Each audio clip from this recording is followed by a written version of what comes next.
In the city of Zhuangjing of the Great Xian Nation, specifically at the mansion of the Grand Preceptor, our protagonist of this story, Li Fan, was celebrating his birthday. And despite his old age, his imposing demeanor and admiration from countless people, especially beautiful women, were nothing short than the endless wine he drank throughout his years. You see, in the past 50-odd years, Li Fan went from having nothing to achieving the rank of Grand Tutor, and his power had overshadowed the world that no one could rival him. The story of it all would be enough to fill a multimillion-word novel. But when he remembers the time he first transmigrated to this world, he was nothing but a poor, struggling scholar. Now, looking back on his life, he felt accomplished, having achieved everything a man could ever want. Anyway, back to the birthday party. The entire top floor of the manor were filled with several dancers entertaining the guests under the influence of amazing alcohol and great music. It wasn't until one of Li Fan's subjects crashed the party with an alarming yet felicitous omen. He informed his lord, the Grand Preceptor, that the sky was ablaze with falling flames, a divine sign of an auspicious omen. Also, it looks like it was flying toward the manor. Li Fan rushed to the balcony of his manor to get a better look at what's going on, only to see, just as his subject described, flames were indeed falling from the heavens. But upon a closer look-up, it seems that two powerful figures, being the source of the flames, were actually battling it out. One of them yells the name Dao Xuanzi, telling this person not to take it too far. Everyone, including Li Fan, were absolutely stunned to see these godlike beings who hadn't even noticed their insignificant existence. But unlike the rest who were already on their knees and worshipping their magnificence, Li Fan was quick to realize the implications of the two fighting, even though he was still unable to comprehend how there were actual freaking cultivators in this world. Meanwhile, in the sky, the dark-haired cultivator Dao Xuanzi asked Ko Hong, the sturdy cultivator with a fluffy golden hair like a lion, if he seriously thought he would let him leave just because he fled to the land of immortal extinction. Dao Xuanzi then demanded for Ko Hong to hand over his cultivation method, or the fight won't end until one of them is dead. Ko Hong scoffed at such folly. It's precisely because he lacks a core formation method that he had been trapped at the foundation establishment stage for nearly 100 years. Now, his lifespan limit was approaching, and he was about to turn to dust. Having finally obtained this core formation method, how could he possibly hand it over to another? Dao Xuanzi couldn't agree more. The Golden Core Dao was a path one walks alone. And although there were many core formation methods in this world, there were far more cultivators trapped at the foundation establishment stage. And since it's come to this, with the path to longevity right in front of him, how could he possibly let Ko Hong go? Ko Hong laughed at the absurdity. They were brothers for 100 years. Yet now they draw blades on each other for a mere chance at survival. Ko Hong admits he was no match for Dao Xuanzi, and it seems he won't be escaping his fate in the current situation. However, there were so many mortals below, so he was wondering if Dao Xuanzi could withstand such a dense concentration of the immortal mortal miasma. In reply, Dao Xuanzi just readied his sword for a devastating attack. And without a care in the world, he points the blade at his former companion. His expression suddenly turned furious as he questioned what Ko Hong was planning to do. Conjuring a giant golden dragon to counter Dao Xuanzi's purple blade, Ko Hong announced that perhaps he could find a chance to live if Dao Xuanzi was unable to handle the power of the immortal mortal miasma. Then, moments later, the two powerful techniques clash, creating a massive explosion that lights up the entire sky, and clouding the entire city of Zhuangjing with a deafening blast that reverberated throughout every alley. Seeing a battle of that magnitude, Lin Fan and his servants are completely gobsmacked. And right as that power slams into the entire city, Li Fan, with a panicked look on his face, realizes their demise was inevitable. It took a while for the dust to settle, and amidst the rubble of his home, Li Fan eventually woke up, only to find his wife and children dead. Coughing hard, he got up to see what's left of his mansion. There were dead bodies everywhere, and from the looks of it, he might be the only survivor. The prosperous city that was once full of life was now a living nightmare of fire and blood. And as far as the eye can see, there was indeed nothing but mangled bodies and collapsed buildings. After surviving such a catastrophe, likely not even 1 in 100 of the citizens remained. Li Fan drops to his knees and took a seat amidst the wreckage, absolutely livid that he'd lost everything because of just two cultivators who suddenly appeared out of freaking nowhere. He took a deep breath, then starts laughing in despair. Seriously, how the hell can there be cultivators in this world? From the moment onwards, like an obsessed fanatic the very moment he became an official, Li Fan used the power in his hands to search for any possible trace of the immortal path. After he became the imperial tutor, standing above all others, he scoured the entire world with the aid of his men, relentlessly searching for clues. From the north to the frozen sea, the south to the great ocean, the east to the ruinous abyss, and the west to the linked mountains. In all of Great Xian Nation, there wasn't a single shred of evidence that immortals existed. Li Fan had already given up, and having grown super old, he now even wonders if those two were even real. Looking up at the sky, he wants to know where they came from and what exactly they were. Annoyed, Li Fan thinks that fate was messing with him. So he activates a power called Huanjin. Suddenly, countless glowing subtexts appeared in front of him, and at the bottom was the phrase, "When the true becomes false, the false becomes true." Subsequently, a bright light shined with a dazzling brilliance as the Huanjin system announced that charging was complete. A virtualized current scenario was initiated, and Li Fan was asked if he wants to return to the initial anchor point. You see, Huanjin was the name Li Fan gave to his unique treasure. Its function was to turn truth into illusion and reality into virtuality. It turns everything he had truly experienced into a simulated, illusory experience, allowing him to return to a set anchor point, which was the moment he first transmigrated to this world.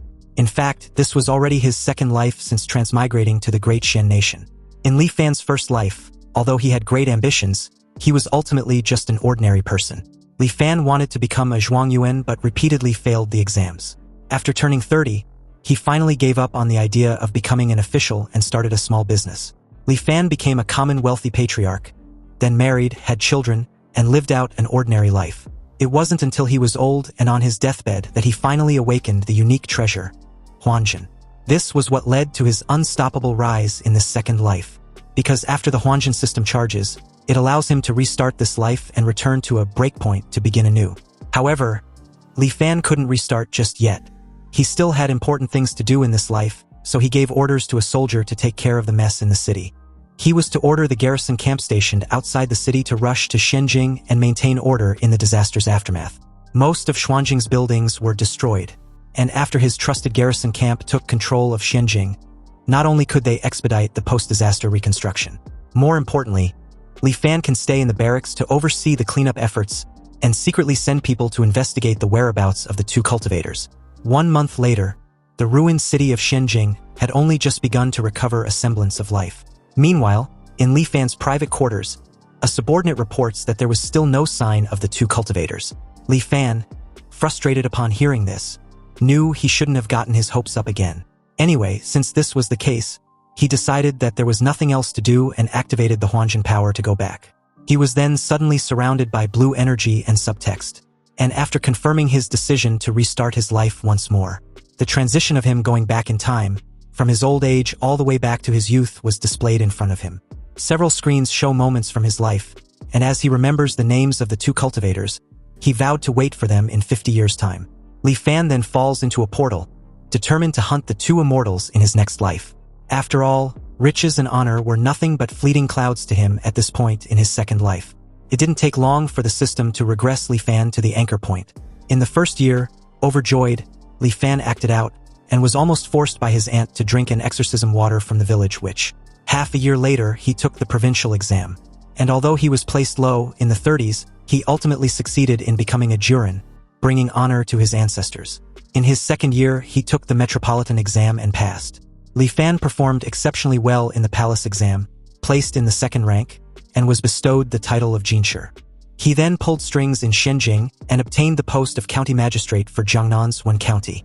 In his third year, he began to cultivate his trusted inner circle, and also successfully produced a batch of explosives and matchlock rifles. In his fifth year, refugees gathered to rebel against Prince Langya's manor. Li Fan led troops to the rescue, saving Prince Langya's family. The prince was deeply grateful to him. In the sixth year, Li Fan was promoted to prefect of Jianghuai Prefecture and married the daughter of the vice minister of rights. In the seventh year, his wife bore him a son. In the 10th year, Princess Langya gave birth to a son. Li Fan personally visited to offer congratulations and presented a carefully prepared gift. In the 15th year, the emperor passed away, and Prince Langya inherited the throne, changing the era name to Shenzhen. Emperor Shenzhen summoned Li Fan to the capital, promoted him to vice minister of war, and ordered him to lead troops to suppress rebellions. In the 18th year, Li Fan wiped out the rebel armies, and Emperor Shenzhen reclaimed Li Fan's military authority and promoted him to Minister of War, appointing him Grand Tutor to the Crown Prince. In the 20th year, the Empress was suddenly implicated in a witchcraft case, and Emperor Shenzhen, furious, confined her to the cold palace. The crown prince secretly sought Li Fan's help, and he decisively agreed. Through private investigation, Li Fan found the person who framed the empress, clearing her name. However, the emperor did not release the empress from the cold palace. In the 25th year, Li Fan secretly received news that someone had reported him for privately visiting the empress in the cold palace. And in that same year, the emperor was assassinated while traveling. So the officials retrieved the empress from the cold palace.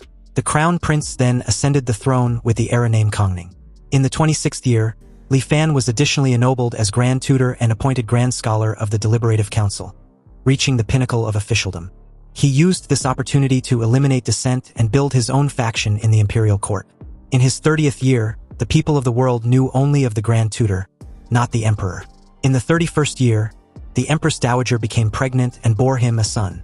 In the 38th year, Emperor Hongning died of depression. In the 40th year, the Empress Dowager died of illness. In the 45th year, Li Fan's wife passed away. In the 46th year, Li Fan's eldest son died of illness. And in the 50th year, 2 immortals arrived from the ruinous abyss, destroying the city of Shenzhen. Li Fan only managed to narrowly escape with his life.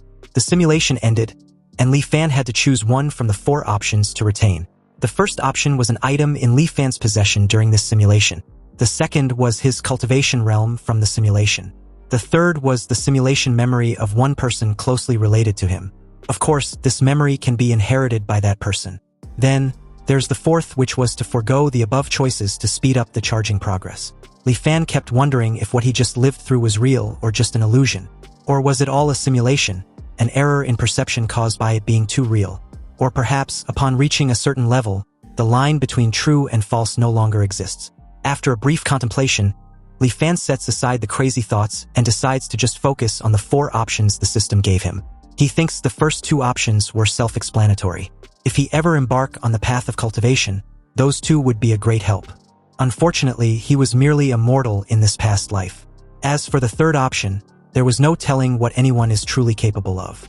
Therefore, stability was paramount, and that only leaves the 4th option.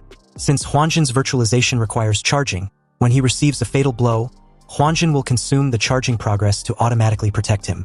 This was also why he was able to escape death several times in his previous life. Thus, the 4th option was the safest and most stable choice. Li Fan chose the 4th option and sped up the charging progress. Li Fan had lived 3 lives, accumulating 166 years in total. And about his mental age limit, he remembered in his last life it was only just over 900 years, but now it had increased to over 1,000. You see, when one carries too many memories, one's mental endurance reaches a threshold. Any excessive burden would crush the soul. This was the so-called erosion of time. However, the mental age limit will increase as one's mental fortitude strengthens. So as long as Li Fan step onto the path of cultivation, none of this will be a problem. The goal of his upcoming life was to learn the secrets of cultivation from those 2 cultivators.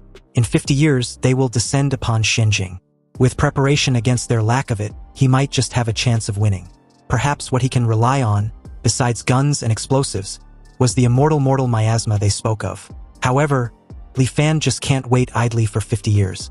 Since the 2 came from the ruinous abyss in the east, he can first send people deep into the bottom of the abyss to investigate. In his past lives, the most frightening thing was having no goal. Back then, he would often wake from the Empress Dowager's bed in the middle of the night, feeling an immense emptiness and confusion. He had already stood at the absolute pinnacle for a mortal in his past life, so it wasn't like he could go any higher. It would be the same even in another life. Power, pleasure, and the like.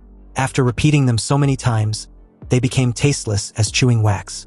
Perhaps, after some future reincarnation, he would have actively chosen to end his own life. But the appearance of those 2 cultivators showed him a brand new possibility. It was as if he was seeing a strange and alluring world beckoning to him. Li Fan wanna cultivate. He longs for a life with new adventures, and no one can stop him. With determination, he swears to cultivate the path of immortality. With the experience of 2 lives, everything went as smoothly as water flowing to its destination. Li Fan still participated in the imperial exams. But this time, with decades of experience and power, the essays he wrote were naturally far superior to his previous lives. In the provincial exam, the metropolitan exam, and the palace exam, he was placed first in all of them, achieving the triple first and shaking the world with his fame. Afterward, he still chose to take an official post in one county.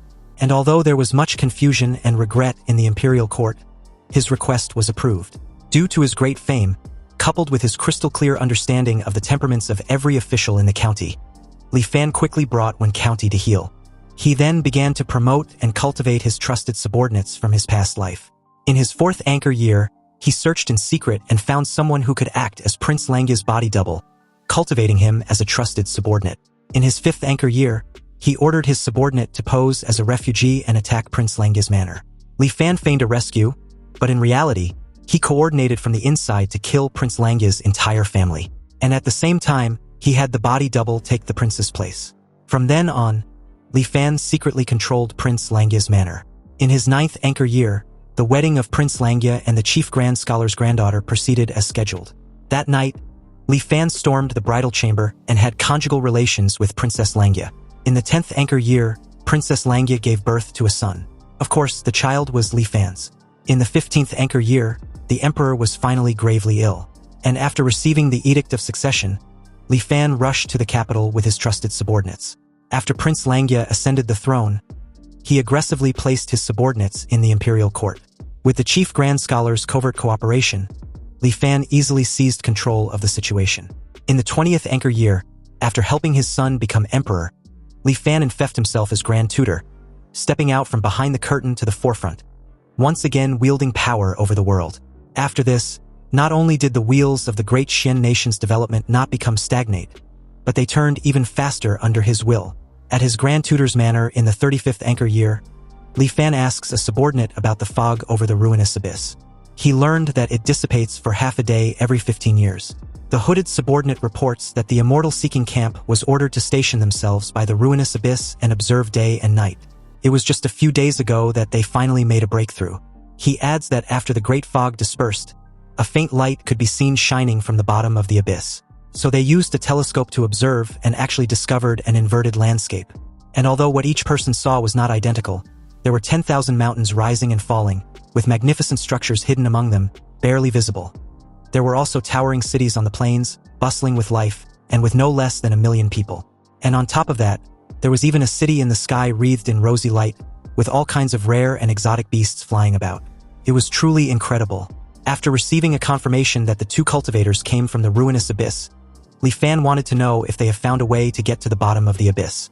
But the hooded subordinate replied that they had tried various methods, but as soon as they descend to a certain depth, they were shredded by a sudden astral wind. The astral wind was so terrifying that even the strongest armor could not resist it for a moment. Li Fan dismisses his subordinate with a simple wave of his hand. Then, looking at the full moon, he realizes he would probably have to wait for the 2 cultivators after all. And so, the 50th anchor year eventually arrived in the great Xian nation, bringing with it a very eventful night. In the night sky, the 2 auras of power clash violently once again. And just like last time, Kohong yells the name Dao Xuanzi, telling him not to take it too far. However, this time around, several fiery projectiles were suddenly shot towards the 2 in the middle of their brawl. Kohong gets ticked off and wonders who dares to launch a surprise attack on them. Below, several armed soldiers, with a coordinated effort, fired their rifles relentlessly at the 2 cultivators. However, with a simple hand gesture from Kohong, all the bullets stop in midair as he wonders what they were. And with his curiosity piqued, he used his flames to disarm and summon one of the rifles from a soldier. Incredulous, Kohong finds the weapon fascinating. After all, it was using intricate mechanical structures in place of formations, and the explosive power in place of spiritual energy. To think that after several thousand years, the mortals exiled to this land of immortal extinction could actually research such an ingenious object, Kohong was amazed, though he also thinks it's a pity. The weapon was only effective in the land of immortal extinction where the great Tao was incomplete. But outside this place, it was just a pile of useless scrap metal. Also, at such audacity of mere mortals daring to make a move against them, Kohong, who originally felt a hint of guilt, now had an intolerable expression on his face. He questions if these insignificant mortals were just seeking their own death, before invoking his Tao art technique, the Flame Dragon's Roar. Suddenly, a massive fire dragon was formed, then charged towards every soldier in the manor. But as the enormous dragon whips through the entire city before charging towards its target, the utter destruction it left in its wake was so devastating that it took less than no time for the entire city to bore some resemblance to Li Fan's previous experience. Only this time around, a slight yet shocking deviation left Kohong stunned, wondering what was going on. Apparently, The flame dragon's roar of his was fundamentally not something mortals could withstand. Yet almost every soldier of Li Fan's was surprisingly much alive. In that moment, Dao Xuanzi also noticed that the weapons were soaked in mortals' blood. And after Ko Hong was tainted by the immortal miasma, his Dao arts were weakened. The usage of the immortal miasma meant that the enemy was clearly prepared. At this point, it's obvious they walked into an ambush the very moment they arrived. Since where they were was bizarre and dangerous, Dao Xuanzi suggests they shouldn't stay any longer. But before the two could bounce, a voice threatens that if they flee, the news that they obtained a core formation method would spread throughout the entire cultivation world the very next day. Dao Xuanzi and Ko Hong immediately panicked since only the two were supposed to know about this. They start to wonder who could have leaked the information. But before they could react, several cannonballs heavily condensed with the immortal miasma were fired at them. Furious, Ko Hong yells that the soldiers were courting death, then hurl a massive flame towards the cannonballs. Dao Xuanzi senses the danger in that moment and tried to warn Ko Hong to dodge instead. But it was too late. Ko Hong's flames only managed to trigger all the cannonballs to explode, releasing the immortal miasma. The entire night sky above what remains of the city were coated with heavy raindrops of the immortal miasma, dyeing everything red. And on the ground, somewhere amidst the wreckage was the two cultivators, now surrounded by dozens of armed soldiers. A soldier informed them that their grand tutor had given an order for their lives to be spared if they surrender. Dao Xuanzi, momentarily shaken, scoffs at the idea of surrendering. But before he could actively retaliate, he sees Ko Hong's storage ring hovering in front of him. Knowing the implication of this, Dao Xuanzi, with a look of horror, turned his head in his friend's direction, only to see him advising that he leaves with his storage ring, then dies immediately after. The very moment after Ko Hong's death, a large golden dragon emerged from his body and flies into the night sky above the burning city. The dragon's spirit is then transformed into a tree branch floating in the air. It is then declared that the Foundation Establishment cultivator, Ko Hong, cultivated for 205 years, achieved his Dao foundation with the mystical object, the Qiu dragon branch. And in the land of immortal extinction, he was besieged by several thousand mortals and was carelessly injured by the immortal miasma. His cultivation was instantly lost, and his lifespan neared its end. Now, his body perishes and his Dao vanishes, returning the Dao to the heavens. A soldier suddenly speaks up in that moment, telling Dao Xuanzi that their grand tutor has no intention of fighting him to the death. If he gives up on resisting, his life would be guaranteed. Meanwhile, nearby, Li Fan watched the entire scene with a cold and detached expression. He seemed to have heard a strange voice from the sky when Ko Hong died just now. But what that voice was no longer important because it seems capturing the two immortals in this life was no longer possible. Also, he didn't expect the immortal miasma to be so lethal to cultivators.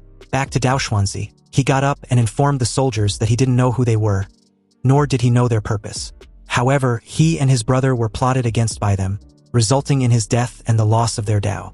Now, there was nothing more to be said, so he absolutely cannot accept this. This puppeteer, hiding behind these mortal soldiers, and even using the immortal miasma, a despicable thing scorned by all cultivators, to eliminate his brother, Ko Hong, was something he feels wasn't worth it for him. Dao Xuanzi's eyes were filled with rage, teething on the edge of madness as he calmly reminded everyone that they have all seen his brother's Foundation Establishment mystical object. Now, he invites them to take a look at his. Dao Xuanzi slowly took off into the night sky, and with a gesture of his hands, he exclaimed with a chilling tone, "With the wonders of heaven and earth, I build my Dao foundation, a sword named Dao Xian." Dao Xuanzi then invite the spectators all to view it. Suddenly, a freaking gigantic sword about the size of the mountain descended from the sky and crashed directly into what was left of Xianjing. The destruction was inescapable, so Li Fan immediately activated the power of Huanjin and found himself back inside the virtual simulation space. He clutched his chest after experiencing firsthand the power of a cultivator at the peak of the Foundation Establishment. If it weren't for the immortal miasma, even if Li Fan reincarnated 100 times over and used countless schemes, it wouldn't be enough to pose a threat to Dao Xuanzi and Ko Hong. Honestly, Li Fan also didn't expect the immortal miasma to directly cause Ko Hong's body to die and his Dao to vanish. He originally thought when they called each other brother of 100 years it was just talk. He didn't expect their relationship to be so extraordinary. When they were attacked, Dao Xuanzi called out to warn Ko Hong. Ko Hong, knowing he couldn't escape death, willingly gave the core formation method to Dao Xuanzi. And Dao Xuanzi, seeing Ko Hong die by the ambush, was unable to accept it and gave up his chance to live, striking out with a mutual destruction sword art. This all shows that the two truly shared a friendship beyond the ordinary. And about the Golden Core Dao, Li Fan remembers Dao Xuanzi stating that it was a path one walks alone. He deduced that immortal methods probably could not be cultivated together. And if that was the case for men as close as brothers, Li Fan curiously wondered what the cultivation world outside really was like.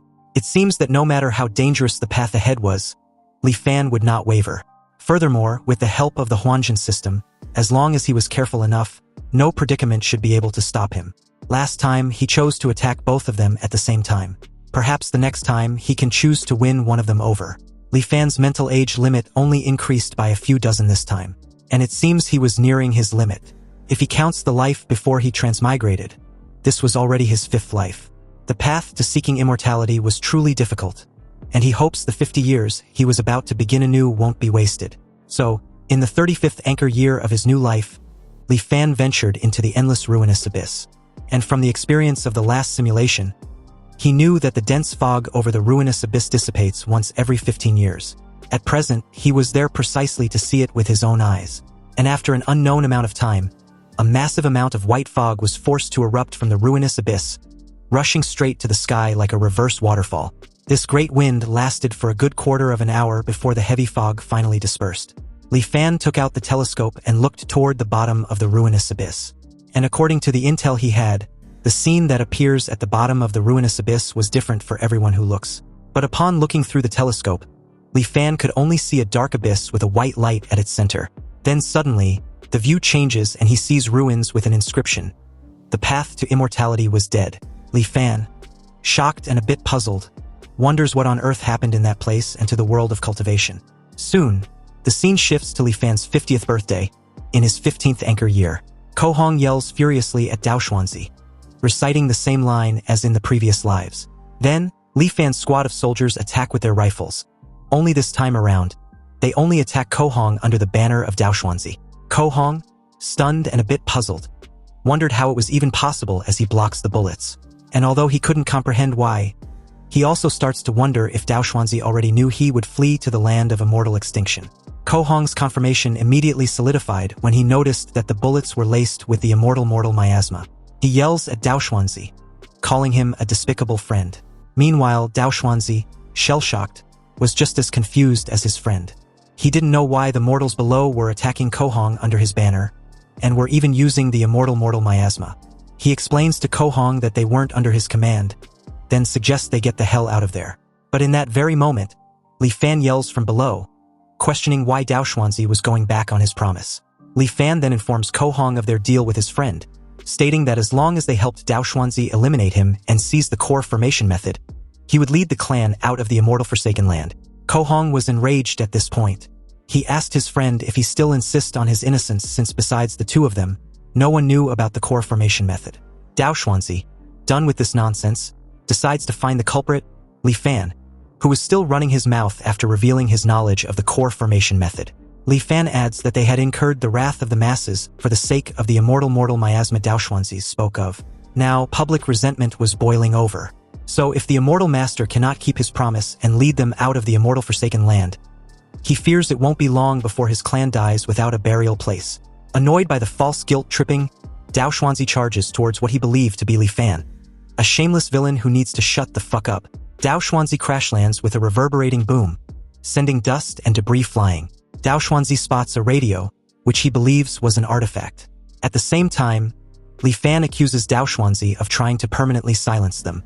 Gritting his teeth, Dao Xuanzi was surprised as to how cautious the enemy was. He instantly destroys the strange artifact, but the damage was already done. Ko Hong, full of righteous fury, accuses his friend of betraying their 100 years of friendship all for pure greed. If he wanted the core formation method, why couldn't he challenge him for it, but resulted to so many underhanded tricks? Ko Hong decides not to flee anymore and chooses to challenge Dao Xuanzi. If his friend has the skill, he should come at him. Ko Hong activates his flame dragon's wrath and charges towards Dao Xuanzi, who lets out a helpless sigh after being cornered. With a massive fireball hurled at Dao Xuanzi by the summoned flame dragon, Dao Xuanzi calmly counters with his sword. The two attacks collide, creating an explosion. Then, very abruptly, another radio announces Li Fan's decision and reason in switching sides. Since Dao Xuanzi was fickle and vindictive, Li Fan explains he's afraid there would be no escape for him and his men if he wins. So he now ordered his soldiers to assist the immortal master Kohong in dealing with Dao Xuanzi. Upon hearing this, Kohong laughs at his friend, who always prided himself on being noble, but was actually a despicable person who got screwed over by faith and was suffering a backlash. Well, it's as the saying goes, he who commits many injustices is doomed to self-destruct. Dao Xuanzi gets ticked off and calls his gullible friend a fucking fool. But Kohong was far too gone to care or reason with. After all, his friend fancied himself clever, so why was he now deserted by everyone? This was what they call being a victim of one's own cleverness. Kohong, who had recently mastered a new Dao technique, declared that this was the perfect time to test it out. He activated another Dao technique, the imprisoning dragon. A cage made of flame suddenly imprisoned Dao Xuanzi. And to break free, Dao Xuanzi, in rage, enlarges his sword and breaks free with ease. He made his way back in the night sky, fed up with being on the defense. He summoned his Dao Foundation sword and went on the offensive. Dao Xian appears in the sky in all its glory, ready to destroy everything in its path. But Kohong challenges Dao Xian's Dao with his own, invoking his dragon transformation technique, which was the Dao Dragon Staff, a golden dragon to face Dao Xuanzi's giant sword. But before the two Dao summons could clash, Li Fan and his men intervene, lending Kohong a helping hand. They attacked Dao Xuanzi with explosives filled with the immortal miasma, and upon contact, they exploded, releasing the immortal miasma, which instantly clouded Dao Xuanzi.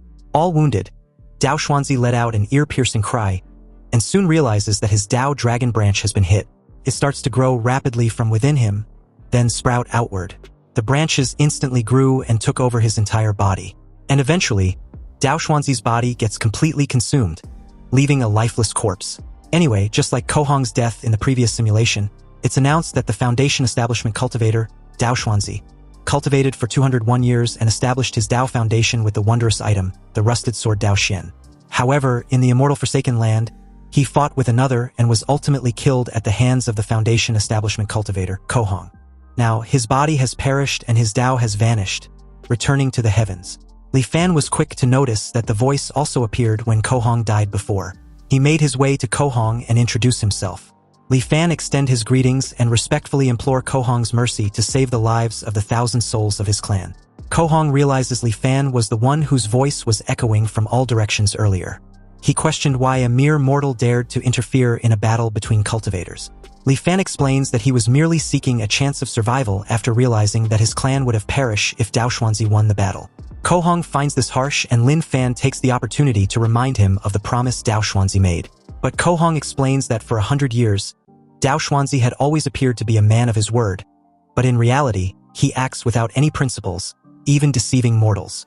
He also adds that great immortal severing formation at the ruinous abyss was incredibly dangerous, even for cultivators, requiring a great deal of effort just to leave. So how could they possibly take mortals with them? Li Fan, shocked by the revelation, asks if Kohong also didn't know how to leave the land of immortal extinction with a mortal.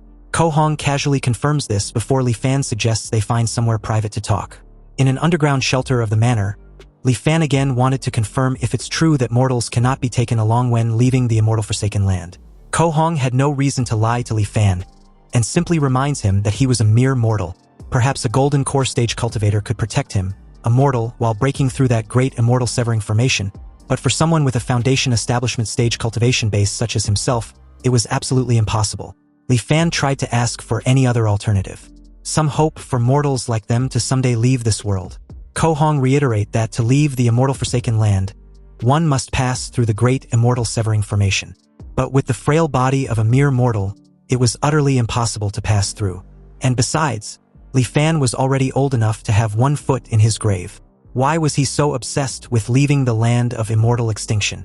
Wasn't he satisfied in being a local emperor? Li Fan didn't answer, but wanted to know if it was possible for his descendants to leave if they could cultivate to the Foundation Establishment realm like Kohong. Upon hearing this, Kohong laughed at the absurdity. You see, there was not a shred of spiritual energy in the land of immortal extinction, making cultivation impossible. Also, not only was it a fact that immortals and mortals were perpetually separated, but mortals in the land of immortal extinction were covered in miasma. So how could they possibly cultivate the path of immortality? Kohong then advised Li Fan to give up on this idea. For mortals like him, if they wish to cultivate, they must first go to the outside world to reconstruct their bodies and wash away the miasma. Otherwise, even if the great Tao to immortality were placed right before them, they could see it but never be able to touch it. Frustrated, Li Fan, once again, asks if there was really no way out for mortals like them. And the very moment Ko Hong confirms there wasn't, Li Fan got up and respectfully took his leave. Ko Hong only felt that something was off when Li Fan suddenly stopped short as the door closes behind him. But by then, it was too late. The underground shelter had instantly been filled with the immortal mortal miasma. Ko Hong screams in pain, realizing he's fallen into a trap. Outside the cave, Lin Fan listens to Ko Hong's agonizing screams, and with a cold look, he declares that if immortals and mortals could not coexist, then how could he ever trust the words of an immortal? According to the intel obtained from Ko Hong, the land of immortal extinction was an immortal forsaken land, and the cause of it all stemmed from a great change, an unknown plague in the ancient cultivation world thousands of years ago. At first, no cultivator paid any mind to this plague among mortals. Until the first cultivator was infected by it, the plague was then strengthened and began to spread among cultivators. The vector of transmission was the very spiritual energy that cultivators relied on for survival. The plague, through the spiritual energy of heaven and earth, quickly spread throughout the entire cultivation world. For cultivators infected with this plague, a light case would mean their cultivation base would regress and their realm would fall. A severe case would mean losing their entire cultivation base overnight, becoming no different from a mortal, after which their body would perish and their Tao vanish, returning to the heavens. In their desperation, the cultivators vented their anger on the source of it all, the mortals. Thus, a large-scale campaign of slaughter began. But before long, this campaign of slaughter was forcibly halted. Not only did the plague not disappear with the death of the mortals, it seemed to have lost its restraints, spreading out along the spiritual energy that permeated the heavens and earth. This, in turn, led to the demise of even more cultivators. But waiting for death was not the cultivators' way. On one hand, a group of cultivators began to research methods to treat and resist this plague. On the other, some cultivators proposed the infamous Great Migration Plan. It involved banishing all mortals from the cultivation world to surrounding lesser worlds and shattered the grotto heavens that lacked spiritual energy. They would then use spell formations to permanently isolate them, preventing these mortals from ever returning. Originally, there were no more mortals in the cultivation world, but not all offspring of cultivators had the aptitude for immortal cultivation. So, over time, many new mortals were born into the world. Within the bodies of these mortals lingered a shadow of the plague. And because this plague had a particularly devastating effect on immortal cultivation, the descendants of mortals who wished to cultivate had to first purge the plague from their bodies. Over time, the plague became synonymous with the distinction between immortals and mortals, and so people named it the immortal mortal miasma. Legend has it that to prevent the cultivators within the immortal sex from going astray, the progenitor mortals were banished to the surrounding lesser worlds. And these places of banishment became what mortals call the immortal forsaken lands. Anyway, after a comprehensive read, Li Fan was keenly aware he didn't know how many immortal forsaken lands were there, and the number of cultivators willing to brave the immense risk to enter these places was even smaller. But to have run into two of them was already a stroke of great fortune. As a mortal, his lifespan was limited. Even if he could continuously simulate lifetimes, he was just repeating them within the confines of his lifespan. Li Fan was already 70 years old this year, and his physiological lifespan limit was 86. In the remaining 16 years, he knew the possibility of meeting another cultivator was practically zero. In that very moment, a chilling realization gripped him. Li Fan starts to wonder if he was truly destined to repeat the life of a mortal, lifetime after lifetime. Was there really no other way? Fortunately, it didn't take long for him to snap out of these downward spiral of thoughts. After waiting bitterly for nearly 300 years, how can he be resigned to this? Li Fan then paid a captured Ko Hong a visit, wanting to know how the mortals in the Great Migration arrived in the immortal forsaken land. Ko Hong, upon hearing the question, was genuinely surprised that Li Fan still hadn't given up yet. So what if he managed to get out? At 70 years old, he still want to pursue immortal cultivation? Lin Fan leaning close to Ko Hong's face and reminded him that his cultivation base was completely gone. So as of now, he was just like the rest of them. However, if he were to return to the cultivation world, he might be able to resume cultivating, right? Li Fan proposed a deal with Ko Hong. If he can help him find a way to the cultivation world, then perhaps he would take him along when the time comes.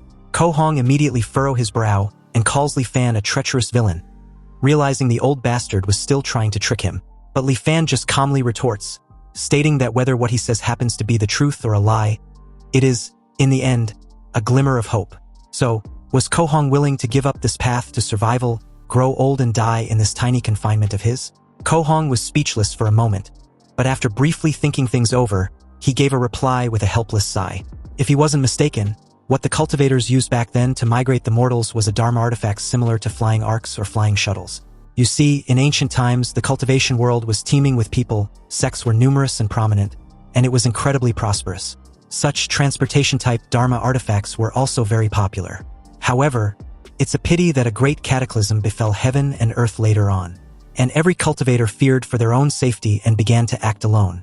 So flying arcs and shuttles were rarely seen after that. Hearing of the great cataclysm in heaven and earth, Li Fan asked if Kohong was referring to the bizarre Great Plague. Kohong explains that although the immortal mortal miasma was bizarre, it couldn't shake the foundation of cultivators. The main reason the immortal mortal miasma was able to run rampant was that most of the cultivators in the world had perished in a great calamity. Apparently, the great Tao of the Golden Core, there can be only one. Though there were many core formation methods in this world, there were far more cultivators stuck in the foundation establishment stage. Realization struck Li Fan as he briefly recalls what he saw in the endless ruinous abyss. He then asked if the immortal techniques could not be cultivated by more than one person. Kohong confirms this assessment.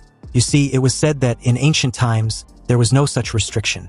Back then, countless great cultivation sects opened their gates wide, accepting disciples and teaching their arts. Cultivators had the guidance of their masters and could ask for help whenever they encountered difficulties in their practice. They could also spar and exchange insights with their fellow disciples who cultivated the same methods. What a vibrant and magnificent scene the entire cultivation world was, until one day, the efficiency of cultivators' practice dropped drastically. While cultivating, they would feel a connection in their hearts, knowing exactly how many people in the entire cultivation world were cultivating the same technique at the same time. They also made a horrifying discovery. The more people who cultivated the same method simultaneously, the lower the cultivation efficiency for everyone practicing that method. Countless cultivators could not advance their cultivation base by a single inch, and as their lifespan's end drew near, they could no longer hide the killing intent in their hearts. Masters and apprentices, martial brothers and sisters of the past, all turned into mortal enemies in an instant. A calamity that swept across the entire cultivation world began. And anyone who practices the same method as another was obstructing the original's path to the Tao. So this led to a fight to the death. Even the rogue cultivators who tried to take refuge by hiding in deep mountains and secret realms could not escape, because cultivators practicing the same method could sense each other's location. Anyway, since immortal techniques cannot be cultivated by more than one person, Li Fan wanted to know just how cultivators practice at present. What was the cultivation world like as of now?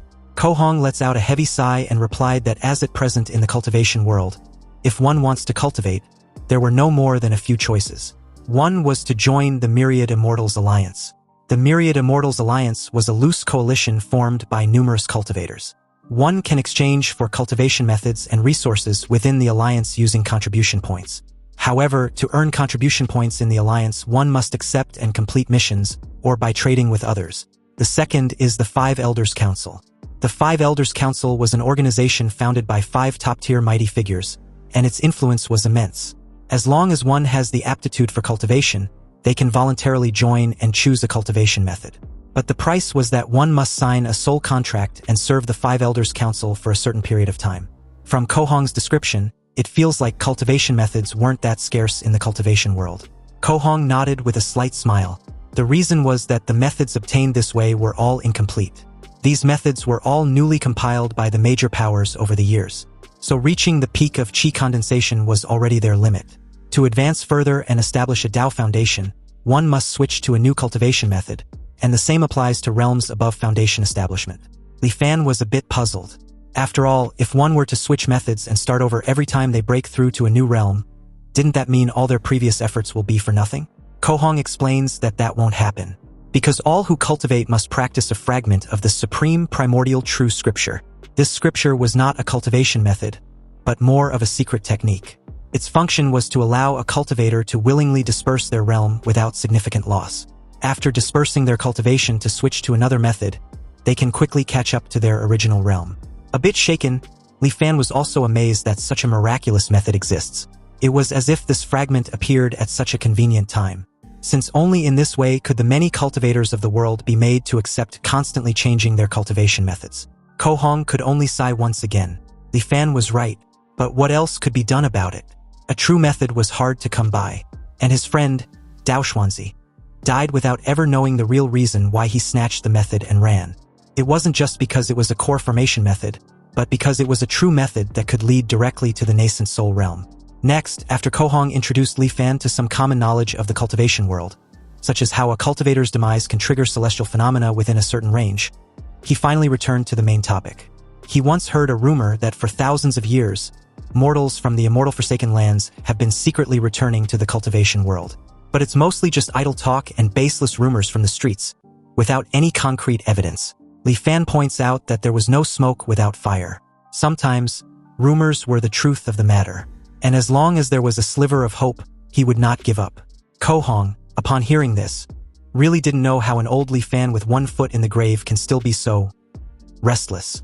Of course, Li Fan couldn't reveal his secret, and can only assure Kohong that as long as he helps him find the way to the cultivation world, not only will he release him and let him return with him, but he would also return all of Kohong's and Dao Xuanzi's belongings to him, including that nascent soul true method.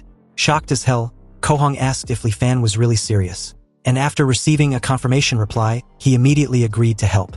He vowed to do his utmost to help Li Fan. So, with Kohong's help, Li Fan collected historical books and records from all over the world, striving to find clues about the Great Migration era from the scattered fragments of ancient records. And at the same time, he mobilized the army to excavate ancient tombs on a massive scale, trying to find any trace or clue. Although this caused the people's grievances to boil over and officials submitted memorials to admonish him daily, he forcibly suppressed them all. But unfortunately, too much time has passed since the Great Migration era, and the lifespan he had left in this world was far too short. 16 years later, Li Fan exited the underground secret chamber, knowing full well his end in this simulation was near, yet hadn't found jack shit. His now frail body was like a candle flickering in the wind that could be extinguished at any moment. But before this life ends, he needed to first confirm the items within Kohong's storage ring. Opening the storage space revealed the Thousand Mysteries Jade Cosmos Golden Chapter Scroll. It was a nascent soul realm cultivation method with the current number of cultivators being 0. Li Fan could only pity his current predicament. After all, he was sitting on a mountain of treasures, but had no fortune to enjoy it. Together with the scroll was the rusted sword Daoxian. And according to Kohong, after a cultivator perishes, their foundation establishment wondrous item will lose its wondrous nature as the cultivator's body perishes and the Dao vanishes. But something unexpected happened that made his eyes widen in shock. Apparently, his Huanjin system suddenly discovered the rusted sword Daoxian in his possession and classified it as a rechargeable item, although its current status was damaged. The system then asked if Li Fan wants to proceed with recharge. The moment Li Fan decisively chose yes, the anchor charge progress began with the current anchor points being at 1. Anyway, according to the feedback from Huanjin, the truth returning, when the anchor charge progress reaches 100%, a second anchor point will be unlocked, and in the future, everything will be virtualized. Also, when choosing to return, he can choose to restart from any of the anchor points. If a second anchor point can really be unlocked, it will be so much more convenient. And although wondrous items were rare, the cultivation world was boundlessly vast, so there must be an endless stream of them. As long as Li Fan can leave the immortal Forsaken Land, he can also escape his mortal shackles. Li Fan closed the space ring, aware that other than some standard-issue spirit stones, there was nothing else of value in the ring. So, with a slight reluctance, Li Fan ended the life simulation by activating Huanjin, returning to the virtual simulation space. There, the system gave him the choice to choose one of the 4 options to retain. And although the options were the same as last time, Li Fan's choice was different this time around. The very moment he decisively chose the first option to retain an item, all the items in the storage ring was suddenly displayed in front of him. Li Fan, a bit regretful he couldn't retain all the items in the storage ring at once, lets out a heavy sigh before choosing the nascent soul cultivation method. But something unexpected happened when he checked his system panel. The nascent soul cultivation method he just chose had been bound to him, meaning it would permanently exist within his truth-returning system. After getting over his brief shock, a sly, devious smile tugged on his lips. After all, this unexpected development had opened up many more possibilities for planning in future simulations. You see, in Li Fan's current life, his act of ordering the large-scale excavation of ancient tombs to find a path to the cultivation world was far too shocking. Even with his firm control over the imperial court, it still stirred up considerable opposition. If the court had pushed for it right from the start, it would have surely been unsustainable. But in his next life, if he starts planning from an earlier moment, in 20 years' time, it might not be impossible to change the mindset of the entire world.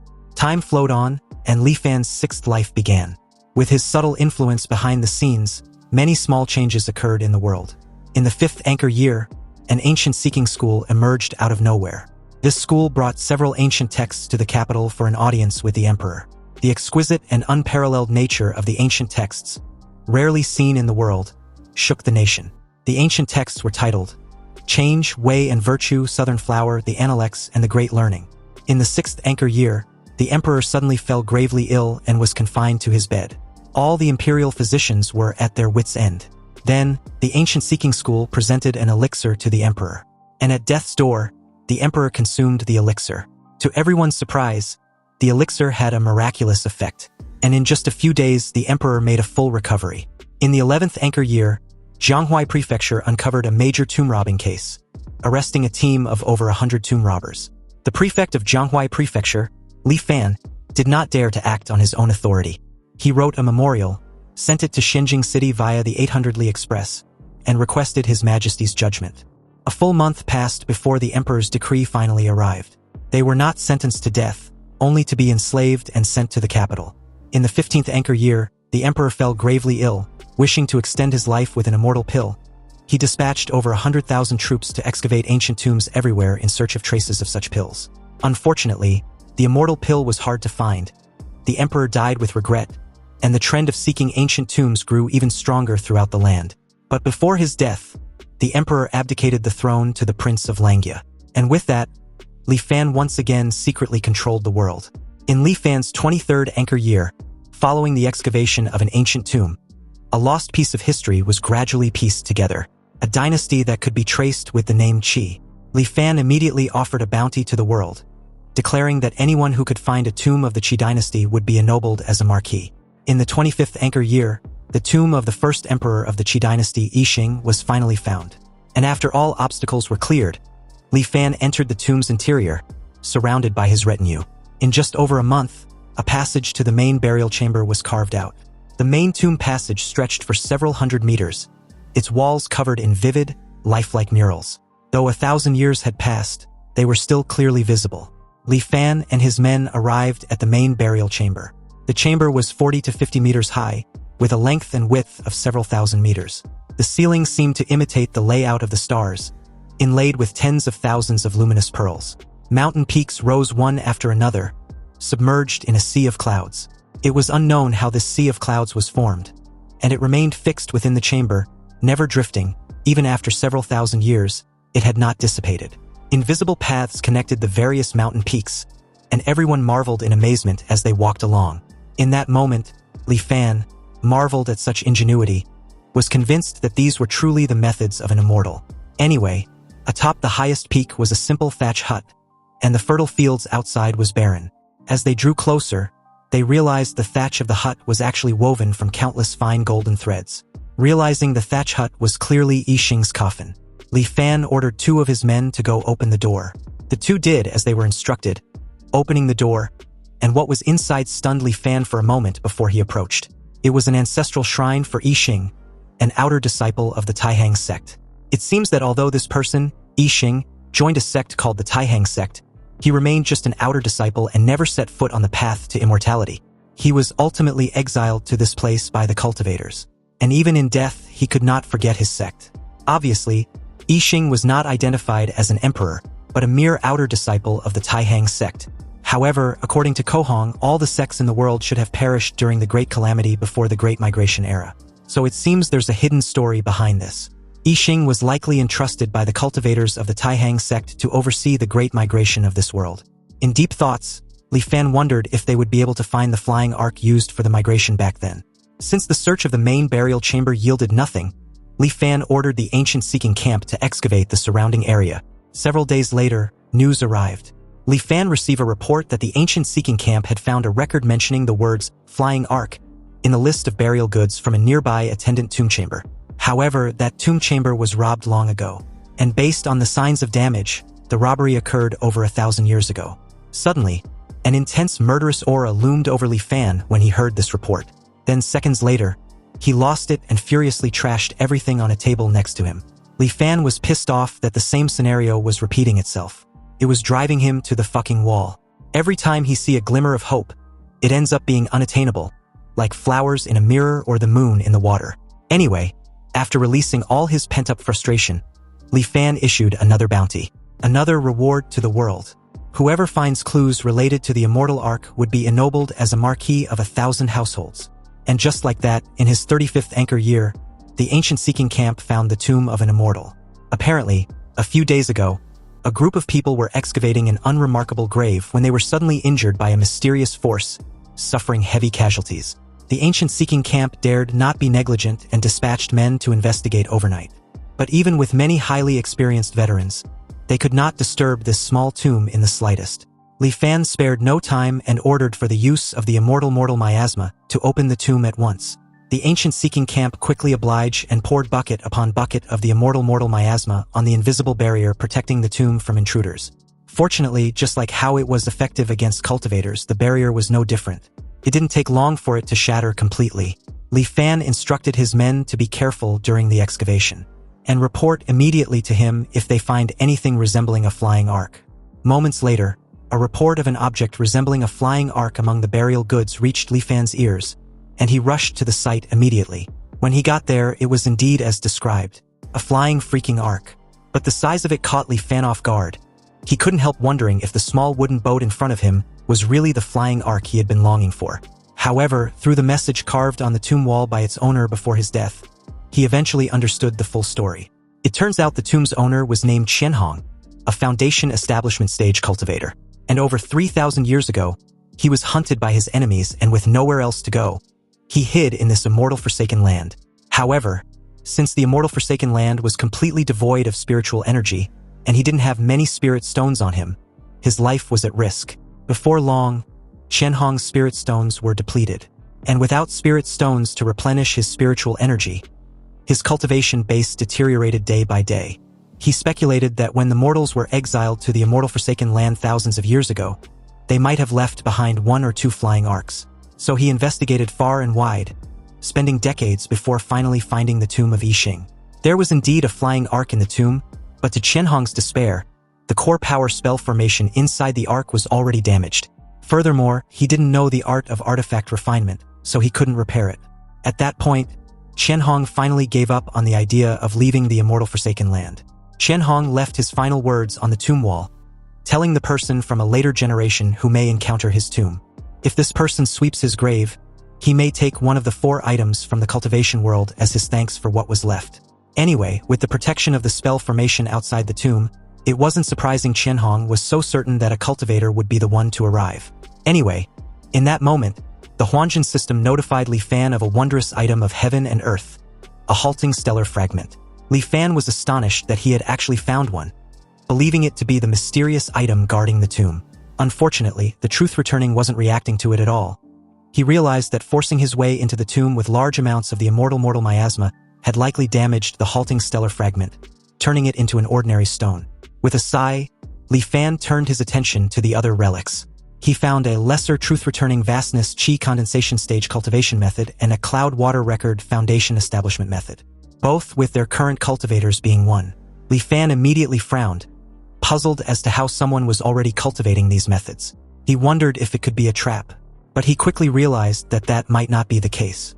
After all, more than 3,000 years had passed, and any cultivator in the Foundation establishment, or even Golden Core realm would have long since turned to dust. But why were these techniques still being practiced?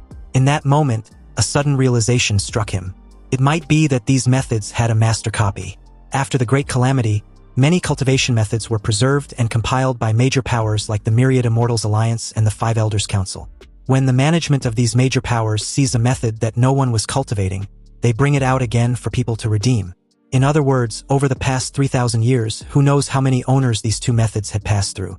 Dropping the scrolls back in frustration, Li Fan muttered bitterly that everything in this world was corrupt. Then, with an immense satisfaction that practically left him shaken with excitement, Li Fan picked the 3rd item, the Taihang Arc, and after changing hands countless times for thousands of years, the Taihang Arc was now in his possession, and along with it, his wish finally being fulfilled after centuries of waiting. Though the Taihang Arc was damaged, Li Fan wasn't concerned the slightest. Qian Hong had failed to repair it, and Li Fan knew he couldn't fix it either. but there was someone who could. So, as the scene shifts to Li Fan's 50th anchor year, the familiar scene on that fateful night unfolded once again. And this time around, before Ko Hong and Dao Xuanzi could finish their verbal exchange, Li Fan interrupted the two, questioning if a mere core formation method was truly worth fighting to death over. Of course, both Ko Hong and Dao Xuanzi couldn't help wondering which insolent mortal dared to speak so arrogantly. Li Fan stepped forward calmly and invited them down for a proper chat. After a moment's hesitation, the two descended and joined Li Fan's party in silence. Li Fan laughed lightly, telling the two that long ago, his ancestor had spoken a prophecy on his deathbed for his future generation that two people would come from the east of the abyssal ruins and set foot in the capital, marking the chance for their clan to finally escape the immortal Forsaken Land. And for thousands of years, his clan had been skeptical. But to have it proven correct calls for a grand toast. Curious, Ko Hong asked for Li Fan's name, and upon reply, Dao Xuanzi, with his eyes narrowed slightly, repeated Li Fan's words with disbelief. He asked if Li Fan's ancestor had truly foreseen their arrival thousands of years ago, and what exactly he meant by an opportunity to escape. Li Fan's expression shifted, growing sharp and almost displeased. He asked if they doubted him. Ko Hong frowned and said the matter sounded too fantastical. They had roamed the cultivation world for centuries, and yet not once heard of anyone capable of deducing events thousands of years ahead. Li Fan then asked if they had ever heard of the Taiyan sect. At once, Ko Hong's eyes widened in shock. He asked if Li Fan meant the very sect that had once been renowned throughout the ancient world for its mastery of the arts of deduction. Li Fan lets out a heavy sigh and told the two to relax. He explained that his ancestor had indeed been a member of the Taiyan sect. However, unlike others, his ancestor had little interest in cultivation itself. Instead, he was completely absorbed and obsessed with the art of deduction and fate calculation. That would have been harmless back then until the great cataclysm struck, forcing all mortals to migrate. With only a key condensation stage cultivation base, no one would have compelled his ancestor to take part in the migration if he was unwilling. Yet, seeing the terror on his family's faces, he volunteered to take responsibility for their safety. Afterwards, he chose to remain in this immortal Forsaken Land with his family. Dao Xuanzi listened quietly and finally asked why Li Fan had chosen to stop their fight. Li Fan answered that no cultivator had stepped into this immortal Forsaken Land for thousands of years. He knew at once that they were the very people his ancestor had prophesied, the key to his clan's escape. But when he saw them about to kill each other over a mere core formation method, he had no choice but to intervene. Dao Xuanzi sighed and nodded slightly in understanding, adding that Li Fan must have found them laughable. But he might not understand how scarce cultivation methods were in the outside world. It was quite normal for cultivators to turn on one another and fight to the death over a single scroll. Li Fan let out a weary sigh and asked if things truly had to come to that. Dao Xuanzi looked at him curiously, sensing something in his tone. But before he could speak further, Li Fan raised his hand and said that before his own son passed away, he inherited a cultivation method that led directly to the Golden Core realm. The two cultivators were shocked. Ko Hong exclaimed that such a method was remarkable. If Dao Xuanzi could obtain it, there would be no need for them to fight anymore. Dao Xuanzi then asked what Li Fan sought in return. Li Fan replied that his ancestor's lifelong wish had been simple, to return to the Taihang sect. And before his death, aside from the cultivation method, he also passed down a Dharma artifact known as the Taihang Arkansas.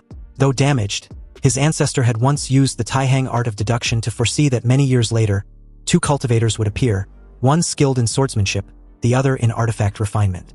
Together, they would help his descendants repair the Taihang Ark and finally escape this immortal Forsaken Land. Amazed, Dao Xuanzi exclaimed that the Taihang art of deduction was incredible. His brother Ko Hong was devoted in the art of artifact refinement, and his specialty was precisely sword technique. Ko Hong was in awe with Li Fan's ancestor. After all, to have such unfathomable power with only a Qi condensation stage cultivation base was extremely hard to even imagine. Li Fan dismissed the praise without his evidence as simple talk, so he invited them to see the method first. But before the two could follow, Dao Xuanzi gave his friend a murderous look, reminding him that he already possessed a core formation method. So was he still not satisfied? Ko Hong, suddenly nervous as hell, agreed not to follow and sat back in his seat, whereas Dao Xuanzi followed eagerly, unaware of Li Fan's cold and calculating expression. Li Fan led Dao Xuanzi to the underground chamber. But at the entrance, Dao Xuanzi halted in his tracks very abruptly when he noticed the lingering immortal miasma. Li Fan, upon seeing Dao Xuanzi's fear and hesitation, explained that one can't be too careful. They were mortals after all, and to protect their family's greatest treasure, they had no choice. Li Fan entered alone and came back shortly after holding the cultivation method. At the entrance, he asked Dao Xuanzi to inspect the cultivation method left by his ancestor.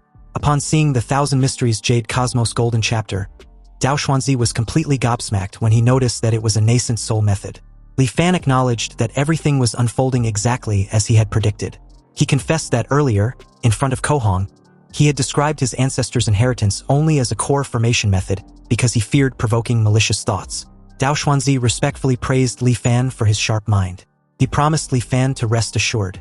His friend, Kohong, was an expert in artifact refinement, and he would be persuaded to help repair the Taihang Ark with all his might. Li Fan laughed and stated that he would be counting on Dao Xuanzi. Once the Ark was repaired, he would present the nascent soul method to him personally. Later, Dao Xuanzi informed Kohong telepathically that Li Fan's claim was true.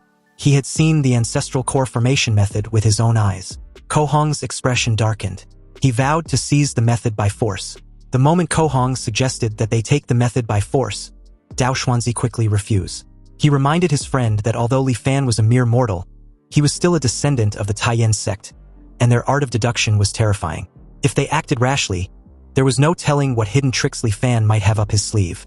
Repairing the Taihang Ark was not a difficult task, so there was no need to invite unnecessary trouble. Dao Xuanzi also considered that if Li Fan were pushed too far, he might reveal that the cultivation method was actually a nascent soul technique, a revelation that would attract disaster. The next day, Li Fan personally handed the Taihang Ark to them for repairs. Kohong examined it with admiration, saying that as expected of an artifact from the Taihang sect, its refinement and the profundity of its spell formations far surpassed anything he had studied. Repairing it would undoubtedly advance his own mastery of artifact refinement. Li Fan told them to proceed freely and assured them that whatever materials they required, he would provide. Cultivation knew no concept of time. What seemed like a small wooden boat took Kohong and his companion nearly an entire year to restore. When Li Fan heard that the repairs were complete, he rushed to see them. Kohong explained that the Taihang Ark's core power formation, the size-changing formation, along with its dust cleansing and several auxiliary formations, had been fully repaired. However, the defensive and offensive formations could only be partially restored due to material limitations. It would be able to break through the great immortal severing formation, but facing the attack of a cultivator would still be difficult. Li Fan told them that this was of no concern. As long as he could escape the great immortal severing formation and return to the cultivation world with his ancestor's relic, he would find a way to rejoin the Taihang sect. Kohong then described the Ark's properties. It was powered by spirit energy and controlled through divine sense. It could transform between three sizes: a compact form about 10 meters long and 2 to 3 meters wide, a medium form roughly 100 meters long, and a fully expanded form that stretched 1,000 meters in length. Though their spirit stone reserves were limited, the energy already stored would be enough for Li Fan to leave in the Ark's second form. Smiling, Kohong asked whether Li Fan, being a mortal, needed their help as a pilot, only to be stunned as the small wooden boat suddenly transformed into a miniature flying ship before their eyes. Kohong was astonished, remarking that Li Fan's methods were truly extraordinary if he could control the Taihang Ark despite lacking cultivation. Li Fan laughed lightly, calling it a minor trick unworthy of praise. He expressed sincere gratitude to the two cultivators, saying that after being trapped for 1,000 years there was finally hope of escape, all thanks to their help. Dao Xuanzi then asked about the promised cultivation method. Li Fan smiled faintly and gestured for them to follow, saying that everything had long been prepared and that he would personally lead them to retrieve it. 3 days later, Kohong and Dao Xuanzi, who had obtained the cultivation method, came to bid Li Fan farewell. Dao Xuanzi explained that they had exhausted most of their spirit stones. If they remained in the immortal Forsaken Land any longer, their cultivation bases might begin to decline. Thus, they had come to take their leave. Kohong told Li Fan that if he ever managed to leave this immortal Forsaken Land, he could find them in Lingtian City near the Tsongyun mountain range. He handed Li Fan a map of the area surrounding the exit of the Great Immortal Severing Formation, drawn carefully from memory. Since there were no blank jade slips available, he had to use paper and brush instead. Li Fan thanked him sincerely. After exchanging a few more pleasantries, Kohong and Dao Xuanzi transformed into 2 streaks of light and disappeared into the distance. Watching them depart, Kohong remarked that Li Fan possessed a remarkable temperament, a true character among mortals. But he sighed, noting that Li Fan's great limit was drawing near. Even if he managed to return to the cultivation world, he would only have a few years left to live. Dao Xuanzi closed his eyes and said softly that without achieving longevity, all else was mere illusion. He reminded his companion that they had once turned against each other and fought to the death, precisely for a chance at immortality. Ko Hong then recalled something and asked his partner which cultivation method Li Fan had given him. Dao Xuanzi smiled faintly and replied that it could not possibly be the same one Ko Hong had received. He added that once he returned, enter a closed-door cultivation and break through to the golden core stage, he would not forget the 3 promises he had made to him. As they ventured deeper into the abyssal ruins, they noticed the protective formation mists still lingering. Dao Xuanzi laughed and asked whether his friend dared to pass through. Then, without hesitation, Ko Hong accepted the challenge and charged forward. Meanwhile, aboard the Taihang Ark, Li Fan stood at the edge gazing into the endless fog of the eastern ruinous abyss. He realized that 14 more years remained before the mist would naturally disperse. By then, he would already be 85. His great limit would be upon him. Smiling faintly, he whispered to himself that there was nothing left in this life to cling to. On that day, he decided to test the true nature of the great immortal severing formation. He guided the Taihang Ark and dove straight into the abyss at full speed. The ruins were blanketed in dense silver fog and the surroundings seemed endless and unreal. Suddenly, the ship jolted violently as if it had collided with something unseen. The entire hull shuddered under immense pressure. He realized he had likely entered the astral wind layer, a region where even a Foundation establishment cultivator would struggle to survive. The wind blades here could tear a mortal apart in an instant. He was grateful for the defensive spell formation protecting the Taihang Ark. Without it, the consequences would have been unimaginable. After half an hour of steady control and resistance against the violent winds, the shaking finally subsided. The thick fog ahead began to clear, replaced by blinding light. At last, he had broken through. Li Fan had escaped the great immortal severing formation. Upon re-entering the cultivation world, he chanced upon a rare and powerful method. Within 100 years, he successfully formed his core, and from that point onward, his cultivation journey was smooth. 1,000 years later, he attained enlightenment and ascended. Upon reaching the immortal realm, he started once more from the lowest rank, cultivating step by step. Through patience and perseverance, he eventually arose to become the Emperor Immortal, the one who ruled above all immortals. Then, transcending even that realm, he shattered the spatial barrier and ascended again into the divine realm itself. Starting as a minor figure in the God realm, Li Fan cultivated for 10,000 years until he reached the God King realm, eventually becoming the most powerful existence in that world. Afterward, he endured countless trials and ascended once again, this time to the primeval God realm, where he began anew as a low-ranking gatekeeper. From there, he started over from scratch, cultivating tirelessly through hardship and solitude. Then, all of a sudden, he opened his eyes and found himself once more in his mortal body, an old man seated within the Taihang Arkansas. He was stunned, wondering if everything he had just experienced was merely an illusion created by the illusory light layer. Looking around, he noticed that the ark had turned on its own. According to Ko Hong's map, he should have already left the illusory light layer and entered the 3rd layer of the immortal Forsaken Continent, the invasion layer. It seemed he had awakened only because the Taihang Ark had automatically navigated out of the illusion. Realizing this, Li Fan reasoned that he must have lost consciousness while passing through the illusory light layer, yet the ark had continued traveling safely on its own. Perhaps he could allow the vessel to steer itself while he supplied the power for acceleration. An intuition flowed from the Taihang Ark into his mind, guiding him in the right direction. Trusting it, Li Fan increased the ark's speed, and soon he arrived at the 4th layer of the immortal Forsaken Continent, the flowing fire layer. Just as he expected, the ark's autonomous navigation was flawless. It seemed this ancient vessel, once designed for migrating mortals 1,000 years ago, had been equipped with a hidden mechanism allowing it to traverse the immortal Forsaken Continent automatically. Having witnessed its reliability, Li Fan chose not to interfere. He simply provided spiritual power and let the Taihang Ark fly on its own. It passed safely through one treacherous region after another, the flowing fire profound ice layer, the thunderstorm layer, and others each perilous. Yet the Ark always managed to avoid disaster by the narrowest margin. After a long and tense journey, he reached the final region, the darkness layer. According to Ko Hong, this layer was not particularly dangerous, merely an endless void of darkness. Yet Li Fan could not help feeling anxious. Once he passed through, the exit to the cultivation world would finally be before him, 6 lifetimes of reincarnation leading to this single moment. Suddenly, a colossal creature emerged from the darkness, a monstrous mouth as vast as a mountain, opening wide to swallow him whole. Just before it struck, Li Fan shouted to the dark void, truth returning, activating Huanjin. In that instant, a mechanical voice echoed in his mind, informing him that the simulation had ended. Eyes wide in horror, Li Fan nearly lost his shit, wondering what the hell that terrifying being was. Ko Hong and Dao Xuanzi had both passed through the great immortal severing formation safely without encountering such creature. He wondered if it was some sort of guardian that appeared only to mortals. It seemed the best course was to wait for the dense fog to disperse and for light to appear at the bottom of the abyssal ruins before attempting the journey again. Though he had failed at the final moment, the insights he had gained from this life far exceeded his expectations. Without hesitation, after choosing to retain the Taihong arc, he began once more, embarking on his 7th life. In the 4th anchor year, Li Fan led his most trusted subordinates to the sealed tomb of Chanhong. This time he came prepared. Using a special spray infused with immortal miasma, he slowly corroded the ancient defenses. Bit by bit, the protective power of the halting steel fragment weakened until it could no longer pierce through his armor.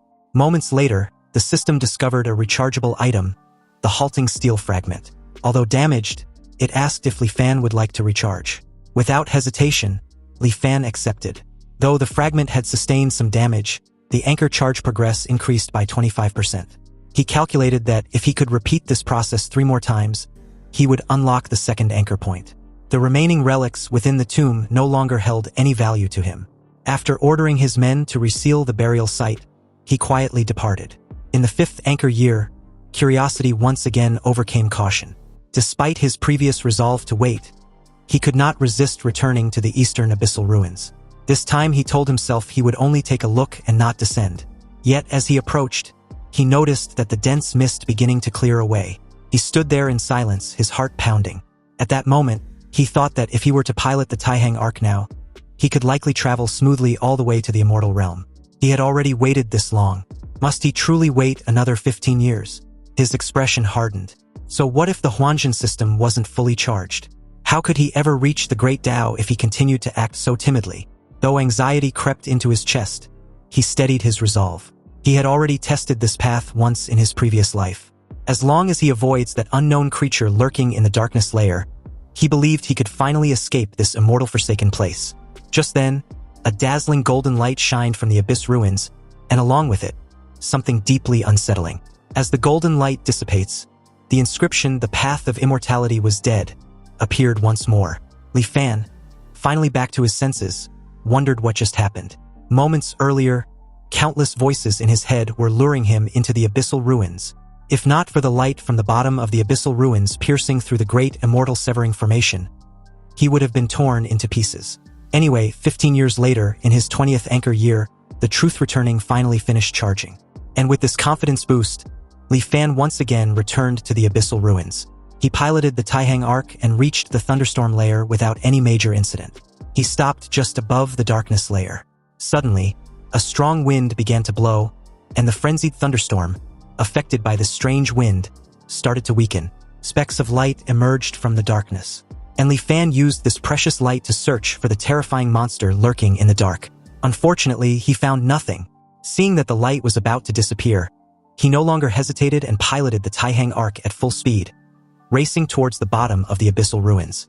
Then, out of nowhere, the monstrous mouth suddenly opened wide once again to swallow him whole. But this only proved his speculation to be correct. This behemoth holds great malice towards mortals. Perhaps its mission is to devour any mortal who comes near that place. Li Fan gritted his teeth and changed course, piloting the Taihang Arc upward. He narrowly escaped the jaws of death, quite literally, and made his way back to the frenzied thunderstorm layer, close at the edge of the darkness layer, only to realize that the monster had stopped chasing. The behemoth stopped right at the edge of the darkness layer, granting Li Fan the perfect opportunity to use the light from the thunderstorm layer to see what it really looks like. And oh boy, was it freaking enormous. It looked like a whale, only 1,000,000 times bigger. Li Fan wondered what the actual hell was that thing. This terrifying behemoth was so freakishly huge that the Taihang Arc should be nothing but a speck of dust in front of its eyes. Yet every time he passed through the dark void, it manages to find him. Even though Li Fan was a bit disheartened, he clenched his teeth in frustration and could only try other methods. Fortunately, he had plenty of chances to do just that. And just like that, over the next 15 years, Li Fan tried to force his way through the darkness layer countless times. But during this time, The time it took for the giant whale to find him after he entered the darkness layer greatly decreased. So, left with no choice, he could only return in defeat after a brief struggle with the giant whale. In his 35th anchor year, at the edge of the thunderstorm layer, Li Fan noticed that only on the day the white mist recedes does the giant whale seem to be delayed by something, discovering him only after a while. With this extra bit of time, he believed perhaps he could fly to the bottom of the abyssal ruins. This time, he decided to go all out and charge straight through at the fastest possible speed to cross the darkness layer before the giant whale could react. He managed to plunge through for the longest time and even saw an illusory scene which appeared below, getting closer and closer. But the giant whale's terrifying cry rang out once again, and along with it, its freakishly wide-opened mouth. Then it was too late. Activating the Huanjin system, he was informed that the simulation had ended. Returning to the virtual simulation space, Li Fan forgo the selection and accelerate the charging progress. He noticed that the upper limit of his psychological age didn't increase. It seems he had already reached the limit, so it wasn't increasing anymore. With a determined look, he lets out a heavy sigh, already aware that he had 748 years to squander. On his 8th lifetime, in the 4th anchor year, he opened Shenhong's tomb once more and accepted the recharged prompt. With his anchor charge progress now at 51% and the current anchor points still at 1, Li Fan took solace that at least his 8th lifetime wasn't a complete waste. In the 5th anchor year, the day the white mist receded, the void transformation charge progress was already close to 90%. But anything less than 100% makes no real difference to him, so he can only wait patiently. In the 20th anchor year, Li Fan tried and failed. In the 35th anchor year, he tried again and failed miserable again. However, these attempts weren't completely useless. At the very least, his control over the Taihang arc became more and more proficient. In the 50th anchor year, Li Fan chose not to force his way through the darkness layer again. He was already old, and his reflexes and mental acuity had declined sharply, so there was no chance of success. He chose to meet his 2 old acquaintances to see if he could get any clues from them. As he watched them from below, hearing their opening sentence just now, Li Fan suddenly feel a bit nostalgic. Anyway, as before, he used the pretext of a core formation method to lure the two to the Grand Tutor's manor. And after 3 rounds of drinks, he took out a scroll with a painting of the behemoth and inquired about it. Li Fan further explains that his ancestor once said on his deathbed that if he ever had the chance to escape the immortal Forsaken Land, he wouldn't need to worry about anything else. With the protection of their sex Taihang arc, he would be safe. But the final layer, where a giant whale lurks, requires the utmost caution. The 2 cultivators were extremely unsettled with this knowledge, completely unaware that there was such a ferocious beast in that pitch-black, empty place. And how come they didn't see it? A sudden realization struck Dao Xuanzi, and Li Fan was quick to notice. It looks like the Sword Dao cultivator seems to know of the beast. Dao Xuanzi calmly explains that he had only seen records of it in an ancient text, and it was said that in ancient times, there was a sect named Beast Taming. The Beast Taming sect had no profound cultivation methods. Relying solely on their beast taming art, they could control the exotic beasts of heaven and earth to fight for them. And among the most famous exotic beasts controlled by the Beast Taming sect, this giant whale seems to be one of them. In that moment, Ko Hong seems to also have a faint recollection on the topic. He recalled the name of the beast to be a rift-splitting whale. Li Fan then asked if either of them knew how to avoid this rift-splitting whale.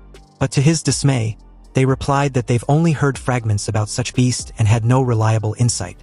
After all, such an exotic beast disappeared from the cultivation world thousands of years ago.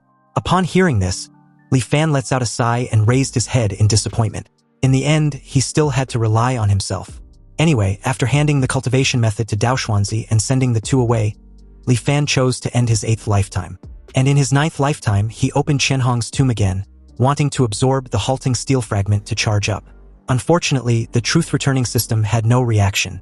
In his 20th, 35th, and 50th anchor year, he tried repeatedly, but could not break through the darkness layer. In the 65th anchor year, Li Fan was already 85 years old, and his life was nearing its end. Since he was too old, he could no longer outwit or outfight the giant whale. Li Fan decided not to force it. He will just completely give up control of the Taihang arc and let it slowly drift towards the bottom of the abyssal ruins from the start, drifting through the astral wind layer, the illusory light layer, the inversion layer, the flowing fire layer, the profound ice layer, the thunderstorm layer, and the darkness layer. But to his incomprehension, the rift-splitting whale was nowhere to be seen. Li Fan, absolutely mind-boggled and in a daze, kept wondering what was happening. Why didn't the rift-splitting whale appear this time around? He was almost at the very bottom of the abyssal ruins and could even see the exit. Li Fan decided not to miss this amazing opportunity. So, with every ounce of energy he had left, Li Fan sped up full throttle ahead. But to his confusion, the rift-splitting whale suddenly appeared right behind him, closing in fast. It opened its freakishly enormous mouth, wanting to swallow the Taihang arc whole. Meanwhile, Li Fan was still puzzled as to why it suddenly discovered him. That's when it clicks, realization hitting him like a thunderclap. This rift-splitting whale cannot see, or rather, it ignores objects moving at a constant velocity. So as long as he maintained the same speed, he can pass through the darkness layer of the Great Immortal Severing Formation safely. Li Fan, overwhelmed with this realization, couldn't help laughing wholeheartedly. He couldn't even believe that the last shackle keeping him in the immortal Forsaken Land was completely broken by him. Anyway, back to the rift-splitting whale, it eventually closed its mouth but missed the Taihang arc spectacularly. And amidst Li Fan's wild laughter and the giant whale's roar, the Taihang arc broke through the rift between the two realms and headed straight for the cultivation world. But in that very moment, Li Fan's surroundings blurred, and it was as if he had instantly crossed the distance of several worlds. Under immense pressure, blood streamed from his nose, eyes, and mouth, but he paid it no mind. Looking back at the Great Immortal Severing Formation, his perspective was now infinitely elevated. However, at that moment he saw a sight he would never forget. It was the rift-splitting whale, hundreds of them, actually, thousands upon thousands of rift-splitting whales, carving out patches of dark space from the void and the immortal Forsaken Land he just came from. From the perspective of the cultivation world, growing ever more distant.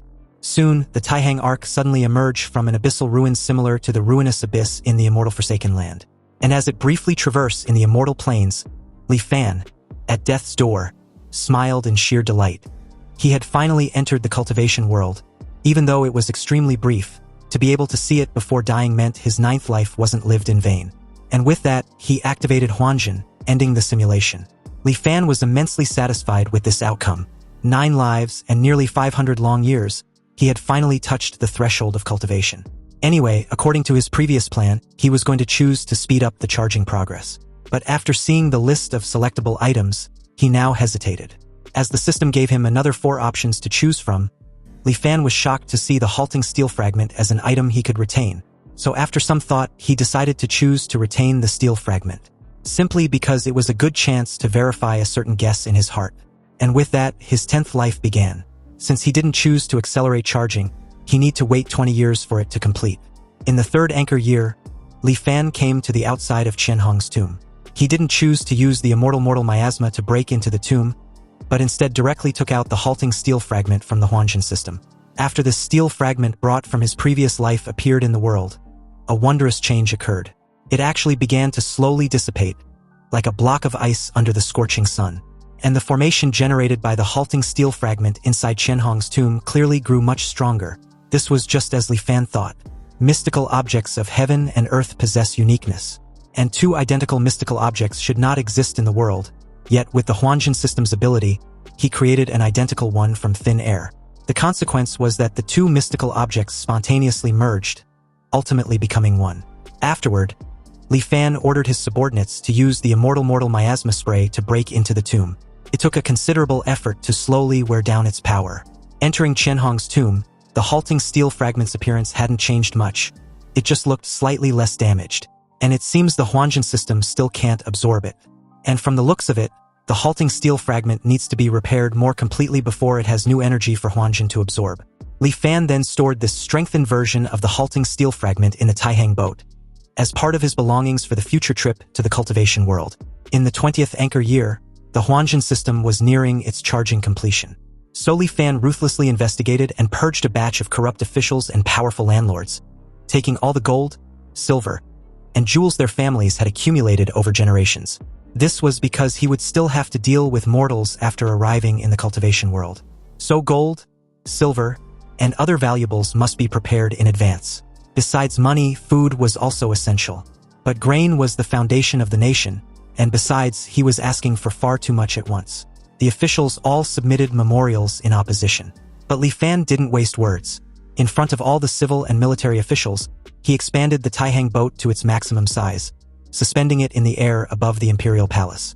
After the common people saw this, they all knelt and kowtowed.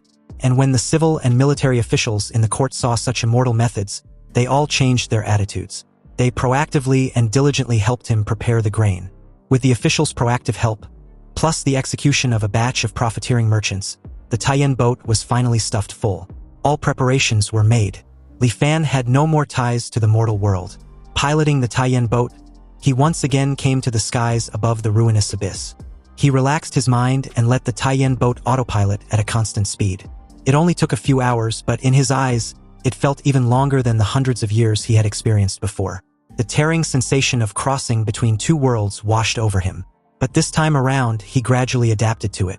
After a long wait, he finally passed through the immortal extinction Great Formation and arrived in the cultivation world. However, after getting a clear look at the surrounding scenery, he was a bit dumbfounded. He wondered what was going on. Why was the place he emerged from completely different this time around? He couldn't even find the location of a sea on Kohong's map either. But since he can only take it one step at a time, Li Fan dropped the issue. He wondered if he could find an inhabited place before the spirit stones in the Taihang boat run out. On the vast sea, he randomly picked a direction and piloted the Taihang boat, flying while searching everywhere for traces of cities. The sea was truly vast and boundless, and he flew for 7 days and 7 nights without seeing any sign of human habitation. After another 10+ days like this, the Taihang boat's speed grew slower and slower as it was about to run out of power. Fortunately, just at this desperate moment, the faint shadow of a ship finally appeared on the sea in the distance. When Li Fan looked at the ship with his telescope, he was speechless. It was an actual ship, but in the process of sinking. It seemed to have been attacked because there was a large hole in the hull, and 2/3 of it was already submerged. In the water around the ship, dozens of people were struggling, clearly the ship's crew and passengers. At that moment, one of the passengers assured the rest not to be afraid. They should just hold on a little longer. He had already sent a signal to an immortal master, and he would soon be there to save them. Hearing of an immortal master, Li Fan's heart skipped a beat, and he quickly devised a plan. He put away the Taihang boat, jumped into the sea, and quietly swam toward their direction. He then silently blended into the crowd, also pretending to be on his last breath, barely struggling to survive. When the immortal master arrived, hovering just above them, he seemed to have used some sort of magic art. His clothes and face were as if behind a layer of gauze, impossible to see clearly. Li Fan joined the desperate crowd, begging to be saved. But this was creating so much noise that the immortal master couldn't tolerate. In that moment, the surroundings instantly fell silent. Li Fan was stunned to also find out that he couldn't make a sound. Then, with a casual flick of a finger, the ship, which was already mostly submerged, got lifted out of the water, and the large hole in its hull was actually repaired in an instant. The immortal master then waved his hand, and everyone, including Li Fan, was hurled back into the ship by an invisible force. He then asked for the person responsible for the signal transmission. The passenger in question, Su Changyu, bowed and replied that it was him, referring to himself as a lowly one. The immortal master then asked Su Changyu if he understood the rules. After they get to the place, what happens has nothing to do with him. He had never seen any of them, and he didn't know who any of them were. Su Changyu respectfully replied that he understands. The immortal master said nothing more and simply waved his hand for the second time. Then, very abruptly, the ship began to move quickly in a certain direction. Although Li Fan was amazed, he didn't know what magic art the immortal master used, and the Huanjin system didn't pick up on anything. The immortal master stood at the bow, not saying a word, and everyone on the ship once again fell into a strange silence. More than half a day passed like this. Then, after dark, a faint flickering light was finally visible in the distance. It was an island that looked quite prosperous. Hundreds of large ships were docked at the island's harbor, and it was truly a magnificent sight. However, the ship Li Fan was on did not head toward the harbor. Instead, it went halfway around the island, coming to a sparsely populated area on the back. The ship quietly followed a waterway into a natural karst cave, and after traveling through the narrow cave for a while, the ship finally stopped. After the ship stabilized, several burly men in black came aboard to meet it. The men in black acted as if they didn't even see the immortal master, simply herding everyone on the ship to disembark. They then brought everyone to a spacious hall. One of them announced that everyone would rest there for the night. There was plenty of food in the hall, and they may take as they wish. After giving these instructions, the men in black turned and left. Amidst the crowd, a young guy complained about their rotten luck to actually run into a sea monster. There were nearly 100 of them when they set out, but now less than half have survived. Another chimed in, adding that he didn't know what his father was thinking, insisting on sending him to this great world to cultivate. But if anyone was to ask him, how can cultivating be as fun as listening to music? The young guy agreed, informing the rest that back in his homeland, he was the son of the Prince of Jinan. What riches and glory couldn't he enjoy? And what's so good about this godforsaken place? But Su Changyu suddenly questioned them what the point was for complaining now. After all, which family among them didn't pay a huge price to send them all there? Instead of complaining, they might as well cultivate patiently. If they can really become an immortal master, not only will they have hope for long life, they would also have a chance to return to their homeland and possibly bring their family out of their mortal shackles. Li Fan was quick to realize that everyone there was just like him. Mortals exiled from a land of immortal extinction. But it's just that, in the land of immortal extinction they came from, the existence of the cultivation world doesn't seem to be a secret. And they had already developed a mature smuggling route. In that moment, someone claps Li Fan's shoulder, unsettling him. This big guy wanted to know what official post Li Fan held in Dali because he looks a bit unfamiliar. Or perhaps he was a wealthy merchant from one of the provinces. Suddenly, Li Fan's expression turned dark, and the very second he turned in the big guy's direction, he slapped his hand away, bruising it in the process. The fatty, sensing the bone-chilling aura radiating off Li Fan, apologized and backed the fuck off like a terrified chicken. Just a stare from this person had scared him to death, and he felt like Li Fan was giving off an aura of a person who had been in a high position for years, which was indeed the case. Li Fan was no simple character. The next day, at dawn, a middle-aged man came to the spacious hall and announced that he would soon take them to get their household registration. Once they have it, they would officially become members of Liuli Island. But they must remember not to say what should not be said. Otherwise, he cannot guarantee their safety. They were all residents of the western Dayu Island, and their island was destroyed by a windstorm, which was why they fled to Liuli Island as refugees. He then informed them that they were free to ask questions if they have any. But seeing as no one dared to ask any question, the middle-aged man instructed them to change into tattered clothes. Afterward, under the lead of the middle-aged man and the watch of 4 or 5 men in black, they followed a hidden passage out of the karst cave and came to the surface. Their group of several dozen people was not small, but most of the island's residents merely gave them a casual glance before paying no more attention, clearly accustomed to such sights. After twisting and turning through the city's residential area for God knows how long, they eventually arrived before a manor. And not long after, the young servant at the gate went inside to announce their arrival and returned. Then, leading them through a side door on the left and into a large hall, 2 or 3 other groups, totaling over 100 people, were already gathered in the large hall. Soon it was their turn. The middle-aged man, Sun Zhang, respectfully greeted Steward Zhao, one of the Lord's aide overseeing this occasion. Steward Zhao calmly asked Sun Zhang if the group he brought were all the refugees to be registered. After receiving a confirmation reply, he then asked if they were either rich or noble. Sun Zhang smiled and took something from the breast pocket of his robe, then replied that they were all wealthy families on Dayu Island. He presented the treasure to Steward Zhao, and added that it was unfortunate all their wealth and glory vanished like a bubble without the protection of an immortal master when the disaster struck. Now, they can only travel thousands of miles to seek refuge on their Liuli Island. Apparently, a windstorm raged a few days ago, and even their Liuli Island was affected. But the western islands suffered even heavier losses. It was said that over 200 islands were razed to the ground, and countless mortals perished at sea. Fortunately, the immortal masters were merciful and ordered them to rescue the refugees. Steward Zhao stated that it was a good thing that Sun Zhang's Tianbao Lu was so dedicated, but he should rest assured he would report this truthfully to the island lord. And when the immortal master's rewards are handed down, Sun Zhang would surely get his share. Afterward, Steward Zhao began processing the registration procedures for everyone. Before long, it was Li Fan's turn. When Steward Zhao looked up at Li Fan's demeanor and composure, he instinctively felt an aura of an important person. He calmly asked Li Fan for his name, and upon reply, inscribed it on a blank paper talisman before handing over. Steward Zhao then instructed Li Fan to place a drop of his blood on it. Li Fan bit his thumb and did as he was instructed. Steward Zhao informed Li Fan to keep this spirit talisman safe, because from that point forth it will be his proof of identity. Li Fan would need to present the spirit talisman for all matters on the island, big or small, such as receiving work, collecting grain, and undergoing inspections. He then warned Li Fan to never lose it. Meanwhile, as Steward Zhao relayed all this intel to Li Fan, Sun Zhang, who stood at his side, was puzzled.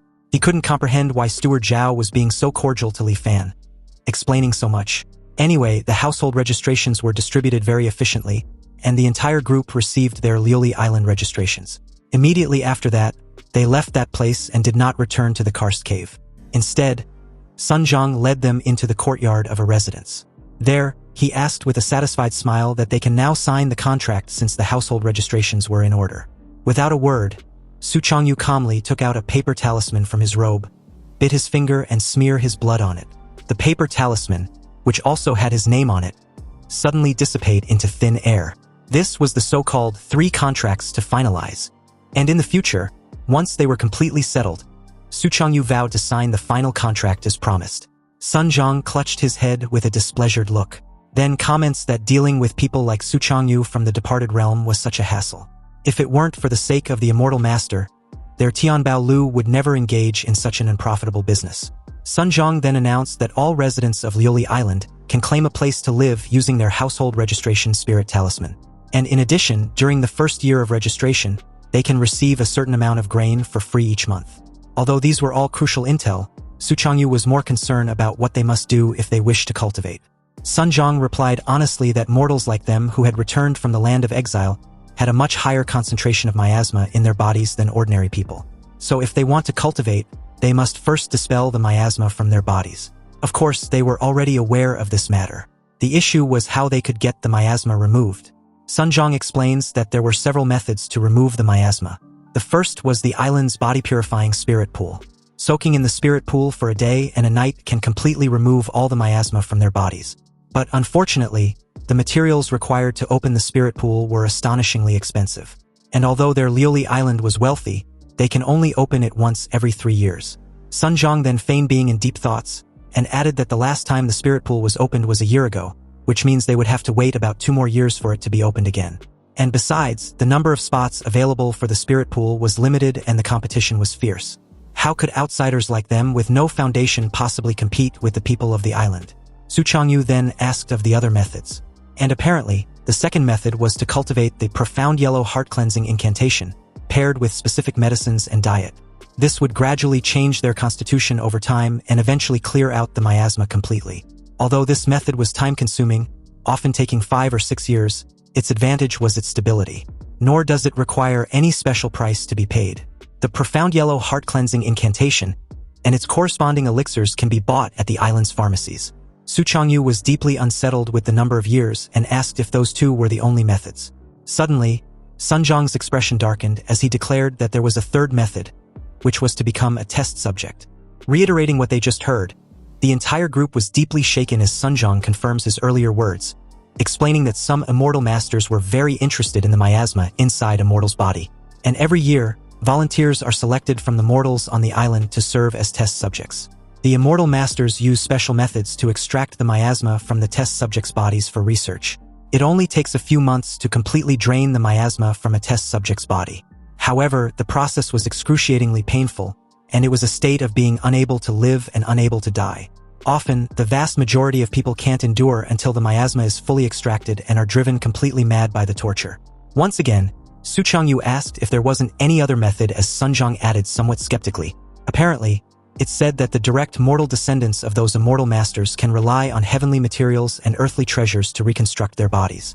Not only would they no longer have to worry about the affliction of miasma, but they could also improve their cultivation aptitude.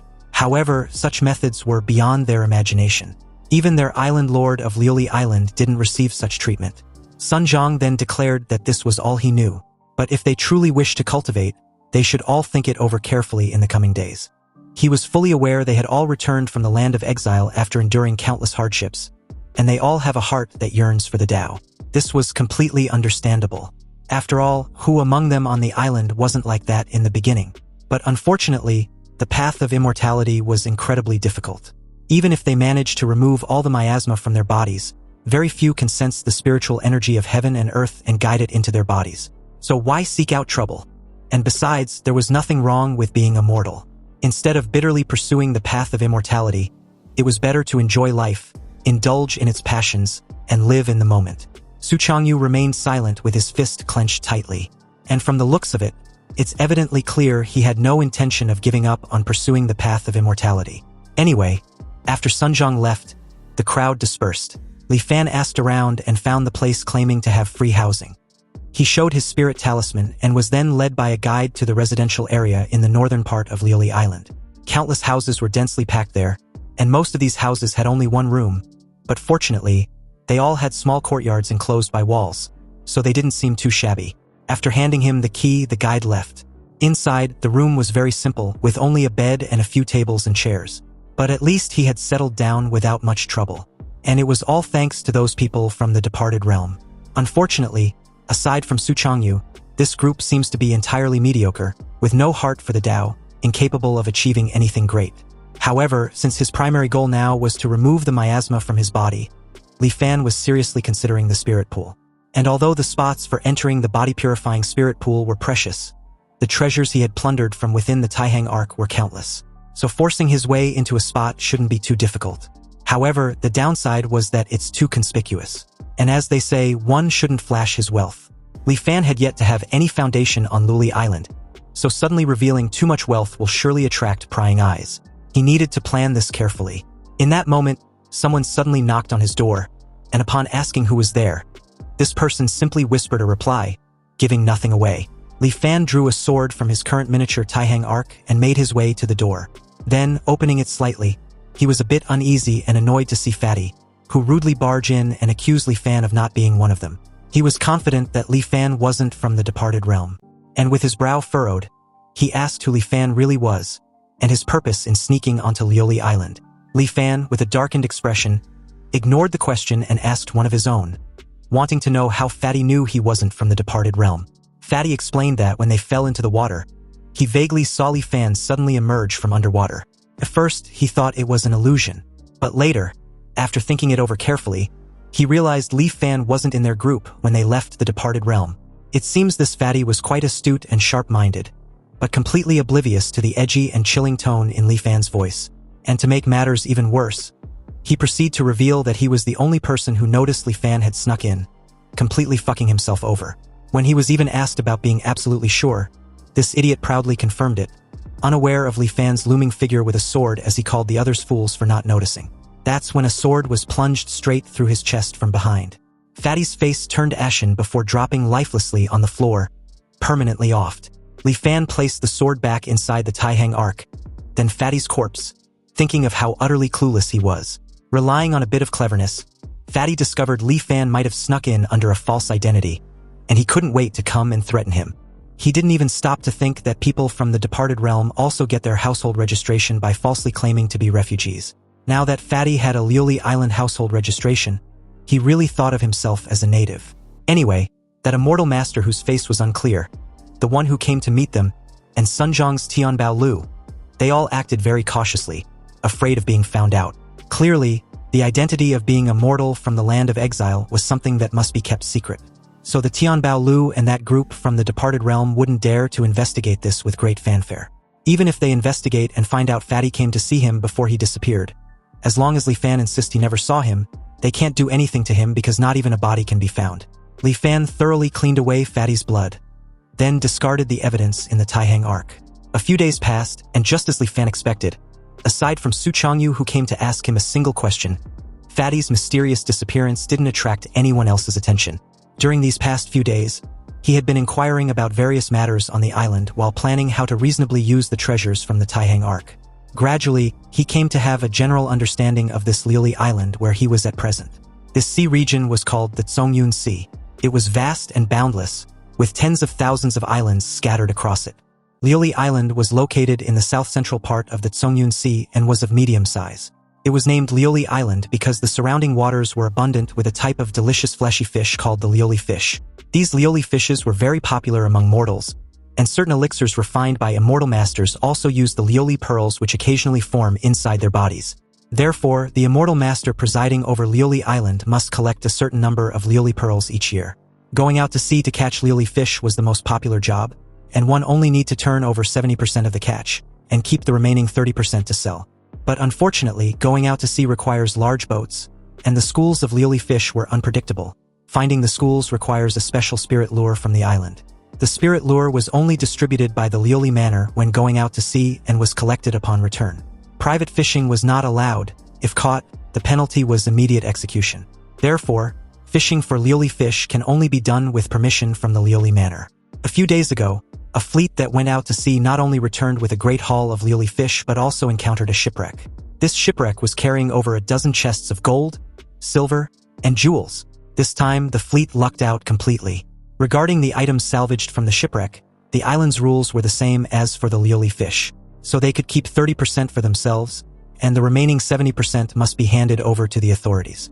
When this fleet returned to port, half of the island was in an uproar. Even the island's financial supervisor, Steward Chin, came to inspect it personally. Many people on the island began to pull strings privately, trying to secure a spot for the next sea voyage. So with this intel, Li Fan deduced that as long as he can go out to sea alone, he can launder the treasures from the Taihang Ark through a shipwreck. But the only difficulty was how to obtain the qualification to go out to sea alone. There were too many people on the island who want to join the fleet. So after some casual inquiries, he learned the means to do so. Apparently, the key was the island lord of Lioli Island who had 3 trusted aides: Steward Zhao, Steward Zhou, and Steward Qin. Steward Zhao was in charge of personnel, Steward Qin was in charge of finances, and Steward Zhou was in charge of security. But the vast majority of spots for the fleet's sea voyages were in Steward Qin's hands. Steward Zhao and Steward Zhou have always wanted to get involved, but Steward Qin has maintained tight control, only allocating 1 or 2 fleets to them. Li Fan suddenly remembered the day of the registration and how Steward Zhao's attitude towards him was different from the others. And although he didn't know the reason why, he reasoned that perhaps he should go see him. But Steward Zhao wasn't someone the current Li Fan could see just because he wanted to. So Li Fan decided to go through Sunjong of the Heavenly Treasure Tower. However, at the entrance, he was given the cold shoulder and ordered to leave immediately due to his status. The guard, firm with his words, wanted to know who Li Fan was to want to see Sunjong. Li Fan, accustomed to such treatment in the immortal Forsaken Land, wasn't deterred at all. But what really bugged him was how the guards made the decision without even asking for instructions, as if they already knew who he was. After all, since the Heavenly Treasure Tower was open for business, where was the logic in driving people away without even seeing them? Li Fan wondered if something had happened, changing the tacit cooperation between Sunjong and the people from the departed realm, which inadvertently caused Sunjong to turn hostile and ignore him by association. So after some inquiries, he found out what happened from the son of the Prince of Jinnan. Apparently, it turns out that in order to get rid of the miasma in his body as soon as possible, Su Changyu resolutely chose to become a test subject. And before leaving, he also signed his name on the 3rd remaining contract. With that, the 3 contracts were completed, and the contract document had completely dissipated. There were no longer any ties between the departed realm and Tianbao Lu. At this point, it's no wonder they suddenly turned hostile and deliberately avoided them. Li Fan just didn't expect Su Changyu to be so decisive.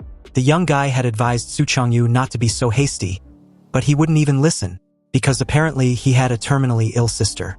And if it weren't to save her, he wouldn't have been so desperate. Li Fan, in deep thoughts, tried to think of another strategy. Although Sunjong chose to avoid him, he wasn't going to give up that easily. Judging by how he couldn't help but comfort Su Changyu that day, Li Fan reasoned that Sunjong was at least not a wicked man. And the reason he kept a cold face before was probably just that he didn't want to be too involved with mortals from the immortal Forsaken Land. After all, compared to strangers, he also preferred dealing with people whose background he knew a little about. So he returned once more and waited patiently in front of the Heavenly Treasure Tower. But upon seeing Li Fan, the guards were annoyed as they questioned if he was looking for death. Li Fan deliberately raised his voice just to pique the interest of the crowd, and explained that he came to do business with the Heavenly Treasure Tower, but it seems the guards want to drive him away without even talking. He then asked the panicked guard if this was how the Heavenly Treasure Towers treats guests. The immediate chorus of murmurs among the gathered crowd forced the guard's hand, so he rushed inside to relay Li Fan's message, and after returning with instructions, he quietly led Li Fan inside. Li Fan patiently took a seat in a guest room, and was served a cup of tea by a maid. Taking a sip, his expression suddenly changed to sheer delight after having a taste. But in that very moment, Sunjong walked in and mentioned that the tea was a Dayu's pale dragon. It grows on the submarine volcanic craters around Dayu Island, and there were only a dozen or so plants. Now, with the destruction of Dayu Island, the Dayu pale dragon had temporarily become a unique rarity. Li Fan maintained his smile upon hearing this, then replied that he seems to be lucky enough to bask in Elder Sunjong's light. Sunjong, with a stern look, reminded Li Fan that their matters of Dali were finished. There should be no more entanglements between him and anyone from the departed realm. So why had Li Fan sought him out for the second time? Li Fan explained that he had been misunderstood because he was indeed there to discuss a business deal. Nothing more. Sun Zhang couldn't help staring at Li Fan with a mocking smile. Aside from Su Changyu, he simply couldn't comprehend anyone else from the bunch having any beneficial deal. However, upon seeing the way Li Fan just simply stared back at him made him falter for a slight moment. The two held each other's gaze for a brief moment too long before Sun Zhang reluctantly pulled up a chair to take a seat. He asked Li Fan what business deal he wanted to discuss. And like a man far beyond his age, Li Fan calmly pitched his idea. He first asked if the Heavenly Treasure Tower was interested in a quota for the seafaring fleet. And Sun Zhang explained that every time the fleet goes out to sea, not to mention the treasures that can be salvaged, just the lioli fish and other marine specialties were enough to make a fortune. So if he was to say that their Heavenly Treasure Tower wasn't interested, then it would be a lie. However, the fleet quotas were firmly controlled by Steward Qian. Let alone their tower, even Steward Zhao can only get 1 or 2 spots. Li Fan was a newcomer after all, so what ability did he have to dare scheme for it? Li Fan wasn't the least bit rattled with this intel and simply asked for a meeting with Steward Zhao. His expression firm and determined. He added that he had his own way to persuade Steward Zhao if he was allowed to see him. A deafening silence suddenly ensues as Sun Zhang stared at Li Fan with a furrowed brow, his decision unclear as he tried to gauge the weight of Li Fan's words. Then, very abruptly, someone authoritatively interrupted, drawing the gazes of the two men. This person, the shopkeeper, was a young woman with a veil covering half of her face. She told Sun Zhang to simply let Li Fan see Steward Zhao. After all, it wasn't a difficult thing to do. However, if Li Fan fails, he would be chopped up and thrown into the sea to feed the fish. Sun Zhang immediately got up and respectfully offered his greetings as she gracefully took over. Li Fan spared no time offering his sincere gratitude, thanking her for the opportunity. But the shopkeeper simply brushed it off, almost amused. Since Li Fan seems to have some confidence, it didn't look like he was talking big. Li Fan replied that he always keeps his promises.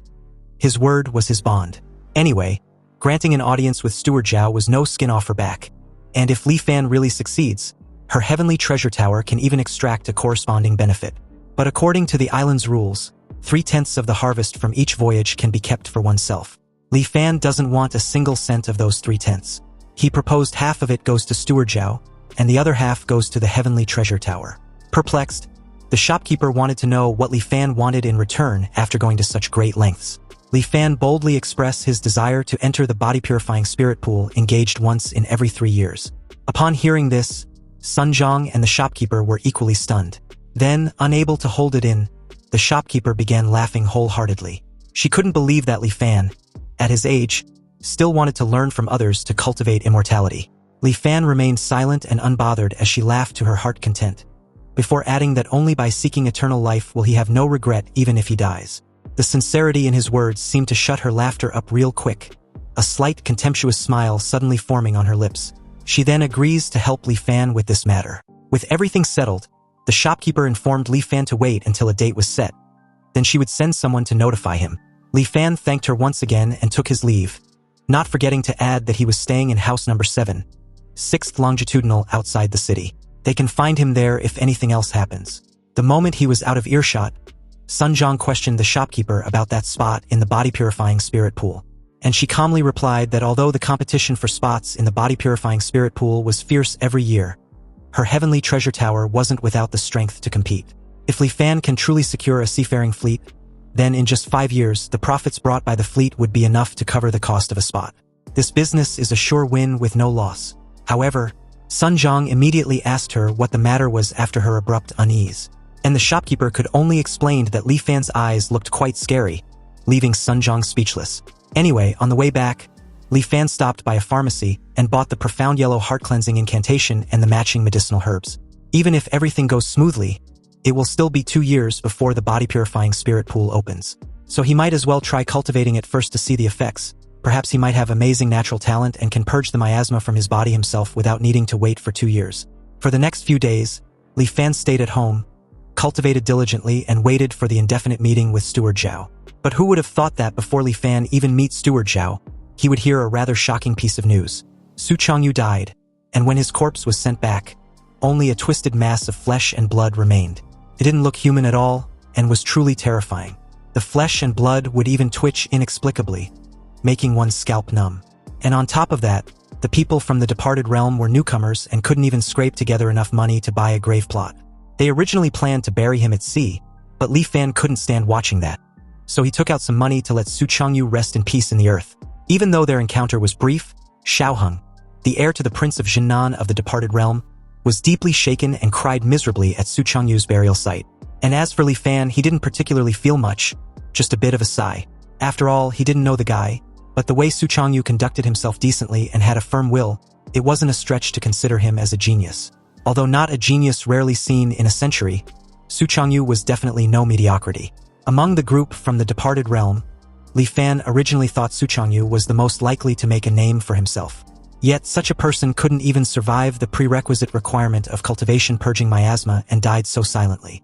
The path of immortality was truly difficult.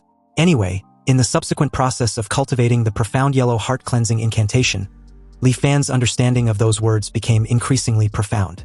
But facts proved that he wasn't some peerless genius either. For nearly a month, he lived in seclusion, cultivating this heart-cleansing incantation every day.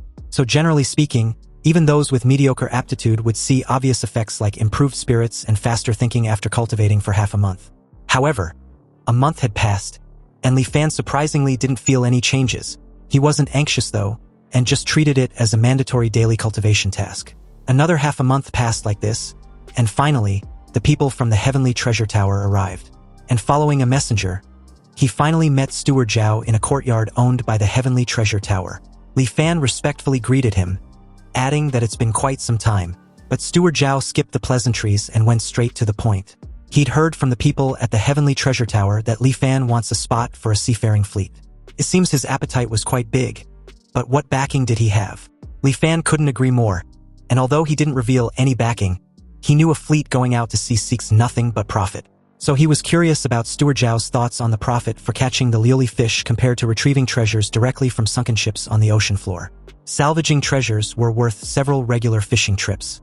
But the issue was how could one encounter such a good thing every time? Steward Zhao had been on this island for over a dozen years, and from his memory, there had only been a few scant times with major harvests. But Li Fan confidently declared that if he were to command a fleet, he can guarantee that every time they go out to sea, they will bring back a certain amount of treasure. With an intense stare, Steward Zhao calmly strokes his beard and unexpectedly admits that Li Fan didn't lie. Although Li Fan didn't talk big, he was genuinely curious as to how Steward Zhao actually managed to discern the truth in his words. Steward Zhao explained that he was born with a pair of unique eyes that can recognize talent and distinguish truth from falsehood. Just now when Li Fan spoke, he only saw a soft white light emitting from Li Fan's body, proving that his words were true and harbored no ill intentions. To think there is such a unique art. Li Fan was amazed and a bit surprised as he recalls their first encounter. On the day of registration, Steward Zhao's attitude toward him seemed slightly different from the others. It seems he saw something then. Steward Zhao only saw that Li Fan was extremely wealthy and had quite a bit of blood on his hands. Obviously not an ordinary person. That's why he was a bit polite to Li Fan, forming a good karma in passing. In that case, on the day of the registration, Steward Zhao must have also realized that Sunjong from the Heavenly Treasure Tower wasn't speaking the truth. However, whether what Sunjong said back then was the truth or a lie, with an immortal master presiding over the island, they weren't afraid of trouble. As long as a person minded his own business, nothing will happen to him. And besides, gathering refugees was also the immortal master's order. So if Sunjong can bring so many refugees to his Liuli island, how could he make things difficult for him? Anyway, with this intel, Li Fan was wondering if Steward Zhao could consider the matter of the seafaring spot since he could see that he wasn't speaking falsely. Steward Zhao took a seat and replied calmly, pointing out the obvious. Li Fan was a newcomer with no foundation, so if he rashly hand a fleet over to him, it will certainly cause much dissatisfaction. He rather proposed Li Fan goes with the fleet the next time they head to sea. If he really can salvage treasure every time he goes out, then in just a few trips the crew will surely be convinced through his abilities. At that time, Li Fan can take over the fleet justifiably. Li Fan thanked Steward Zhao, and also complimented his thorough way of thinking. Back at the Heavenly Treasure Tower, the shopkeeper was absolutely shocked and bewildered to hear that Li Fan actually managed to convince Steward Zhao so easily. With a confirmation from Sunjong, the shopkeeper was now totally convinced Li Fan wasn't talking big, and indeed had the confidence to secure the fleet. At the same time, Sunjong also began to wonder what backing Li Fan actually had. The shopkeeper then instructed Sunjong to send Li Fan the title deed for the vacant courtyard on East Street in the city. This absolutely stunned Sunjong, who couldn't comprehend what he just heard. They spent a fortune to acquire that courtyard, preparing to use it to bribe Steward Shin. How can they just let Li Fan have it so cheaply? And even if they were to give it to him, they should wait until he helps them secure the fleet first. The shopkeeper, firm with her decision, instructed Sunjong to just do as he's told. If they really wait until then, a mere small courtyard won't be enough to befriend Li Fan. Sunjong sent someone to deliver the title deed to Li Fan, and Li Fan naturally didn't refuse the gift. Since he didn't have much to pack, he moved into the courtyard house on East Street that very day. Compared to the slums outside the city, the environment of this courtyard was more than just a little better. Afterwards, he politely declined the few maids sent by the Heavenly Treasure Tower. He settled down there quietly, waiting for the next time the fleet would set sail. Originally, Li Fan thought it wouldn't take long, but who knew an unforeseen event would push the date of the departure into the indefinite future. A massive windstorm hit Lioli Island, destroying everything in its immediate surroundings. It was so destructive that Li Fan could feel the tremors inside his new home all the way in the city. Alarmed by this disaster, he rushed outside to his courtyard, only to be startled seeing several strong storms just behind what appears to be some sort of a formation. And just outside the formation, the destructive power of the raging windstorm with little to no rain or snow was evident to see. Unlike Dayu Island, which got wrecked by a similar windstorm not long ago, Lioli Island is fortunate to have an immortal master who informed the islanders that the Grand Protective Formation had been activated, so there was no need to panic. They should simply hide inside their homes and not come out until everything quieted down. The residents of Lioli Island began praising and practically worshipping the immortal master as a merciful being.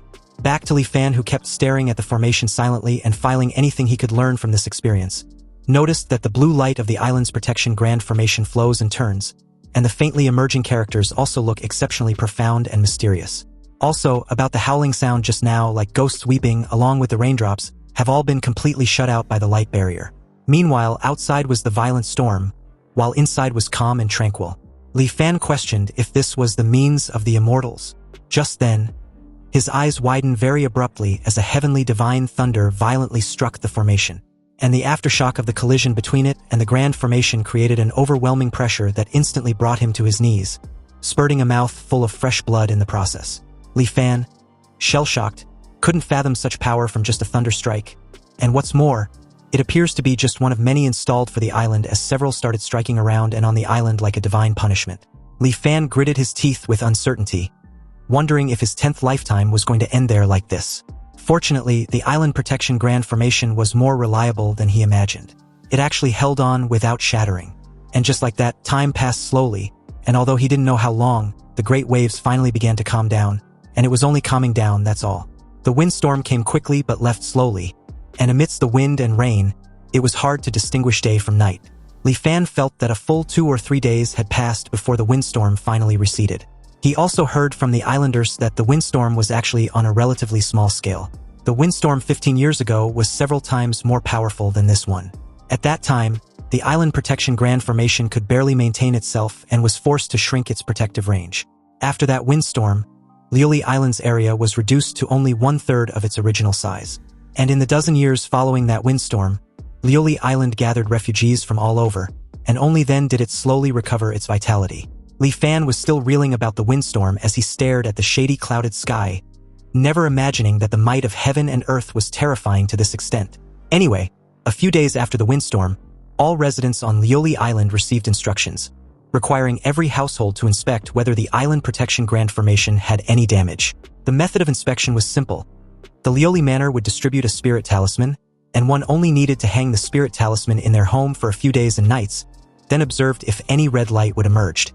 The Island Protection Grand Formation had 367,800 nodes, so they must ensure that there are no abnormalities in any of them.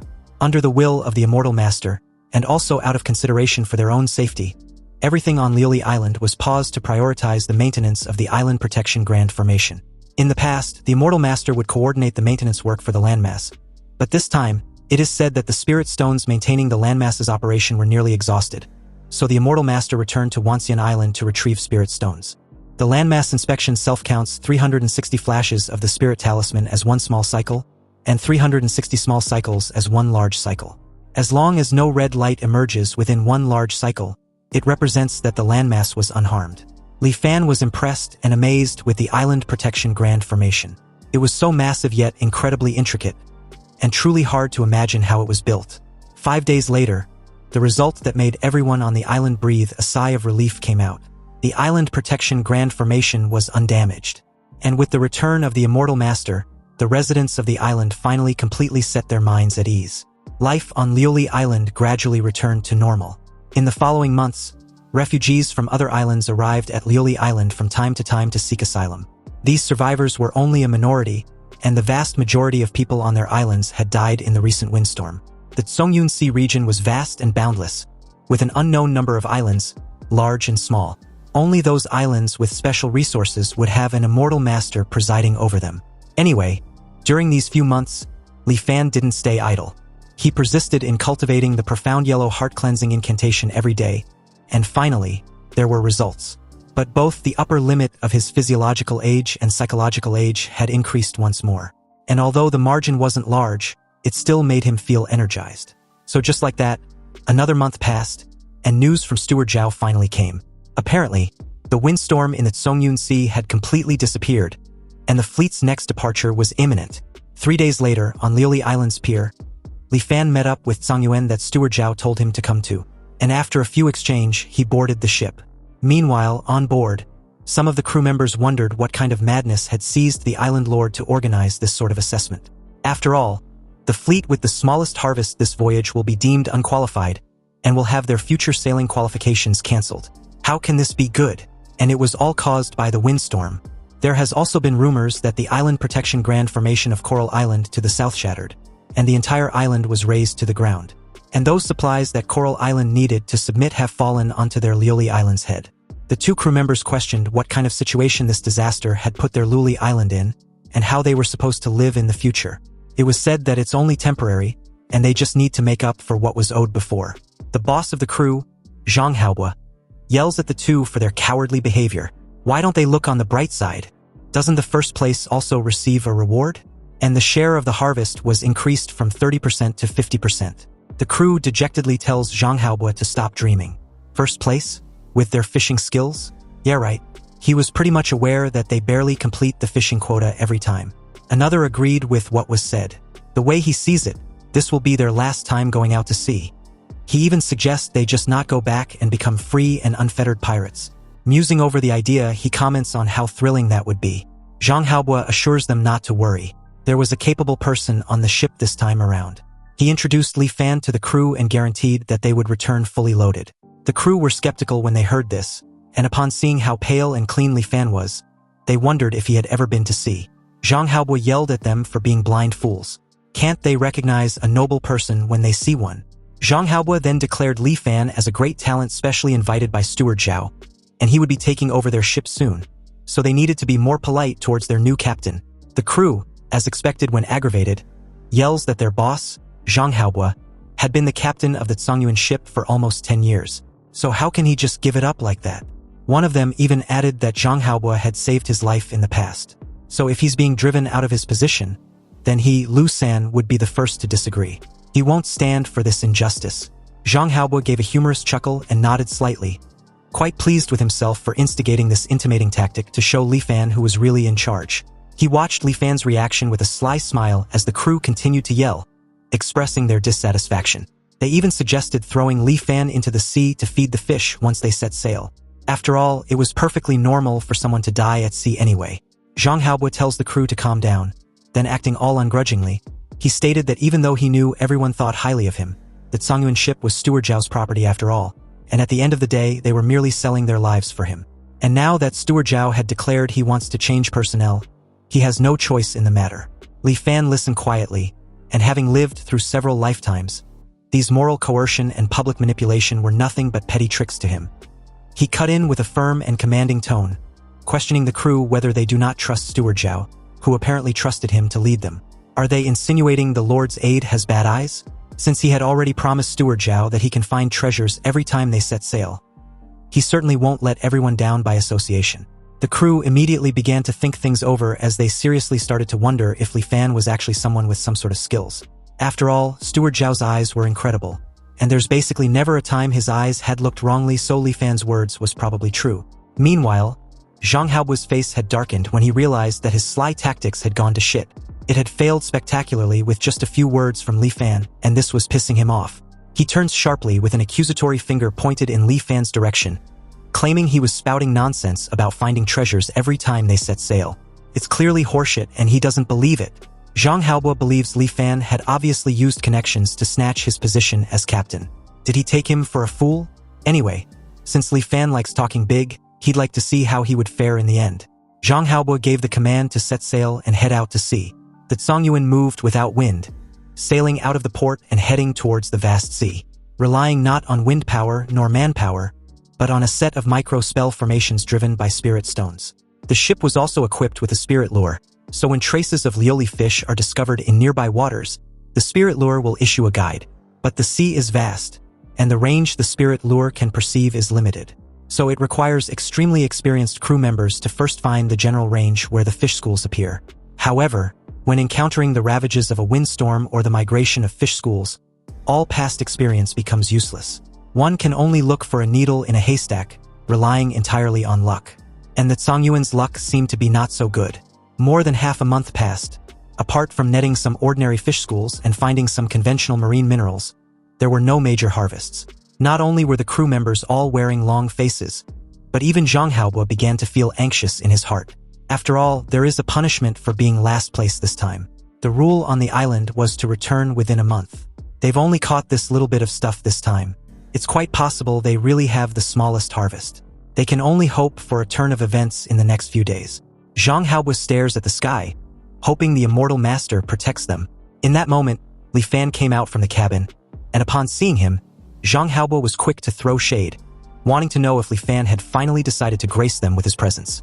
If it weren't for his daily meals, Zhang Haobu would have thought Li Fan had died in his room. Li Fan simply requested for a small boat because he'd sensed sunken treasures nearby. Zhang Haobu, completely gobsmacked, screamed in absolute disbelief. He began to stutter, questioning Li Fan if he was joking. But once again, Li Fan just instructed him to quickly prepare a small boat for him.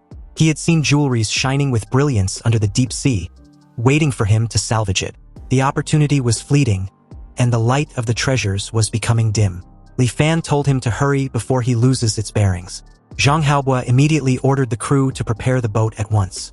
And in just a few minutes, the small boat was prepared with Li Fan on board.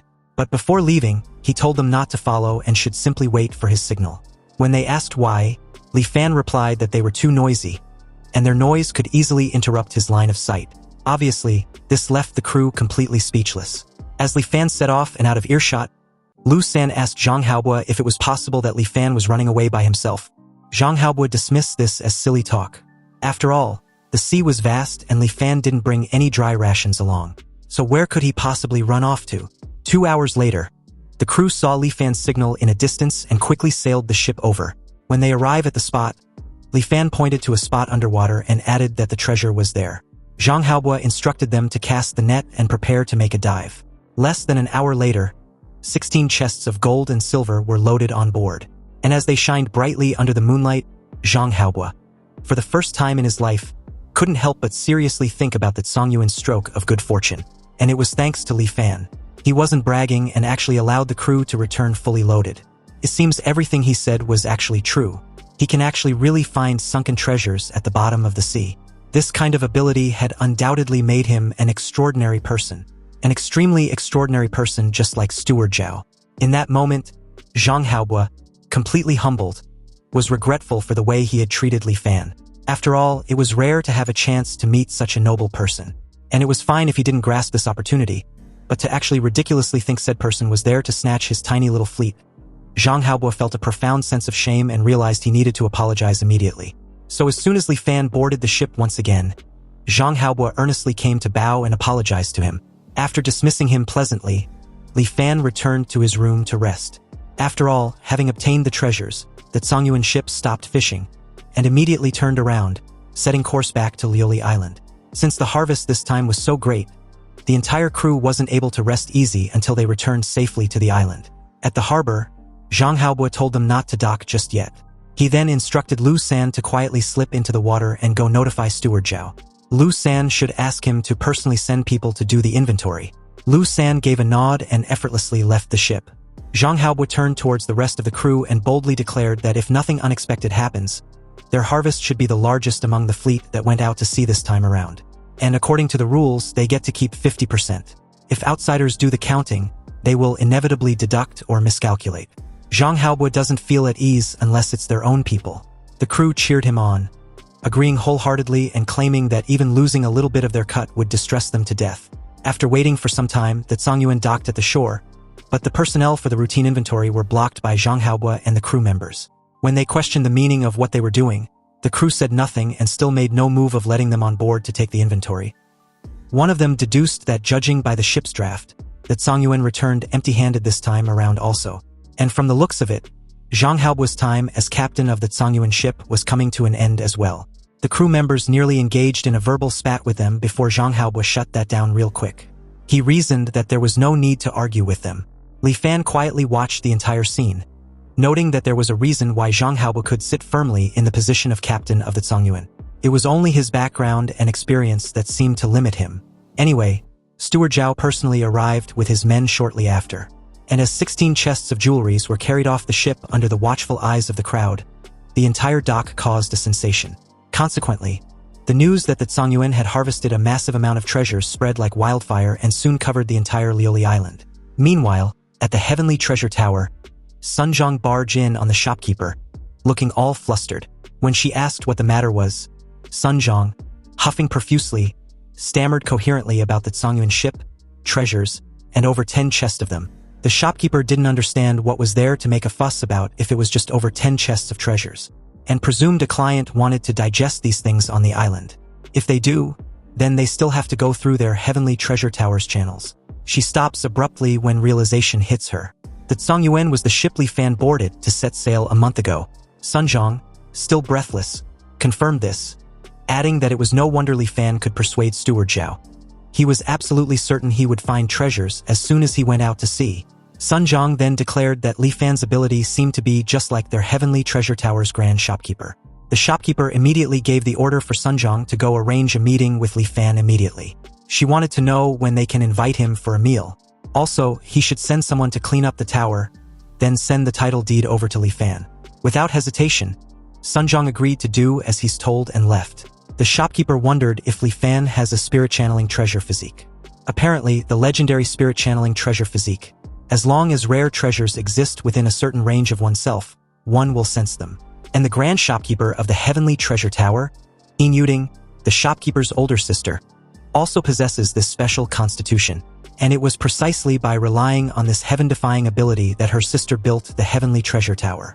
This large-scale chamber of commerce now spans the Zhongyuan Sea from nothing over the past dozen years. And to think that another spirit-channeling treasure physique had appeared now was truly surprising and unexpected. As the scene shifts to Steward Zhao's manor, Li Fan had paid him a visit. Steward Zhao first praised Li Fan. He truly was extraordinary. Fishing up 16 chests of treasures on his first time out to sea, Li Fan really gave him a huge surprise. The harvest this time was indeed substantial, but Li Fan was afraid it will be hard to get this much in the future. Steward Zhao agrees with this assessment. That stands to reason. How could one have such luck every time? However, just relying on the harvest this time around is enough for him to operate a separate fleet for Li Fan. Upon hearing this, Li Fan thanked him for the opportunity. Anyway, Steward Zhao heard that Li Fan had racked his brains just to seek a spot in the body-purifying spirit pool. Li Fan confirmed that it was precisely so.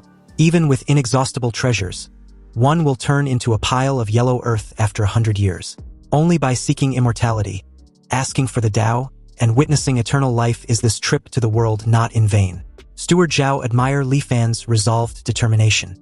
To still have a heart that yearns for the Tao at his age, he admits he's inferior to him.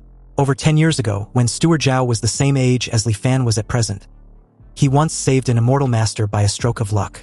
The immortal master asked if he was willing to follow him to cultivate, but Steward Zhao knew he had long passed the best age for cultivation. Even if he cultivated, he might not achieve anything. Moreover, the older one gets, the more deep-rooted the miasma in the body becomes, and the more painful it is to remove. Now, as he gets older, he vaguely feels regret.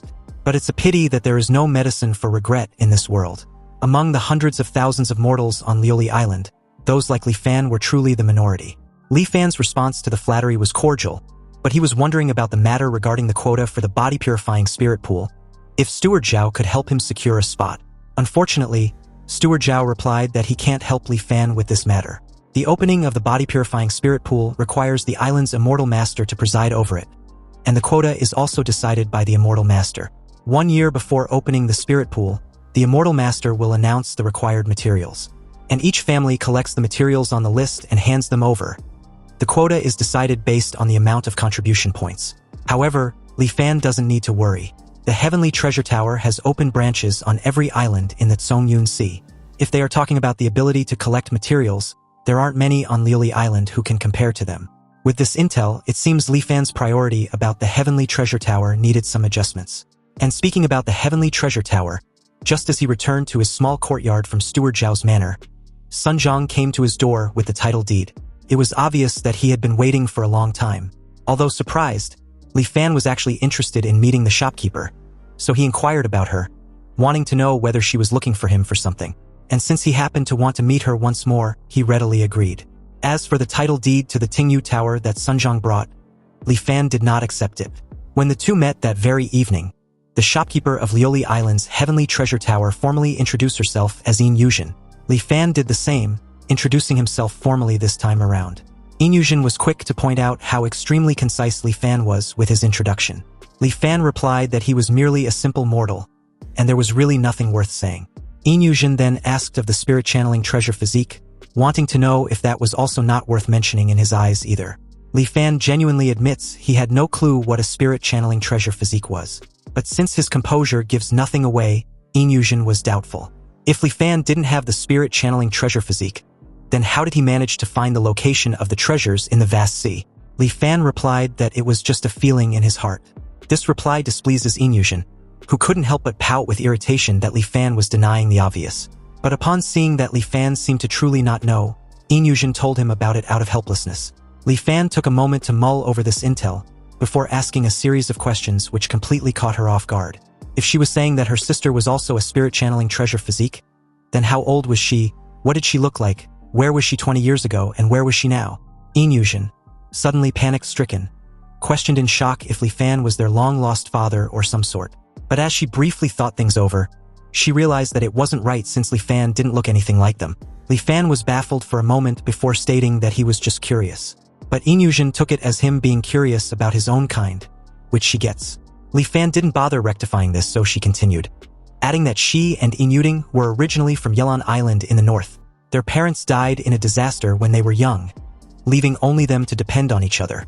In Yin Yuzhen's memories, she and Yin Yuzhen could only rely on begging to survive every day, never knowing where their next meal would come from. But starting from a point she can't recall, her sister could always find various valuable things in different places. So their days got better day by day. Then later on, Yin Yuzhen established the Tianbao Lu single-handedly. Now it's a pity that she hadn't seen her for several years. Li Fan asked where she had gone to, and Yin Yuzhen explained that 3 years ago, Yin Yuzhen was chosen by a passing immortal master and taken away. At the beginning, she would send people to bring them messages to say she was safe. But later, they never heard any news from her again.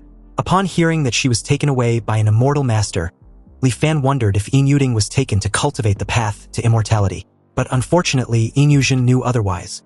If only that were true, because apparently in the letters Yin Yuzhen sent back previously, she used a secret code only the two of them understood to tell Yin Yuzhen that her current situation was very dangerous, and if she stopped contacting her, it meant she might have met with misfortune. Yin Yuzhen also told her not to look for her either. Li Fan questioned if this trouble was invited by her special physique.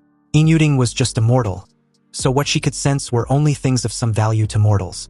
And these treasures, in the eyes of those immortal masters, were no different from scrap metal. It wasn't like no immortal masters noticed Yin Yuzhen's special physique before, but none of them took it seriously. Yin Yuzhen still doesn't even know why her sister was taken away by that last immortal master.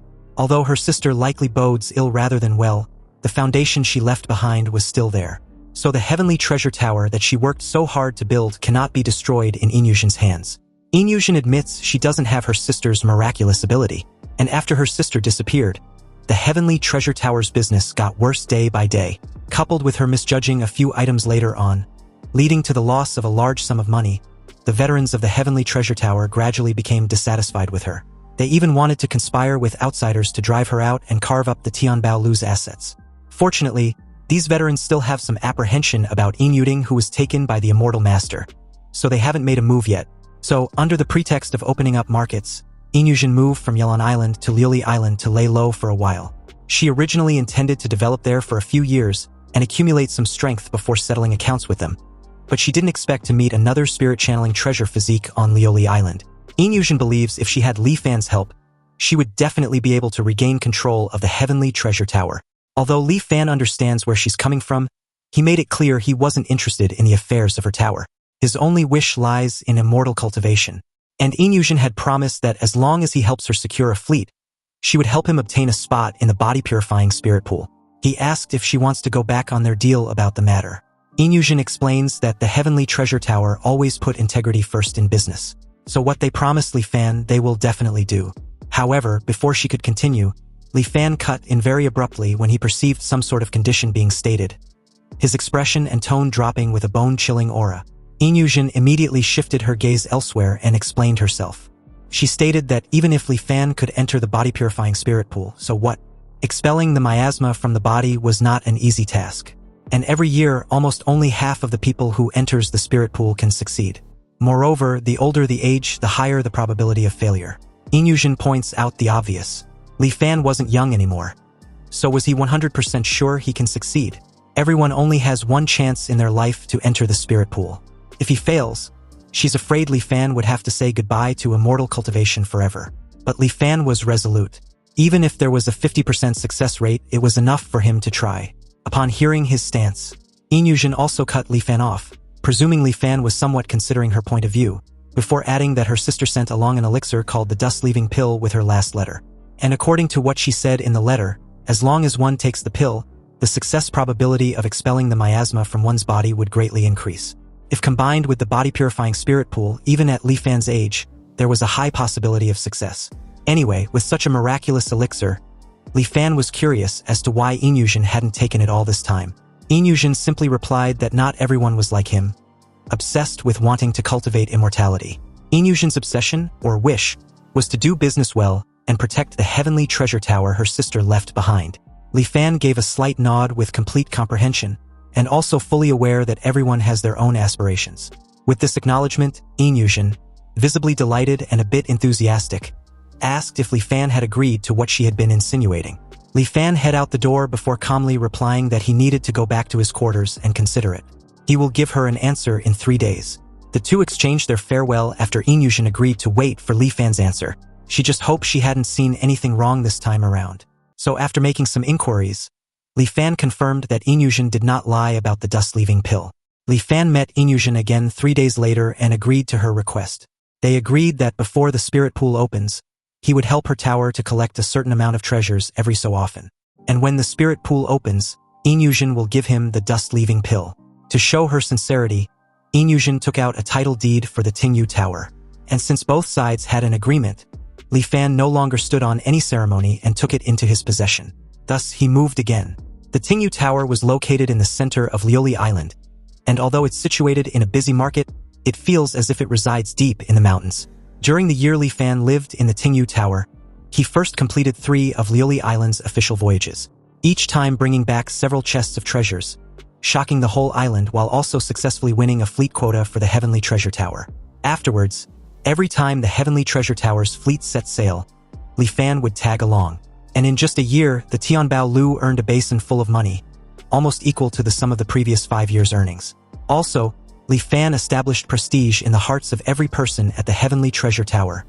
Everyone viewed him with both respect and fear. Li Fan also did not slack off on the matter of cultivation either.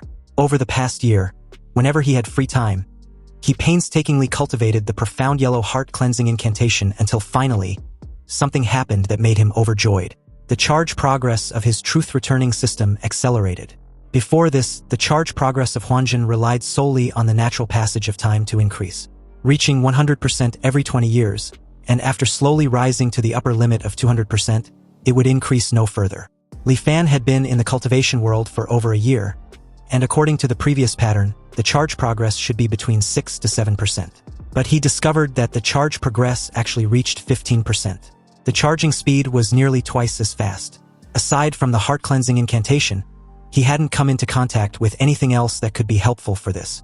So the only explanation was that cultivating the profound yellow heart-cleansing incantation, which can apparently accelerate the charge progress of his truth-returning system. Also, besides the charge progress, the upper limits of his physiological age and psychological age had both seen significant growth.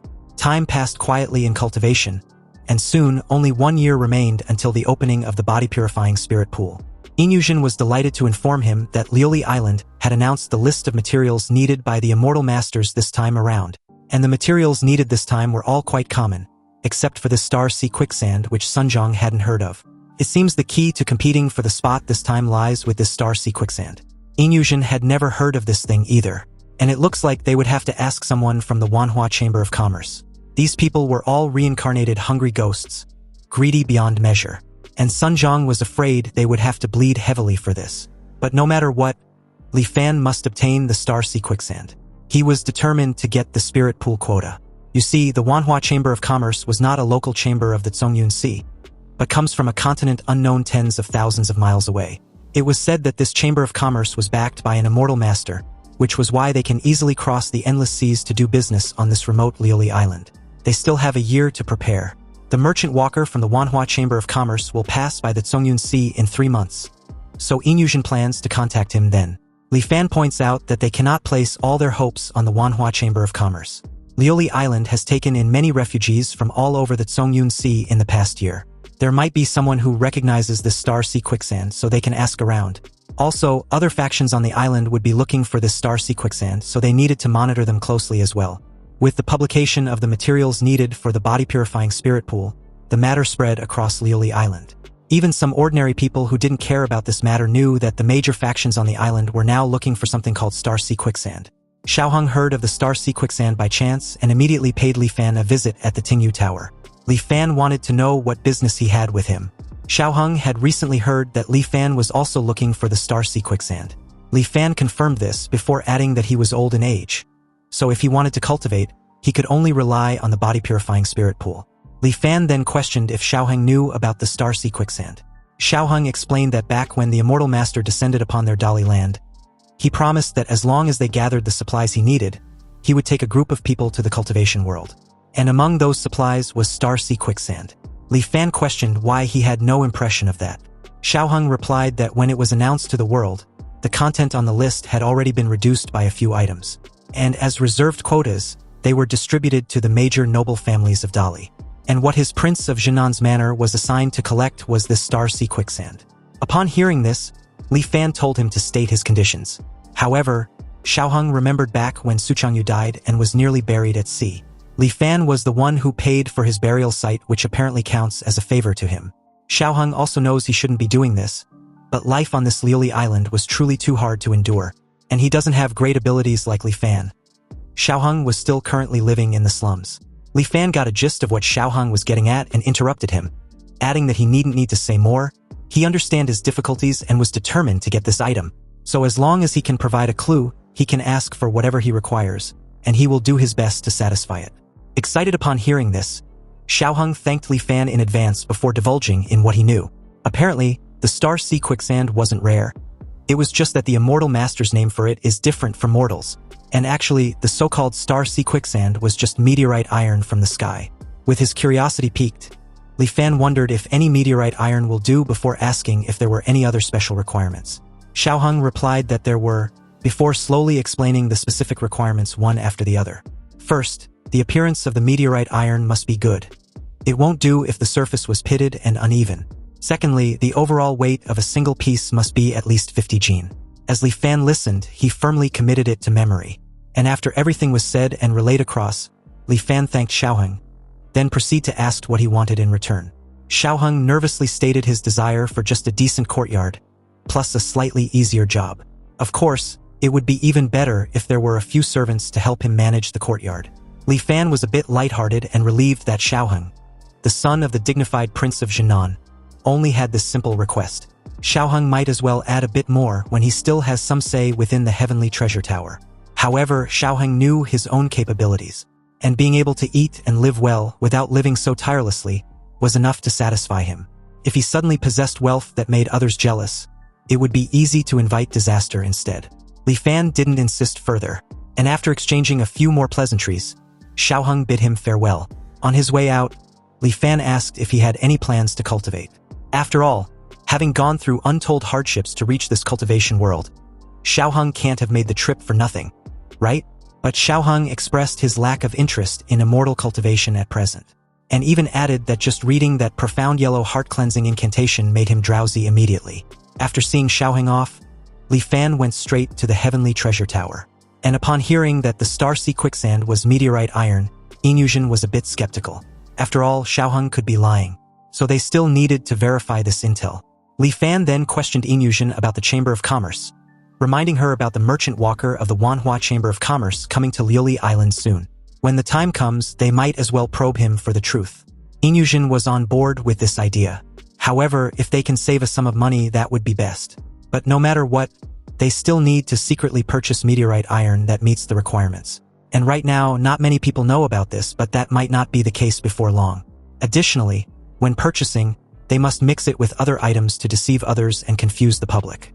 At the same time, they can order people to release fake news about star sea quicksand in the market to muddy the waters. Inyushin was delighted and impressed with Li Fan's way of thinking, cementing her initial thoughts of him not being a simple mortal. Before, she only knew Li Fan had the spirit-channeling treasure physique, but didn't expect him to also have a foolproof strategy for everything. Inyushin was now very curious as to what Li Fan did before coming to Liuli Island. Li Fan simply replied that he just taught people how to read. Once again, Inyushin pouted with irritation. Obviously, she didn't believe this horseshit reply. Anyway, Li Fan took his leave, and on his way, he mentions leaving everything in Inyushin's hands since he still needed to cultivate. Unless there was a special situation, he didn't want to be disturbed. And by the way, he wants the matter he promised Xiaoheng handled as well. Inyushin felt that everything related to Li Fan seemed to always yield promising success. But how can even a small matter like helping Xiaoheng be of great auspiciousness? Has her seeking good fortune and avoiding evil malfunctioned? You see, ever since Inyushin was young, she had been able to foresee the auspiciousness and ominousness of events. And although she doesn't have the ability to sense treasures like her sister, since meeting Li Fan, her premonitions for every task he had assigned have shown signs of great auspiciousness.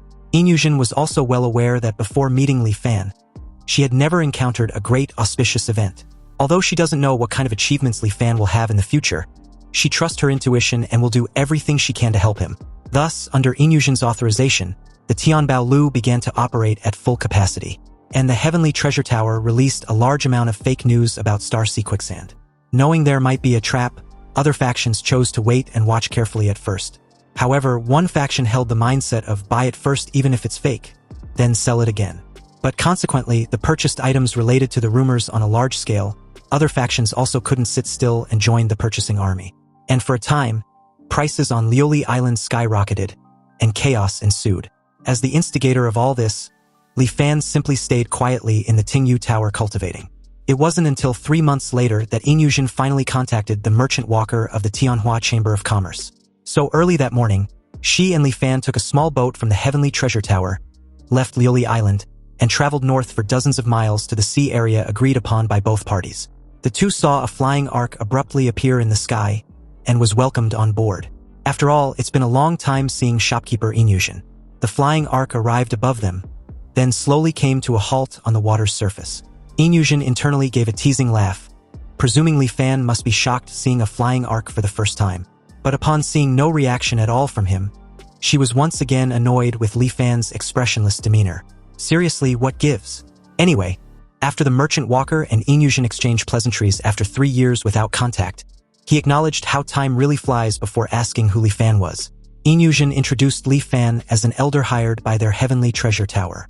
Upon hearing this, the merchant walker formally introduced himself to Li Fan, before telling Inyushin about the need to go check the goods first because he was afraid that after this time around, it will be difficult for them to meet again. Inyushin immediately asked what the guy meant by that. Had some unforeseen incident occurred? The merchant walker replied that he didn't know the specific reason either.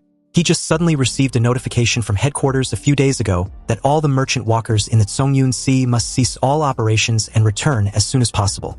If he hadn't already scheduled this trade with Inyushin, he would already be on his way back. So they cannot delay this transaction and must make haste. Inyushin was a bit uneasy with this news, because the reason the Heavenly Treasure Tower has been flourishing on Liuli Island was the fact that it was backed by the Manhwa Chamber of Commerce.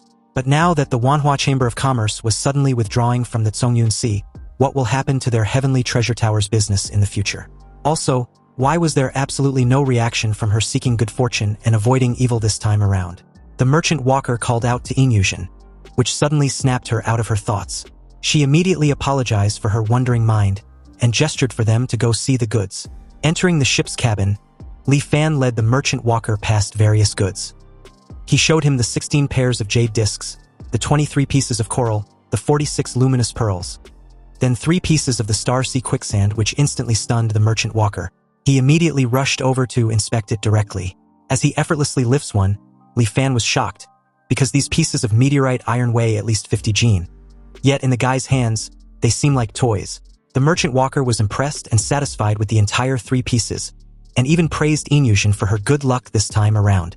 To think she actually collected such fine items as Star Sea quicksand was truly impressive. But unbeknownst to the merchant walker, he had indirectly confirmed Xiaoheng's intel to be accurate, as Li Fan and Inyushin stared at each other with obvious delight.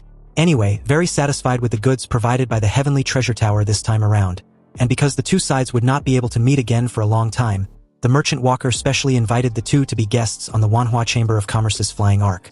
After Li Fan and Inyushin had eaten and drunk their fill, the merchant walker led them to the warehouse of the flying ark, leading them to all things he bought while visiting various islands in the Tsungyun Sea.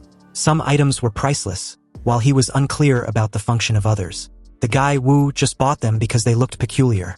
Anyway, if the two are interested, they can pick a few items from among them. Inyushin was ecstatic upon hearing this, her eyes practically lighting up like stars. With her seeking good fortune and avoiding evil, wasn't coming there like a rat falling into a jar of rice? Li Fan watched Inyushin's gleeful expression and couldn't help sighing with amusement. To him, since all the items present were mortal treasures, they hold no interest for him. But seeing Inyushin's eager look, he supposed he would accompany her for a stroll. The merchant walker Wu informed them that they had the time of 1 stick of incense to dig in. Inyushin comments on a jade bracelet, deeming it as a beautiful piece. And Li Fan added that the material wasn't bad either. Anyway, after 300 years of cycles, Li Fan had lost interest in all mortal treasures. So as long as the item wasn't related to immortal cultivation, he didn't care about any of it. But upon picking out a blue pearl to pass the time, his eyes widen in shock as his system informs him that it had detected a chargeable item. Obviously, the blue pearl was a wondrous item of heaven and earth, the Songhai pearl of nascent level. The system then gave him the option to recharge the item or not. Li Fan was still reeling about the fact the item in his hand was actually a wondrous item of heaven and earth that was still incubating and hadn't fully formed yet.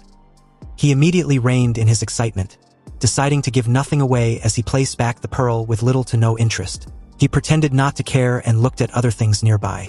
Until the merchant walker announced that time was up, he didn't spare another glance at that Songhai pearl. Inyushin asked him if he really wasn't going to pick a few items. After all, it was rare for the merchant walker to be so generous, and this opportunity won't come again. Wu placed a hand on Li Fan's shoulder and laughed, agreeing with Inyushin. There was no logic in entering a treasure mountain and returning empty-handed. Wouldn't that be looking down on him? Since the merchant walker was insistent, it would be impolite to refuse. Li Fan gestured to the Songhai pearl and a jade tree statue as his items of selection. Wu even praised him for having a good eye. He added that he found the ancient tree jade statue on a desolate island in the northernmost part of the Tsungyun Sea. Apparently, this jade statue was worshipped by a primitive tribe on the island for thousands of years and is quite miraculous. If a normal person keeps it at home, it has the effect of calming the mind and strengthening the body. Li Fan then asked of the Songhai pearl, and Wu simply replied that he bought it from a fisherman on Luyun Island. Li Fan stared at the pearl with evident curiosity. Anyway, at this point, both sides concluded the transaction, and the Tianhua Chamber of Commerce obtained a large batch of treasures, while Inyushin obtained a large amount of gold and silver as well as a few treasures. On the way back, although Inyushin had a full harvest, it was still hard to hide her worry. Li Fan questioned if she was worried about the Heavenly Treasure Tower's future business, and Inyushin confirmed his guess. Without the Manhwa Chamber of Commerce, they would lose a crucial sales channel. Inyushin simply didn't know why they would suddenly withdraw from the Tsungyun Sea. Li Fan assured her not to overwhelm herself with worry. When a cart reaches the mountain, there will be a way through. Anyway, arriving at Liuli Island at night, Li Fan immediately returned to the Tingyu Tower. His original intention for the trip was just to verify if the Star Sea Quicksand was indeed a meteorite iron. But he didn't expect to obtain such a treasure. Encountering the Songhai Pearl was truly a pleasant surprise. Li Fan just didn't know what was special about it, and why this tiny bead was named Songhai. He wondered if the reason could be that it truly contains an ocean inside. A sudden rustling and a knock outside his door made him alert. It wasn't even dawn yet, so he wondered who had come to disturb him at this hour. Li Fan pulled out a short knife before asking who the intruder was, and it turned out to be none other than Xiaoheng, who urgently wants to talk with him. Li Fan opened the door and welcomed him inside for a chat. The very moment he entered, Xiaoheng frantically told Li Fan that the matter concerning them being smuggled to Luili Island from the departed realm had been leaked. Li Fan wanted to know who made the news public, but Xiaoheng didn't know. And now everyone on the island knows they weren't natives of the cultivation world, but came to Luili Island by being smuggled through the Tianbao Lu. It was also said the Immortal Master was furious and plans to arrest and kill them all. Li Fan briefly mulled over what he just heard and told Xiaoheng not to worry, because it didn't seem like a serious issue. Puzzled, Xiaoheng asked why Li Fan had assumed that. Li Fan calmly explained that if the Immortal Master really wanted to kill them, their heads would have been separated from their bodies long ago. And besides, why would he let them hear the news and discuss countermeasures? The way Li Fan sees it, this matter wasn't directed at them, and the target of the person spreading the news seems to be the Heavenly Treasure Tower. So without explaining too much to Xiaoheng, Li Fan hurriedly went to the Heavenly Treasure Tower. And obviously Inyushin also received the news. Apparently, the various forces on the island already know that the fake news about the Star Sea Quicksand was the Heavenly Treasure Tower's doing. And these people weren't resigned to it, so they spread the news about the tower secretly running a business of smuggling mortals. Clearly, they just want them to hand over some Star Sea Quicksand. Fortunately enough, they took the initiative and collected an adequate amount. So they might as well throw out a portion of it and let them fight like dogs eating dogs, scrambling against each other. This will definitely make them start fighting among themselves pretty soon. 3 days later, the Heavenly Treasure Tower arranged a meeting with the various forces on Luili Island and put forward the following requirements. Thus, they had agreed to hand over a portion of the Star Sea Quicksand, but the other parties needed to provide materials of equal value in exchange. At the same time, how the Star Sea Quicksand should specifically be divided among the families was up to them to decide. Finally, they must ensure one spot for the Heavenly Treasure Tower in the body-purifying spirit pool. This condition wasn't very harsh, so after discussing for a while, both sides quickly reached a settlement. And after paying the price of several dozen pieces of meteorite iron, the Heavenly Treasure Tower successfully extricated itself from this chaotic vortex. Then, almost on that very day, the rumors about smuggling on the island vanished without a trace. Time flew by, and the day the spirit pool was to be opened finally arrived. After giving Li Fan the dust-leaving pill, Inyushin urged him to hurry up and take it. But Li Fan, upon waiting for a long time for this day, felt like the entire thing was unreal. After that day, he would finally have the chance to dispel the miasma from his body and officially step onto the path of immortal cultivation. Anyway, after taking the dust-leaving pill given to him by Inyushin, Li Fan entered the spell formation in the center of Luili Island under the guidance of a special personnel. There were a total of 13 people entering the central spell formation, and except for him, they were all teenagers. In an instant, their surroundings became completely different. In a flash, they went from a bustling market to deep mountains. Trees were lush and green all around, and distant peaks were wreathed in mist, with mountain ranges rising and falling. Looking up, the mountain peak was hidden in thick clouds and mist, nowhere to be seen. The group climbed up the stone stairs for 4 hours without stopping. And these youths all had impressive physiques. So after climbing for so long, they didn't even pant once. But as for Li Fan, since he was not young anymore, he was already panting heavily and could strictly just manage not to fall behind. After another 2 hours, they finally reached the summit. The summit was just a small clearing. The crowd stood scattered around, making it a bit crowded. This peak was the highest point among the mountains. Looking around, there was nothing but a vast, white sea of clouds. The wind howled, the sea of clouds rolled, and occasionally mountain tops revealed themselves like islands. The Immortal Master suddenly appeared out of nowhere and asked for their thoughts about the scenery. The guardian of Luili Island, the Immortal Master Hijinghao, gave a stiff smile as the crowd greeted him respectfully. They then followed it up with the usual flattery before answering that the scenery was superb. It was truly an immortal holy land, and they've never seen such a wondrous sight. It even makes their hearts surge with excitement. The crowd immediately cleared a path as Hijinghao gracefully approached the cliff. He mentions that when he first came to Liuli Island, the height of this peak was at the bottom among the mountains, far below the sea of clouds.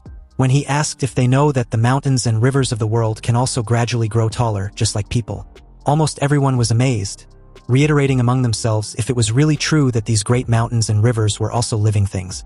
He Jinghao continued, explaining that some of these great mountain peaks seem towering, but their fate had actually ended, and they cannot advance another step in their entire lives. Some were merely small earthen mounds right now, but they have infinite potential. Who is to know if, in some years, they won't grow into pillars that support the heavens, just like this Shaowei mountain. Back then it was unremarkable, but in just a few decades it can now look down upon all the other small mountains. Of course, the majority are like the countless peaks beneath this sea of clouds, destined from beginning to end to only serve as foils, silently looking up at the peaks above the clouds. So if mountains were like this, then what of people? Anyway, as of today, they were fortunate to step into the spirit pool and wash away the miasma from their bodies. But whether they can step onto the immortal path, or even have hope for the great Tao of longevity, and what achievements they would have in the future, all depends on their own fortune. No matter what happens in the future, today they must go all out. Now that he had said all he needed to say, they can all go now. This left the crowd confused, and a young guy respectfully asked where the body-purifying spirit pool was located. To everyone's surprise, the immortal master gestured ahead and replied that it was right off the cliff. The group was hesitant until another young guy questioned whether the immortal master was joking. That must surely be the case, wasn't it? He Jinghao just gave a heavy sigh, and with a simple gesture of his hand, the guy's head was detached from his body in an instant. The head flew off with blood splattering everywhere. And upon seeing this gruesome scene, the entire group, with the exception of Li Fan, immediately got scared shitless. Clearly the young guy had been used as an scapegoat for the others to fall in line and learn a very memorable lesson. They immediately got on their knees and kowtowed to the immortal master, begging for their lives to be spared. They pleaded to be forgiven for their insolence, and promised not to dare question him again.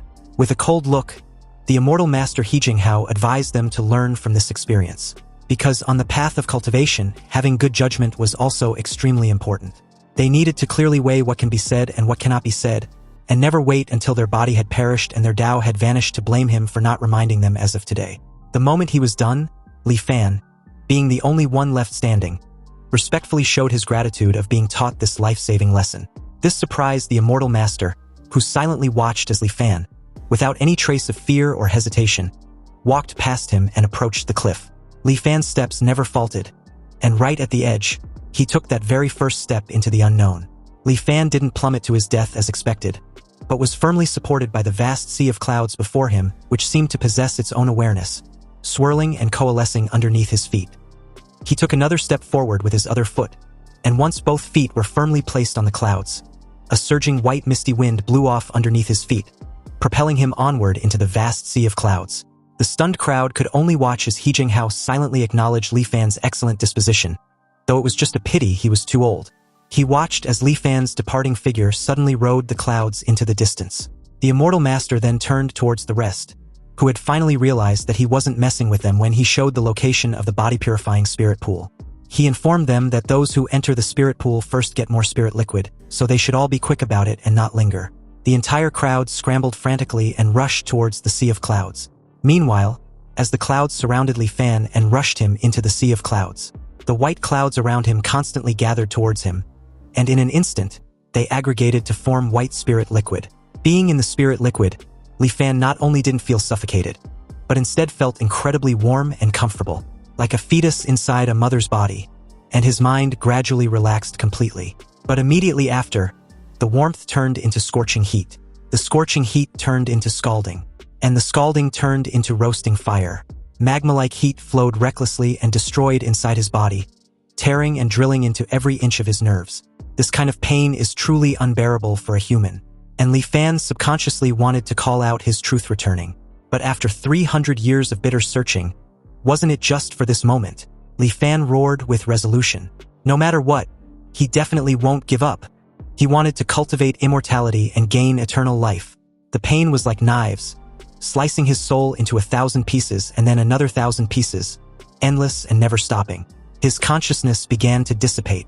Even at this moment, the obsession in his heart made him hold on, and he did not activate the truth returning.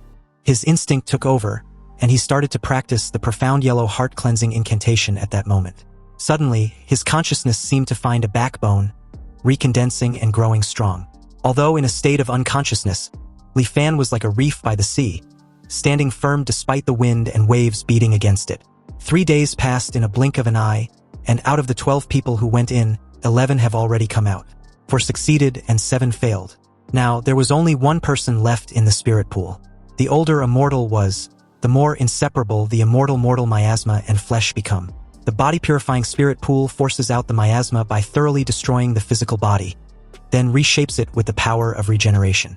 The pain experienced during this was unimaginable. Yet, at such an age, Li Fan had actually lasted for 3 days under this ravaging experience of the spirit pool. He Jinghao was genuinely stunned by Li Fan's will. It was simply unexpected. He also deduced that if Li Fan succeeds in purifying his body, cultivating to the foundation establishment stage will certainly not be a difficult matter, perhaps even the golden core stage. Another 3 days passed, and at this point, the immortal master was totally gobsmacked.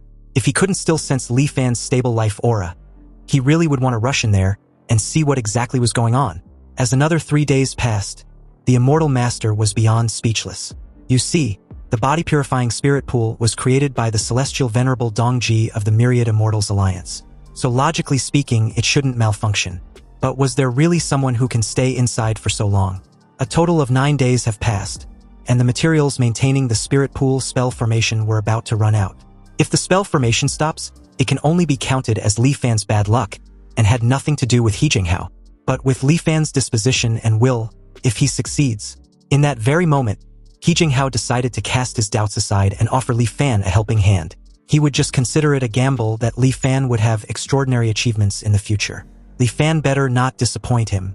So with that, He Jinghao formed a series of hand seals, and one after another, items he secretly saved for himself flew out of his storage item, vanishing into the depth of the sea of clouds. After another 2 days passed, the churning sea of clouds finally began to calm. The white clouds danced and clustered together as it carried Li Fan back to the peak of the mountain. And upon sensing no immortal mortal miasma in Li Fan, He Jinghao laughed wholeheartedly and congratulated him. From now on, his shackles were gone, and there was hope for eternal life. Li Fan, puzzled for a moment there, was baffled as to why He Jinghao was being so polite and enthusiastic towards him. Since he wasn't aware, He Jinghao informed him that he stayed inside the body-purifying spirit pool for a full 11 days. Due to this, the formation materials were going to run out long ago, and it was him who spent a fortune to add more to help him. Li Fan was completely shocked by this, and He Jinghao, upon seeing Li Fan's dumbfounded look, added that everyone left after the first 3 days. But unbeknownst to He Jinghao, the reason Li Fan was still shocked after knowing his duration in the body-purifying spirit pool was his current psychological age. Its limit had broken through the 100 mark. And what's even more exaggerated was the psychological age limit. It actually almost doubled directly, reaching over 2,000 years.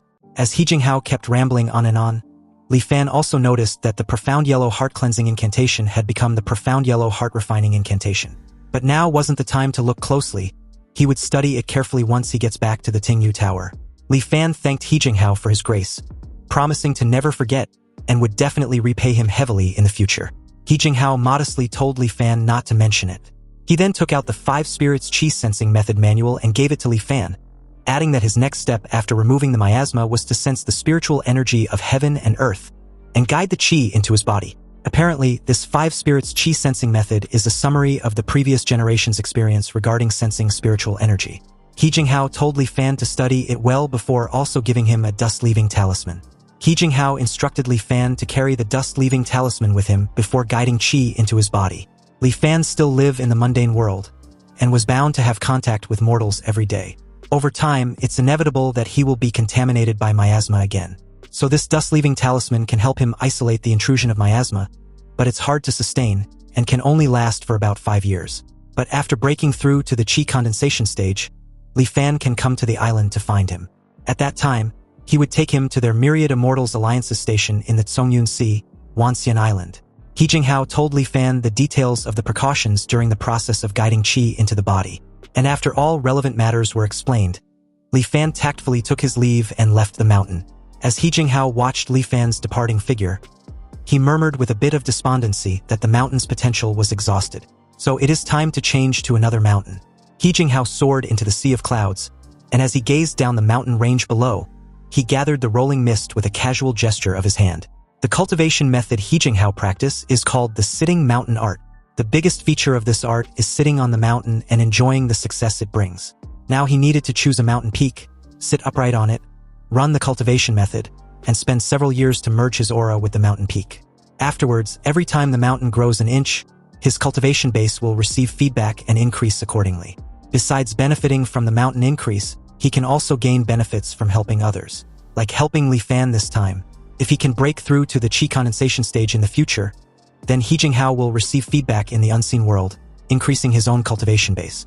It is not sucking or stealing the other party's cultivation, but more akin to when a man attains the Tao, his chickens and dogs ascend to heaven.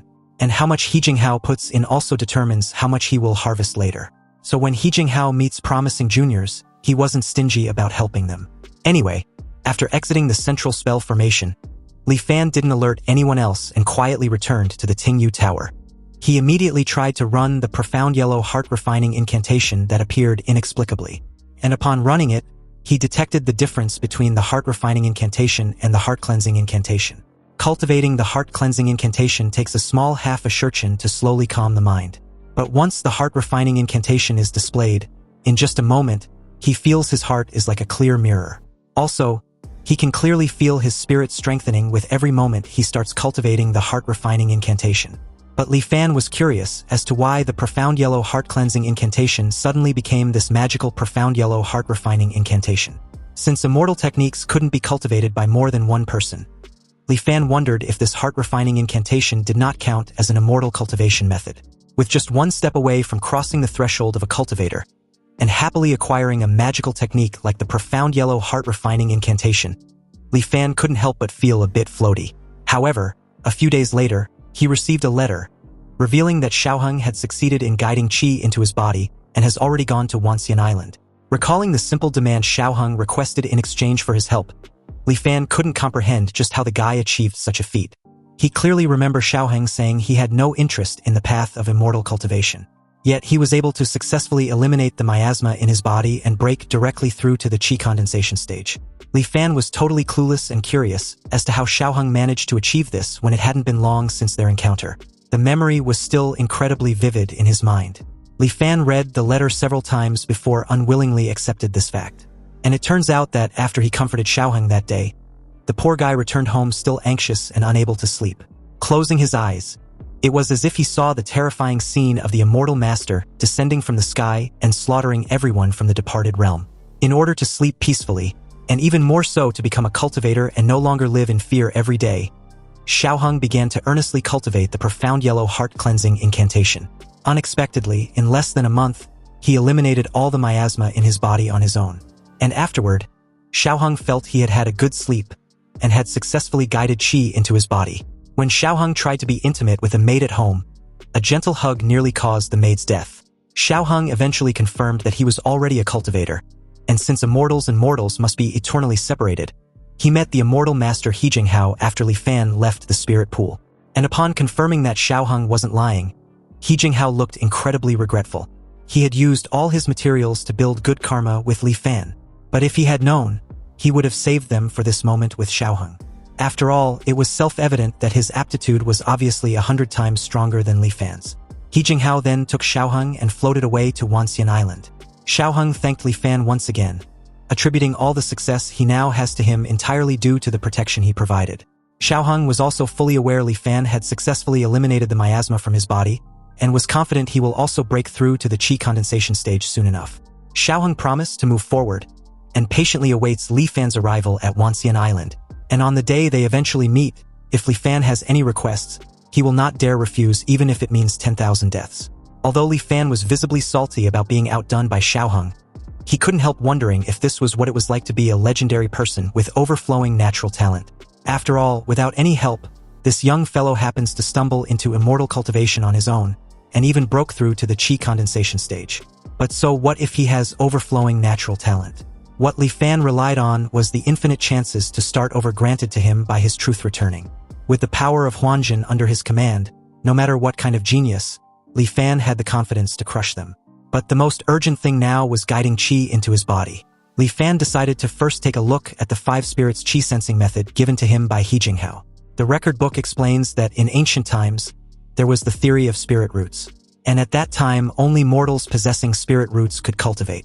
There were 5 common element spirit roots, and they were metal, wood, water, fire, and earth, as well as mutated spirit roots like thunder, wind, and darkness. Spirit roots were a gift from the heavens, and only the lucky ones favored by the heavens could perceive the laws of heaven and earth and possess the qualification to attain the Tao and ascend to immortality.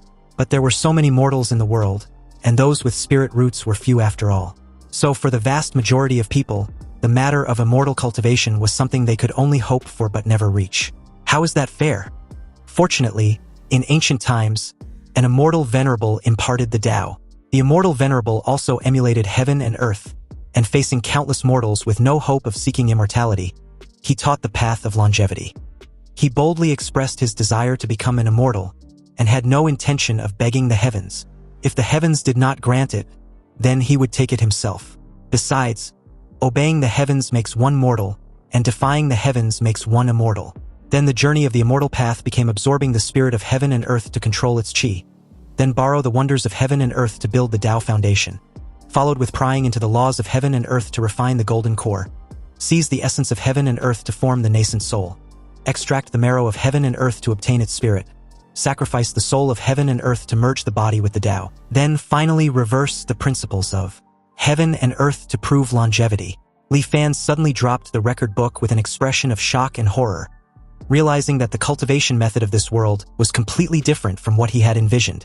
And it's no wonder ever since contacting the cultivators of this world, he had had a strange feeling. The heavenly Tao of this world seems to bear a faint, immense malice towards cultivators. Whether it's the law that immortal techniques cannot be cultivated by more than one person, or the strange phenomenon like a broadcast illuminating the sky for thousands right after a cultivator dies, or that bizarre immortal mortal miasma inside mortals that is extremely harmful to cultivators, all imply this single focal point: to reverse the principles of heaven and earth that proves longevity. Anyway, the content following the book was the method of the 5 spirits qi sensing. If a mortal who has eliminated miasma cannot guide qi into the body, they can nurture their own 5 spirits, forcibly absorb the spiritual energy of heaven and earth, then refine it to break through to the qi condensation stage. This so-called 5 spirits refer to the 5 emotions innate to humans: greed, fear, rage, hatred, and solipsism. These 5 emotions are hidden within the human heart, inexhaustible and ceaseless. And the 5 spirits qi sensing uses these 5 spirits as motive force and fuel to cultivate the root of heaven and earth in the dantian. The root of heaven and earth connects the cultivator's dantian with heaven and earth. Once formed, the cultivator can use it to forcibly suck in the spiritual energy of heaven and earth and turn it into their own use.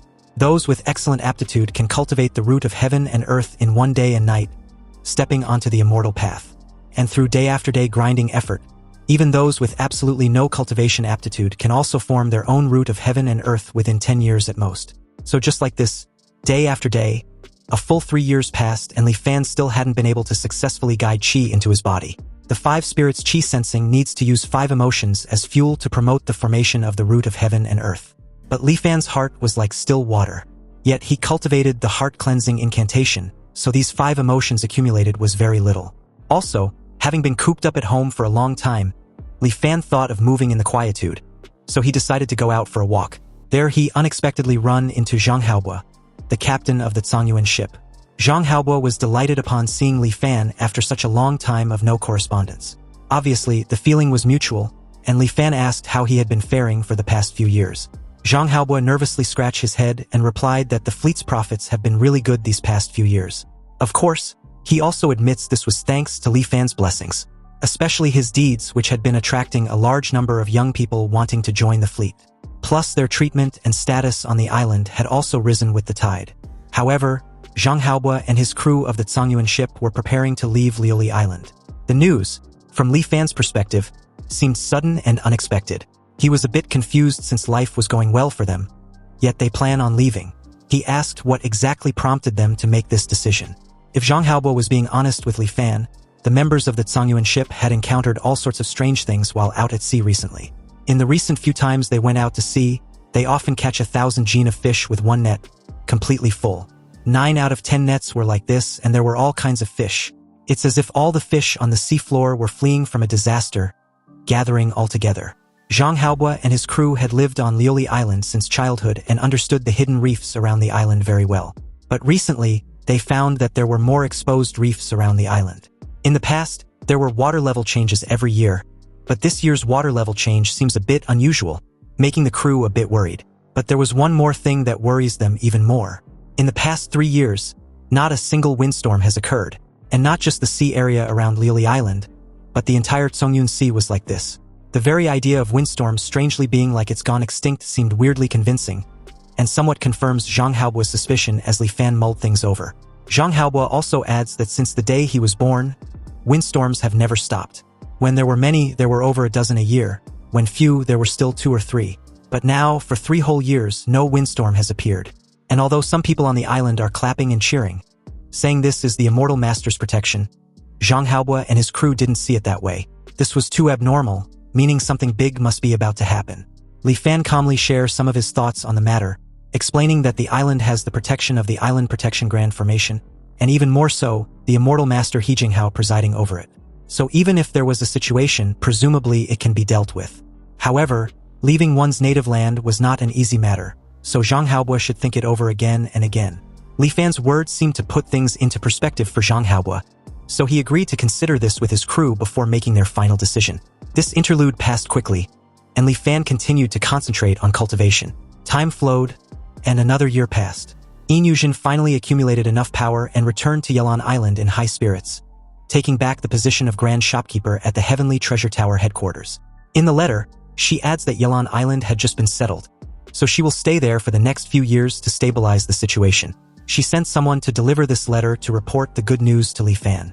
Xiaoheng also frequently sent people to deliver letters, asking about Li Fan's recent situation.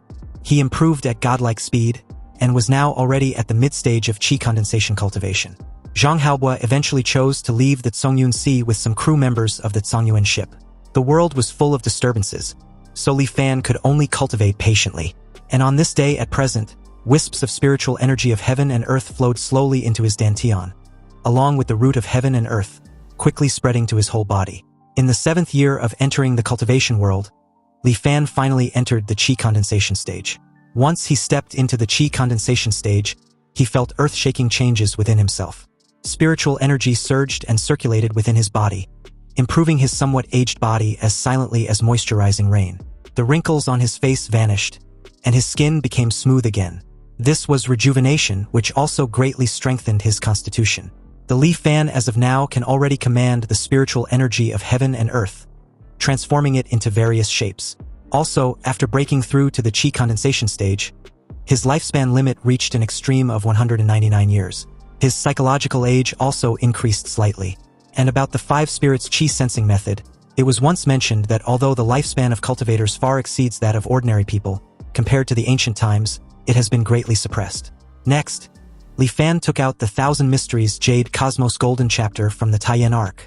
Now that he had finally stepped into the qi condensation stage, he couldn't wait to know its contents. Sensing the jade slip, countless words and images flooded into his mind like a tide in an instant. Li Fan only felt that a lot of things were forcibly stuffed into his brain, and his temples were throbbing faintly.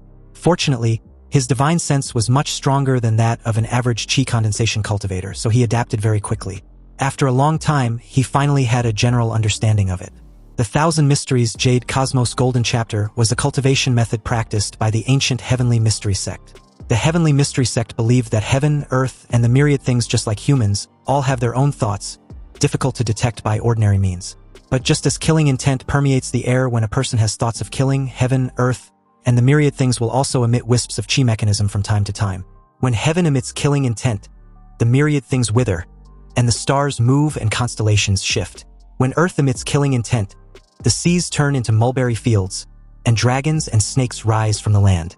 By capturing and refining the various qi mechanisms between heaven and earth, one can return to the origin and reach the realm of resonating and merging with them. The 1000 Mysteries Jade Cosmos Golden chapter was a technique for sensing and refining these qi mechanisms to use for oneself. Once the technique was mastered, one can not only borrow the killing intent of heaven and earth to injure others, but also calculate and predict the future through the deduction of qi mechanisms.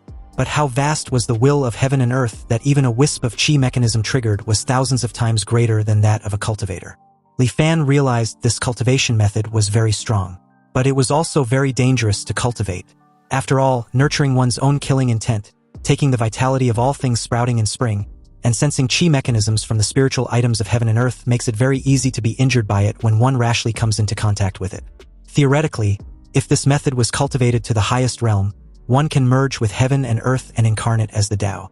Unfortunately, the heavenly mystery sect passed down its legacy for 10,000 years, but the highest anyone reached was only the nascent soul realm. With the help of truth returning, Li Fan wasn't too worried about the risks encountered in cultivating this method. However, he was also in no rush to decide on his main cultivation method. But now that he had successfully guided Qi into his body, it was time to see what Wanxian Island looks like. Li Fan made his way back to the mountain peak where He Jinghao sent him off during their previous encounter. He now had a pavilion built there, and upon seeing Li Fan, He Jinghao informed him that he sensed a fluctuation in the spiritual energy within Luli Island. So he knew Li Fan must have broken through. Although it took a bit long, Li Fan did it after all. He Jinghao then asked if the reason Li Fan came to find him was to head to Wanxian Island. Indeed, it was precisely that, Li Fan replied. He had no more concerns with worldly matters and can set off at any time. In an instant, He Jinghao appeared before Li Fan, grasped his shoulder and instructed him to follow him. He then lifted Li Fan into the air, soaring into the sky at an incredible speed. They broke into the layer of clouds and ascended beyond the mountain summits. He Jinghao formed a seal with a hand and guided his qi towards the vast expanse of mountains stretching endlessly below. Shortly after, rays of white light erupted from the innumerable mountain peaks, streaming and merging together, and forming into an enormous sphere of bright light suspending before him. The very moment he thrust his hand forward and uttered the word, "Open," the sphere of white light surged upward, streaking directly along the direction of his hand. In a flash, it transformed into a radiant pillar that connected heaven and earth. Then it collided with what looked like a sun suspending in the sky. This sun's surface distorted violently and cracked apart a second later, splitting into two halves and creating a portal. Although Li Fan was amazed, stunned, and couldn't comprehend how the sun had split in two, He Jinghao didn't offer any explanation and simply guided him towards the portal.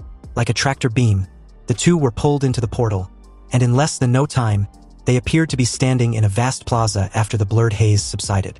And in a distance, a colossal stone statue of an elderly figure with a long beard stood majestically, and right below was a crowd of stone statues varying in size and style. They seemed to be gazing at the colossal statue with reverence. He Jinghao explained that where they currently were was the Dharma Transmission Square. It was built to commemorate the immortal venerable preaching the Tao back then, and every station of the Myriad Immortals Alliance has such a square. Flight was not prohibited within Wanxian Island, but Li Fan should remember that his altitude cannot exceed the statue of the immortal venerable. Otherwise, he would inevitably be attacked by the Myriad Immortals Grand Formation.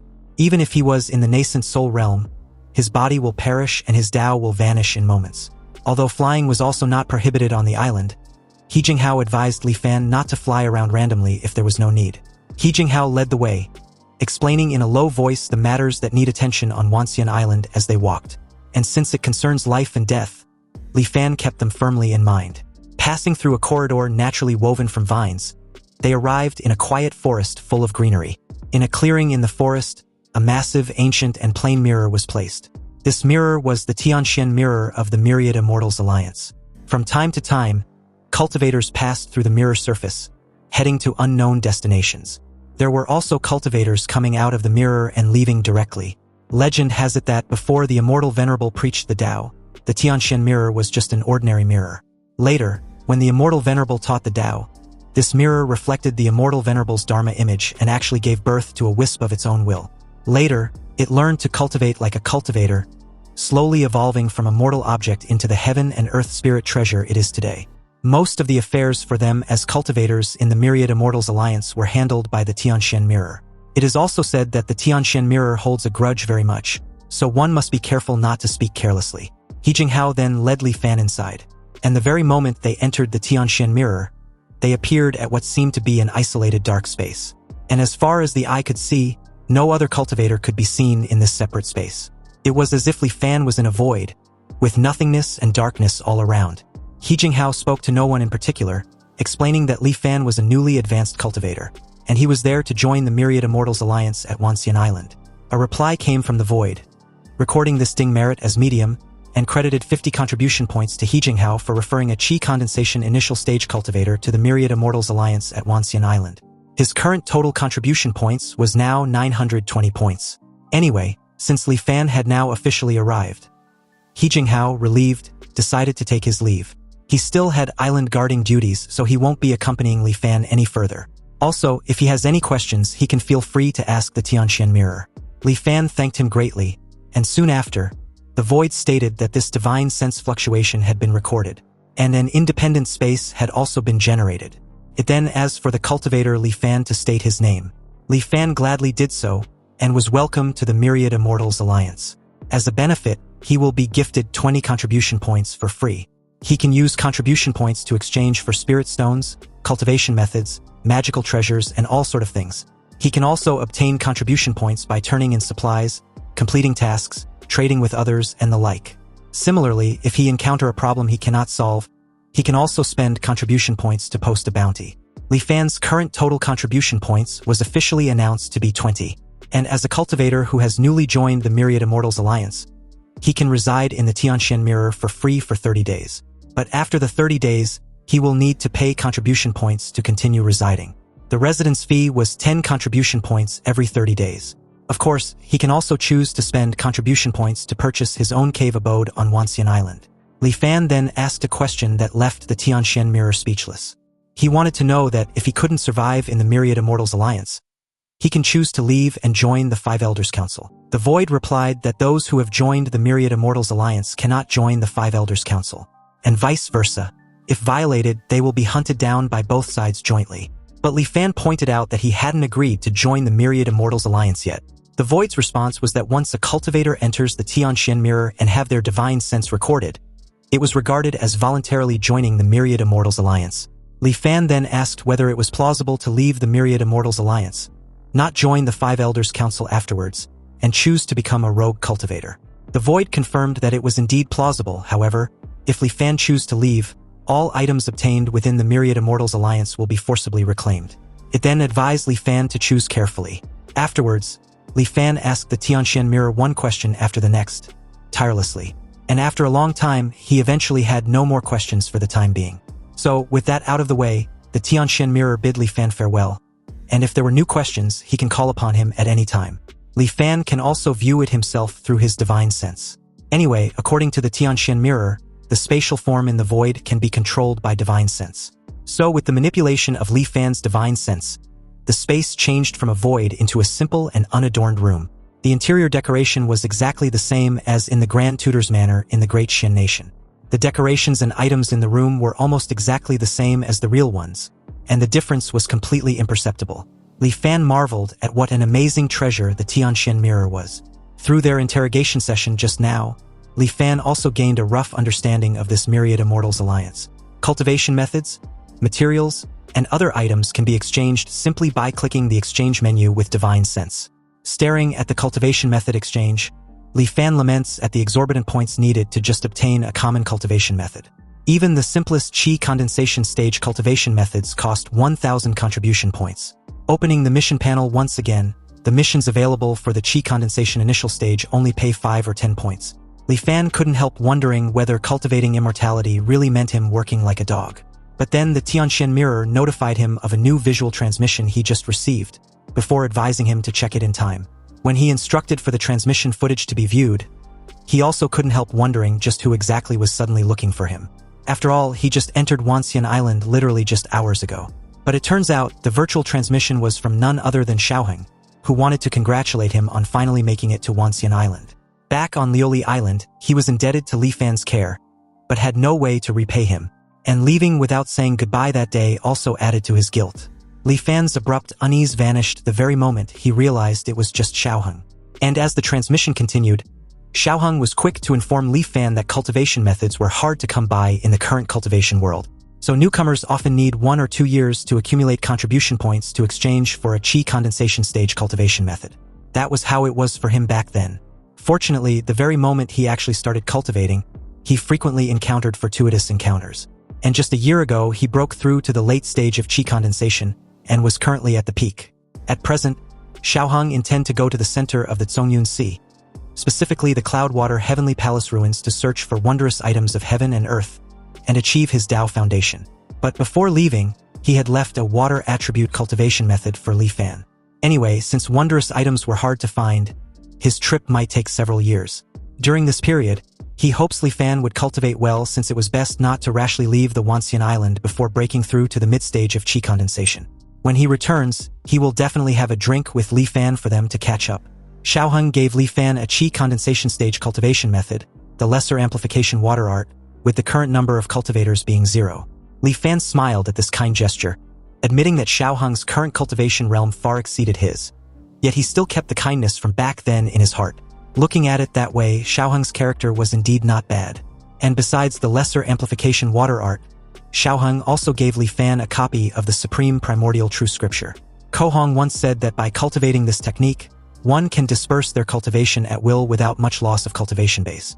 This meant that Li Fan can cultivate the lesser amplification water art first, then find an excuse to leave Wanxian Island before cultivating the Thousand Mysteries Jade Cosmos Golden Chapter. And although the Tianxian Mirror might not notice a small qi condensation stage cultivator like him, it was always right to be cautious.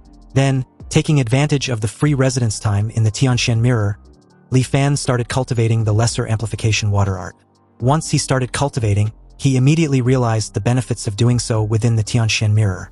Consuming contribution points can activate the Tianxian Mirror's assisted cultivation mode. In this mode, the concentration of spiritual energy inside the Tianxian Mirror increases several times than that of the outside world, almost comparable to top-tier grotto heavens. Furthermore, the Tianxian Mirror grants the cultivator inside a state of spirit enlightenment. In this state, comprehension was significantly increased, and cultivating methods becomes much easier. This super cultivation state almost gave Li Fan the illusion that he was a peerless genius, and cultivation became akin to enjoyment. Li Fan was immersed in it, unable to extricate himself. When time was up, he abruptly withdrew from that incredibly smooth cultivation state.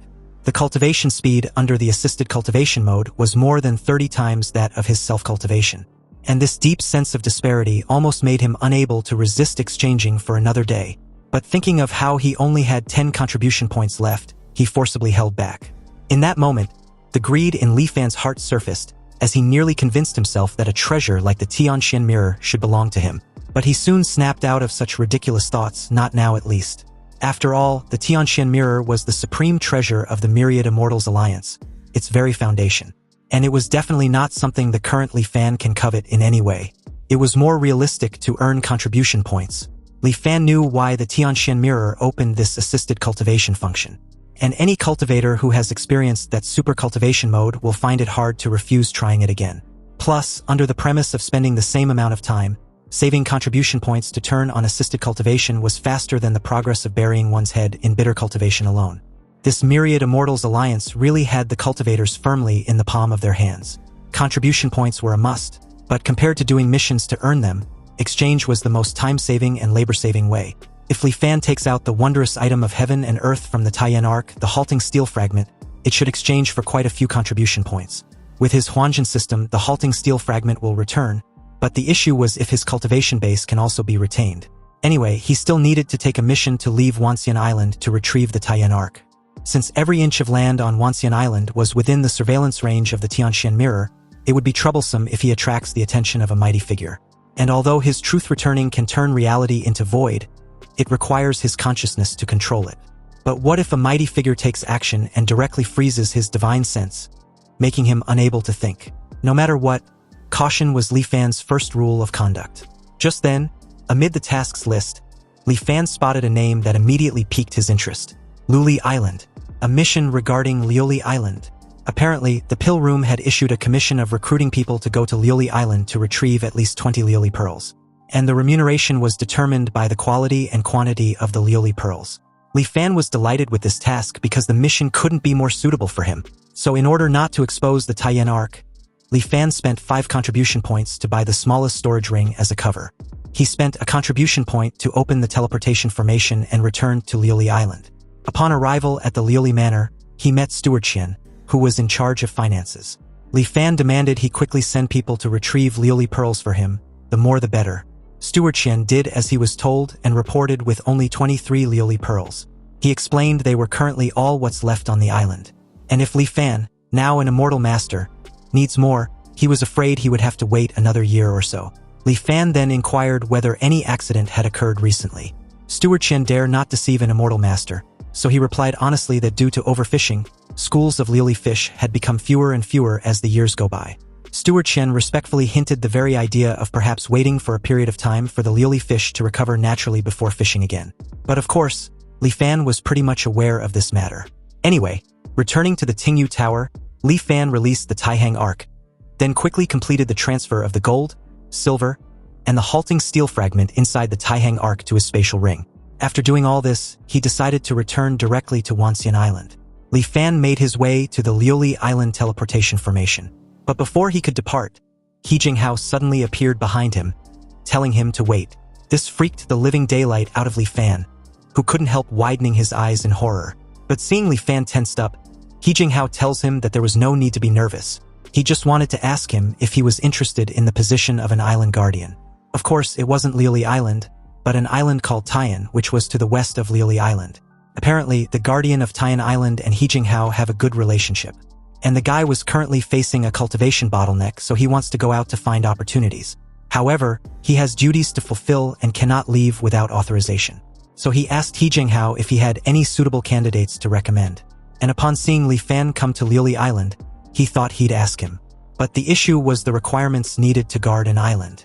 One must at least have the cultivation of the foundation establishment stage, and Li Fan was merely at the qi condensation initial stage. So can he really serve as a guardian? However, since it wasn't naturally an official guardian position, He Jinghao's friend would simply issue a targeted commission to Li Fan, and he will simply substitute for the guy as guardian for a while. Besides, Taiyan wasn't a large island. With the island protection grand formation in place, a qi condensation stage cultivator was sufficient to look after it for a period of time. And as the recommender, He Jinghao would naturally receive a certain share of the remuneration. But during the substitute guardianship, Li Fan wanted to know what the maximum duration he had was before he can even leave the island. He Jinghao explained that the island protection grand formation generally cycles once every 5 days. So if Li Fan had business outside, it was best to return within 5 days. It was also not advisable to go out more than 3 times a year. Then every year, after collecting his contribution points, Li Fan can go to the Tianxian Mirror to exchange them for 5 days of assisted cultivation time. These 5 days were often worth more than half a year of ordinary bitter cultivation. Seeing no major downsides to the proposal, Li Fan readily agreed to this matter.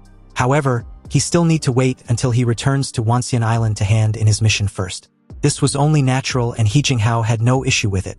Once things were prepared over at Taiyan Island in a few days, he will come to the island to find him.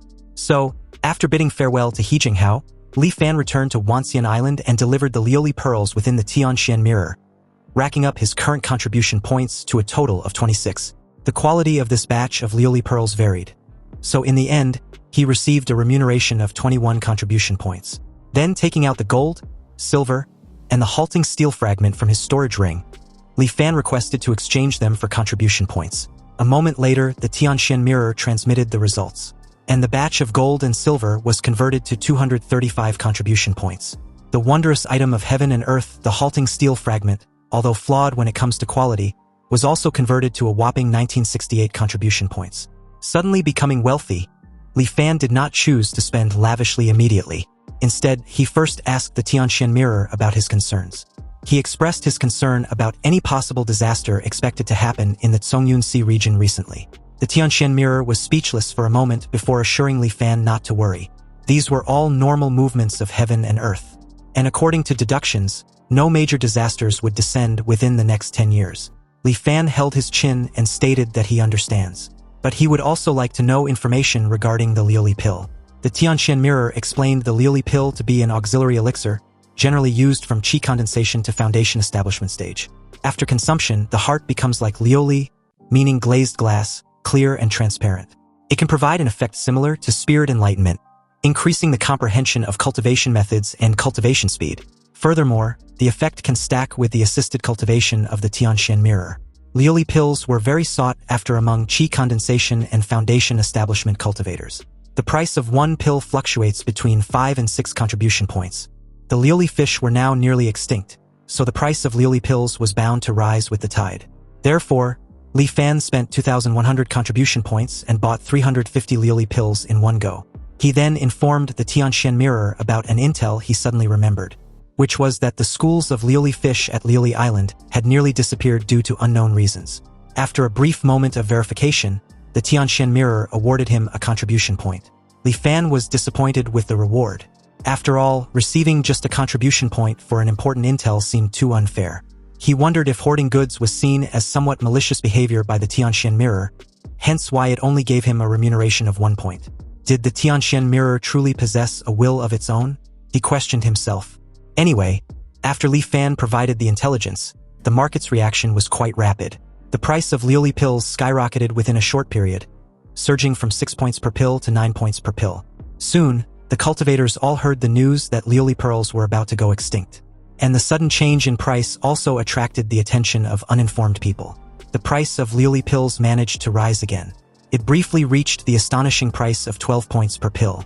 Seeing that the timing was about right, in order to sell them as quickly as possible, Li Fan chose to sell directly to the Tianxian Mirror. The Tianxian Mirror purchased his 350 Liuli pills at a high yet convenient price of 10 points per pill. Li Fan wasn't greedy either.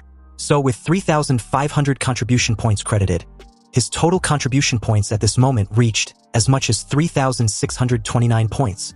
The temporary explosion in the price of Liuli pills was just due to the stimulation of sudden news, causing cultivators to momentarily lose their rationality.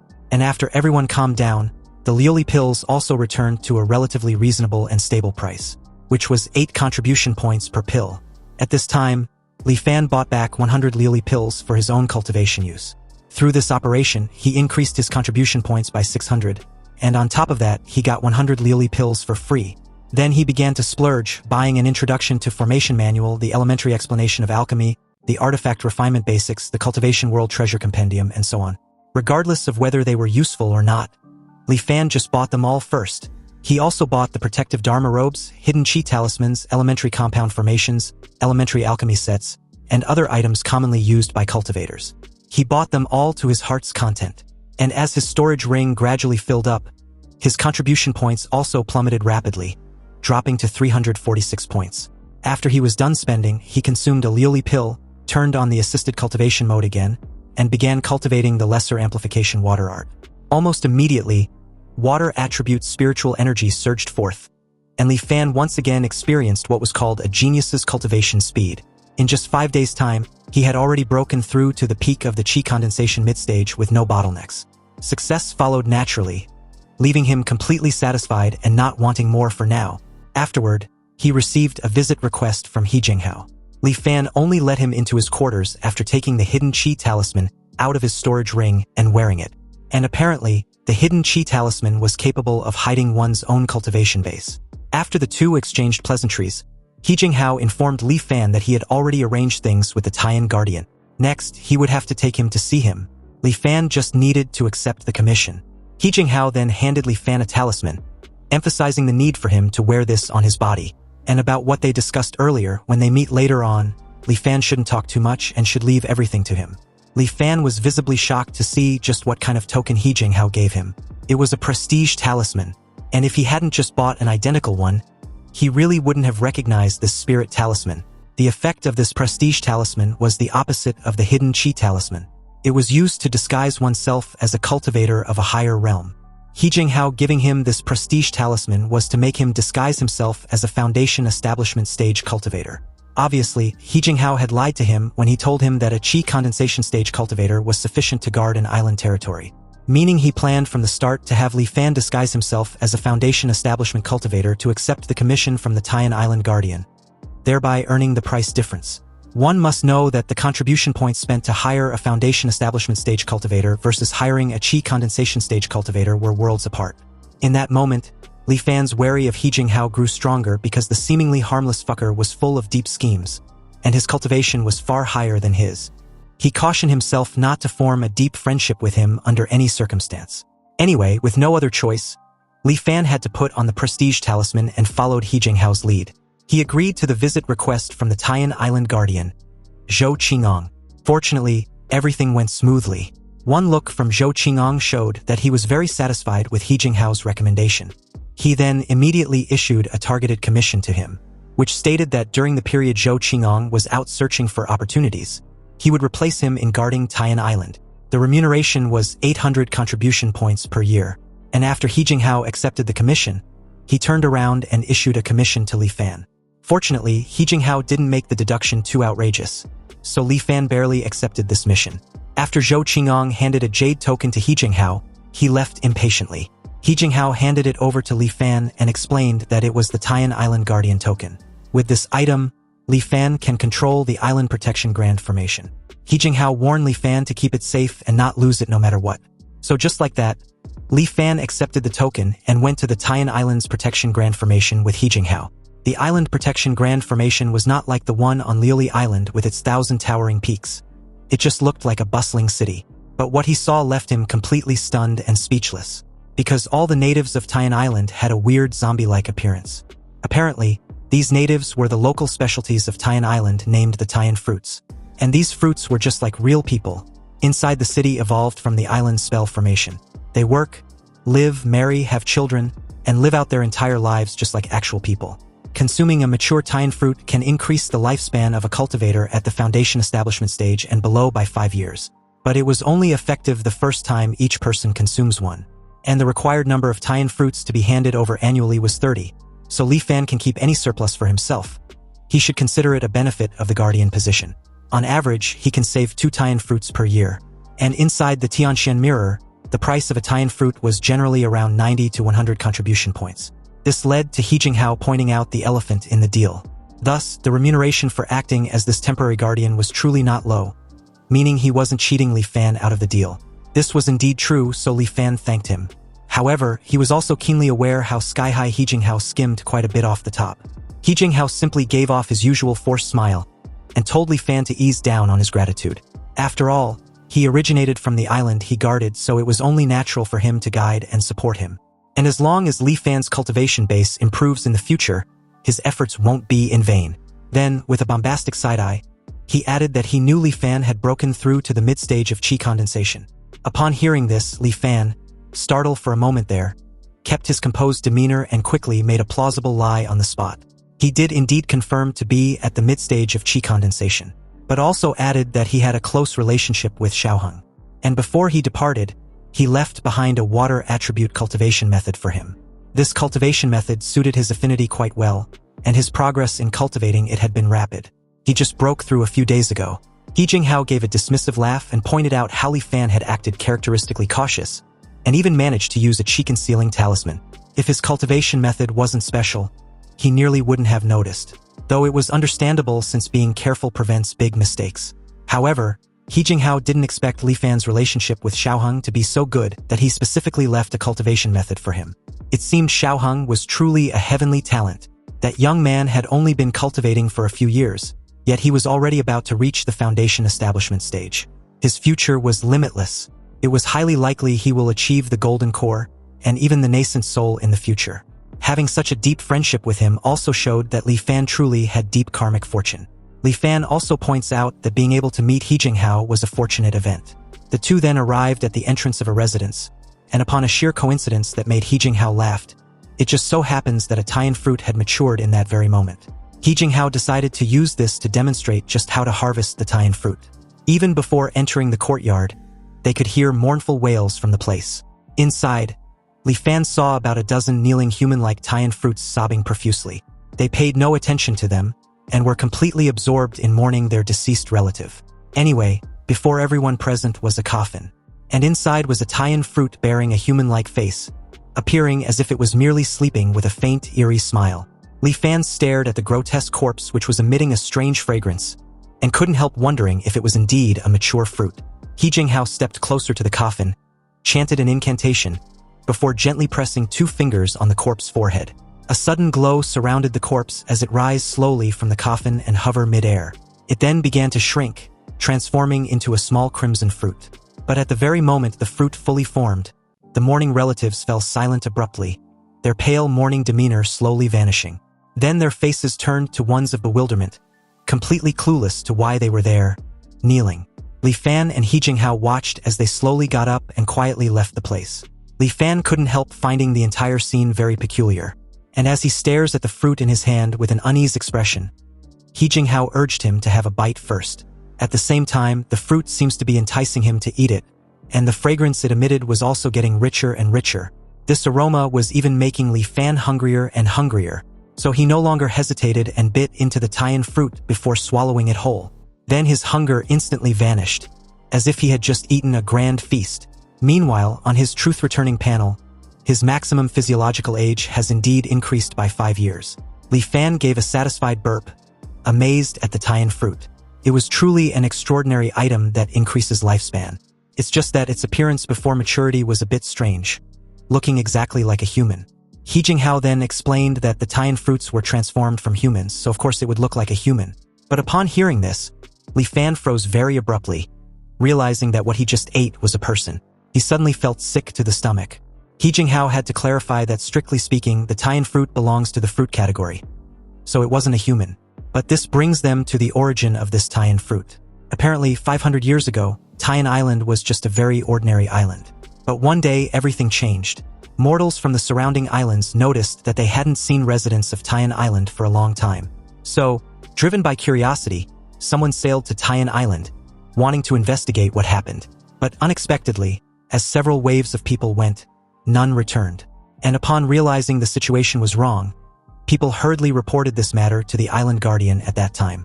That guardian was already a cultivator at the golden core stage. Even so, after seeing what had happened on Taiyan Island, he fell into deep terror. All the mortals on the island had vanished, and the city where mortals originally gathered had, at some point, grown tree after tree with lush branches and leaves, just like a primeval forest. Hanging from the branches of those trees were human-faced fruits. When the breeze blew, the human faces on the fruits would reveal a chilling smile. That golden core guardian, recovering from his shock, went down into the city to investigate. Not a single mortal on the whole island survived. They had all turned into human-faced fruits. But exactly why this bizarre event occurred, this golden core guardian could not figure out either. So he had no choice but to report the matter. The Myriad Immortals Alliance sent specialists to investigate, but no one knew what specific conclusion was reached. It's just that later, all the big trees in the city were cut down, and Taiyan Island was restored to its vitality and original appearance. The Myriad Immortals Alliance also built a grand formation there and assigned personnel to guard it and harvest the fruits. And those human-faced fruits lived within the formation as if nothing had happened. With a hint of disgust, Li Fan wiped his mouth with the back of his hand before commenting that regardless from how anyone looks at it, the Taiyan fruits were people, weren't they? But He Jinghao simply scoffed at the simple-minded perspective, then questioned Li Fan how the Taiyan fruits were people. They had absolutely no intellect of their own and act entirely on instinct. If one must say, they at most only retain some lingering obsessions of humanity. But regardless, Li Fan felt this matter was too mysterious. Whether those Taiyan fruits were people or not became unimportant after their lifespan-increasing effects were discovered by cultivators. Also, even if they were real people and eating them could increase lifespan, they still wouldn't be able to escape their fate of being eaten. Anyway, since then, Li Fan had been stationed on Taiyan Island. And if he was being honest, the position of Island Guardian was actually quite relaxing. So he devoted almost all his time in painstaking cultivation. After mastering some simple small spells, he also decided to start cultivating the Thousand Mysteries Jade Cosmos Golden Chapter. This cultivation method from the ancient Heavenly Mystery sect was truly obscure and difficult to understand. It was vastly different from the lesser amplification water art he cultivated before, as if they were products of completely different systems. So, just like that, a year passed, and Li Fan's comprehension of the Thousand Mysteries Jade Cosmos Golden Chapter was barely at the entry level. He returned to Wanxian Island and collected his remuneration for being the temporary guardian, gaining 800 contribution points. Then he exchanged them for the late-stage portion of the lesser amplification water art. After another 5 days of cultivation under the Tianxian Mirror's assisted cultivation mode, Li Fan faintly felt that he was not far from the late stage of qi condensation.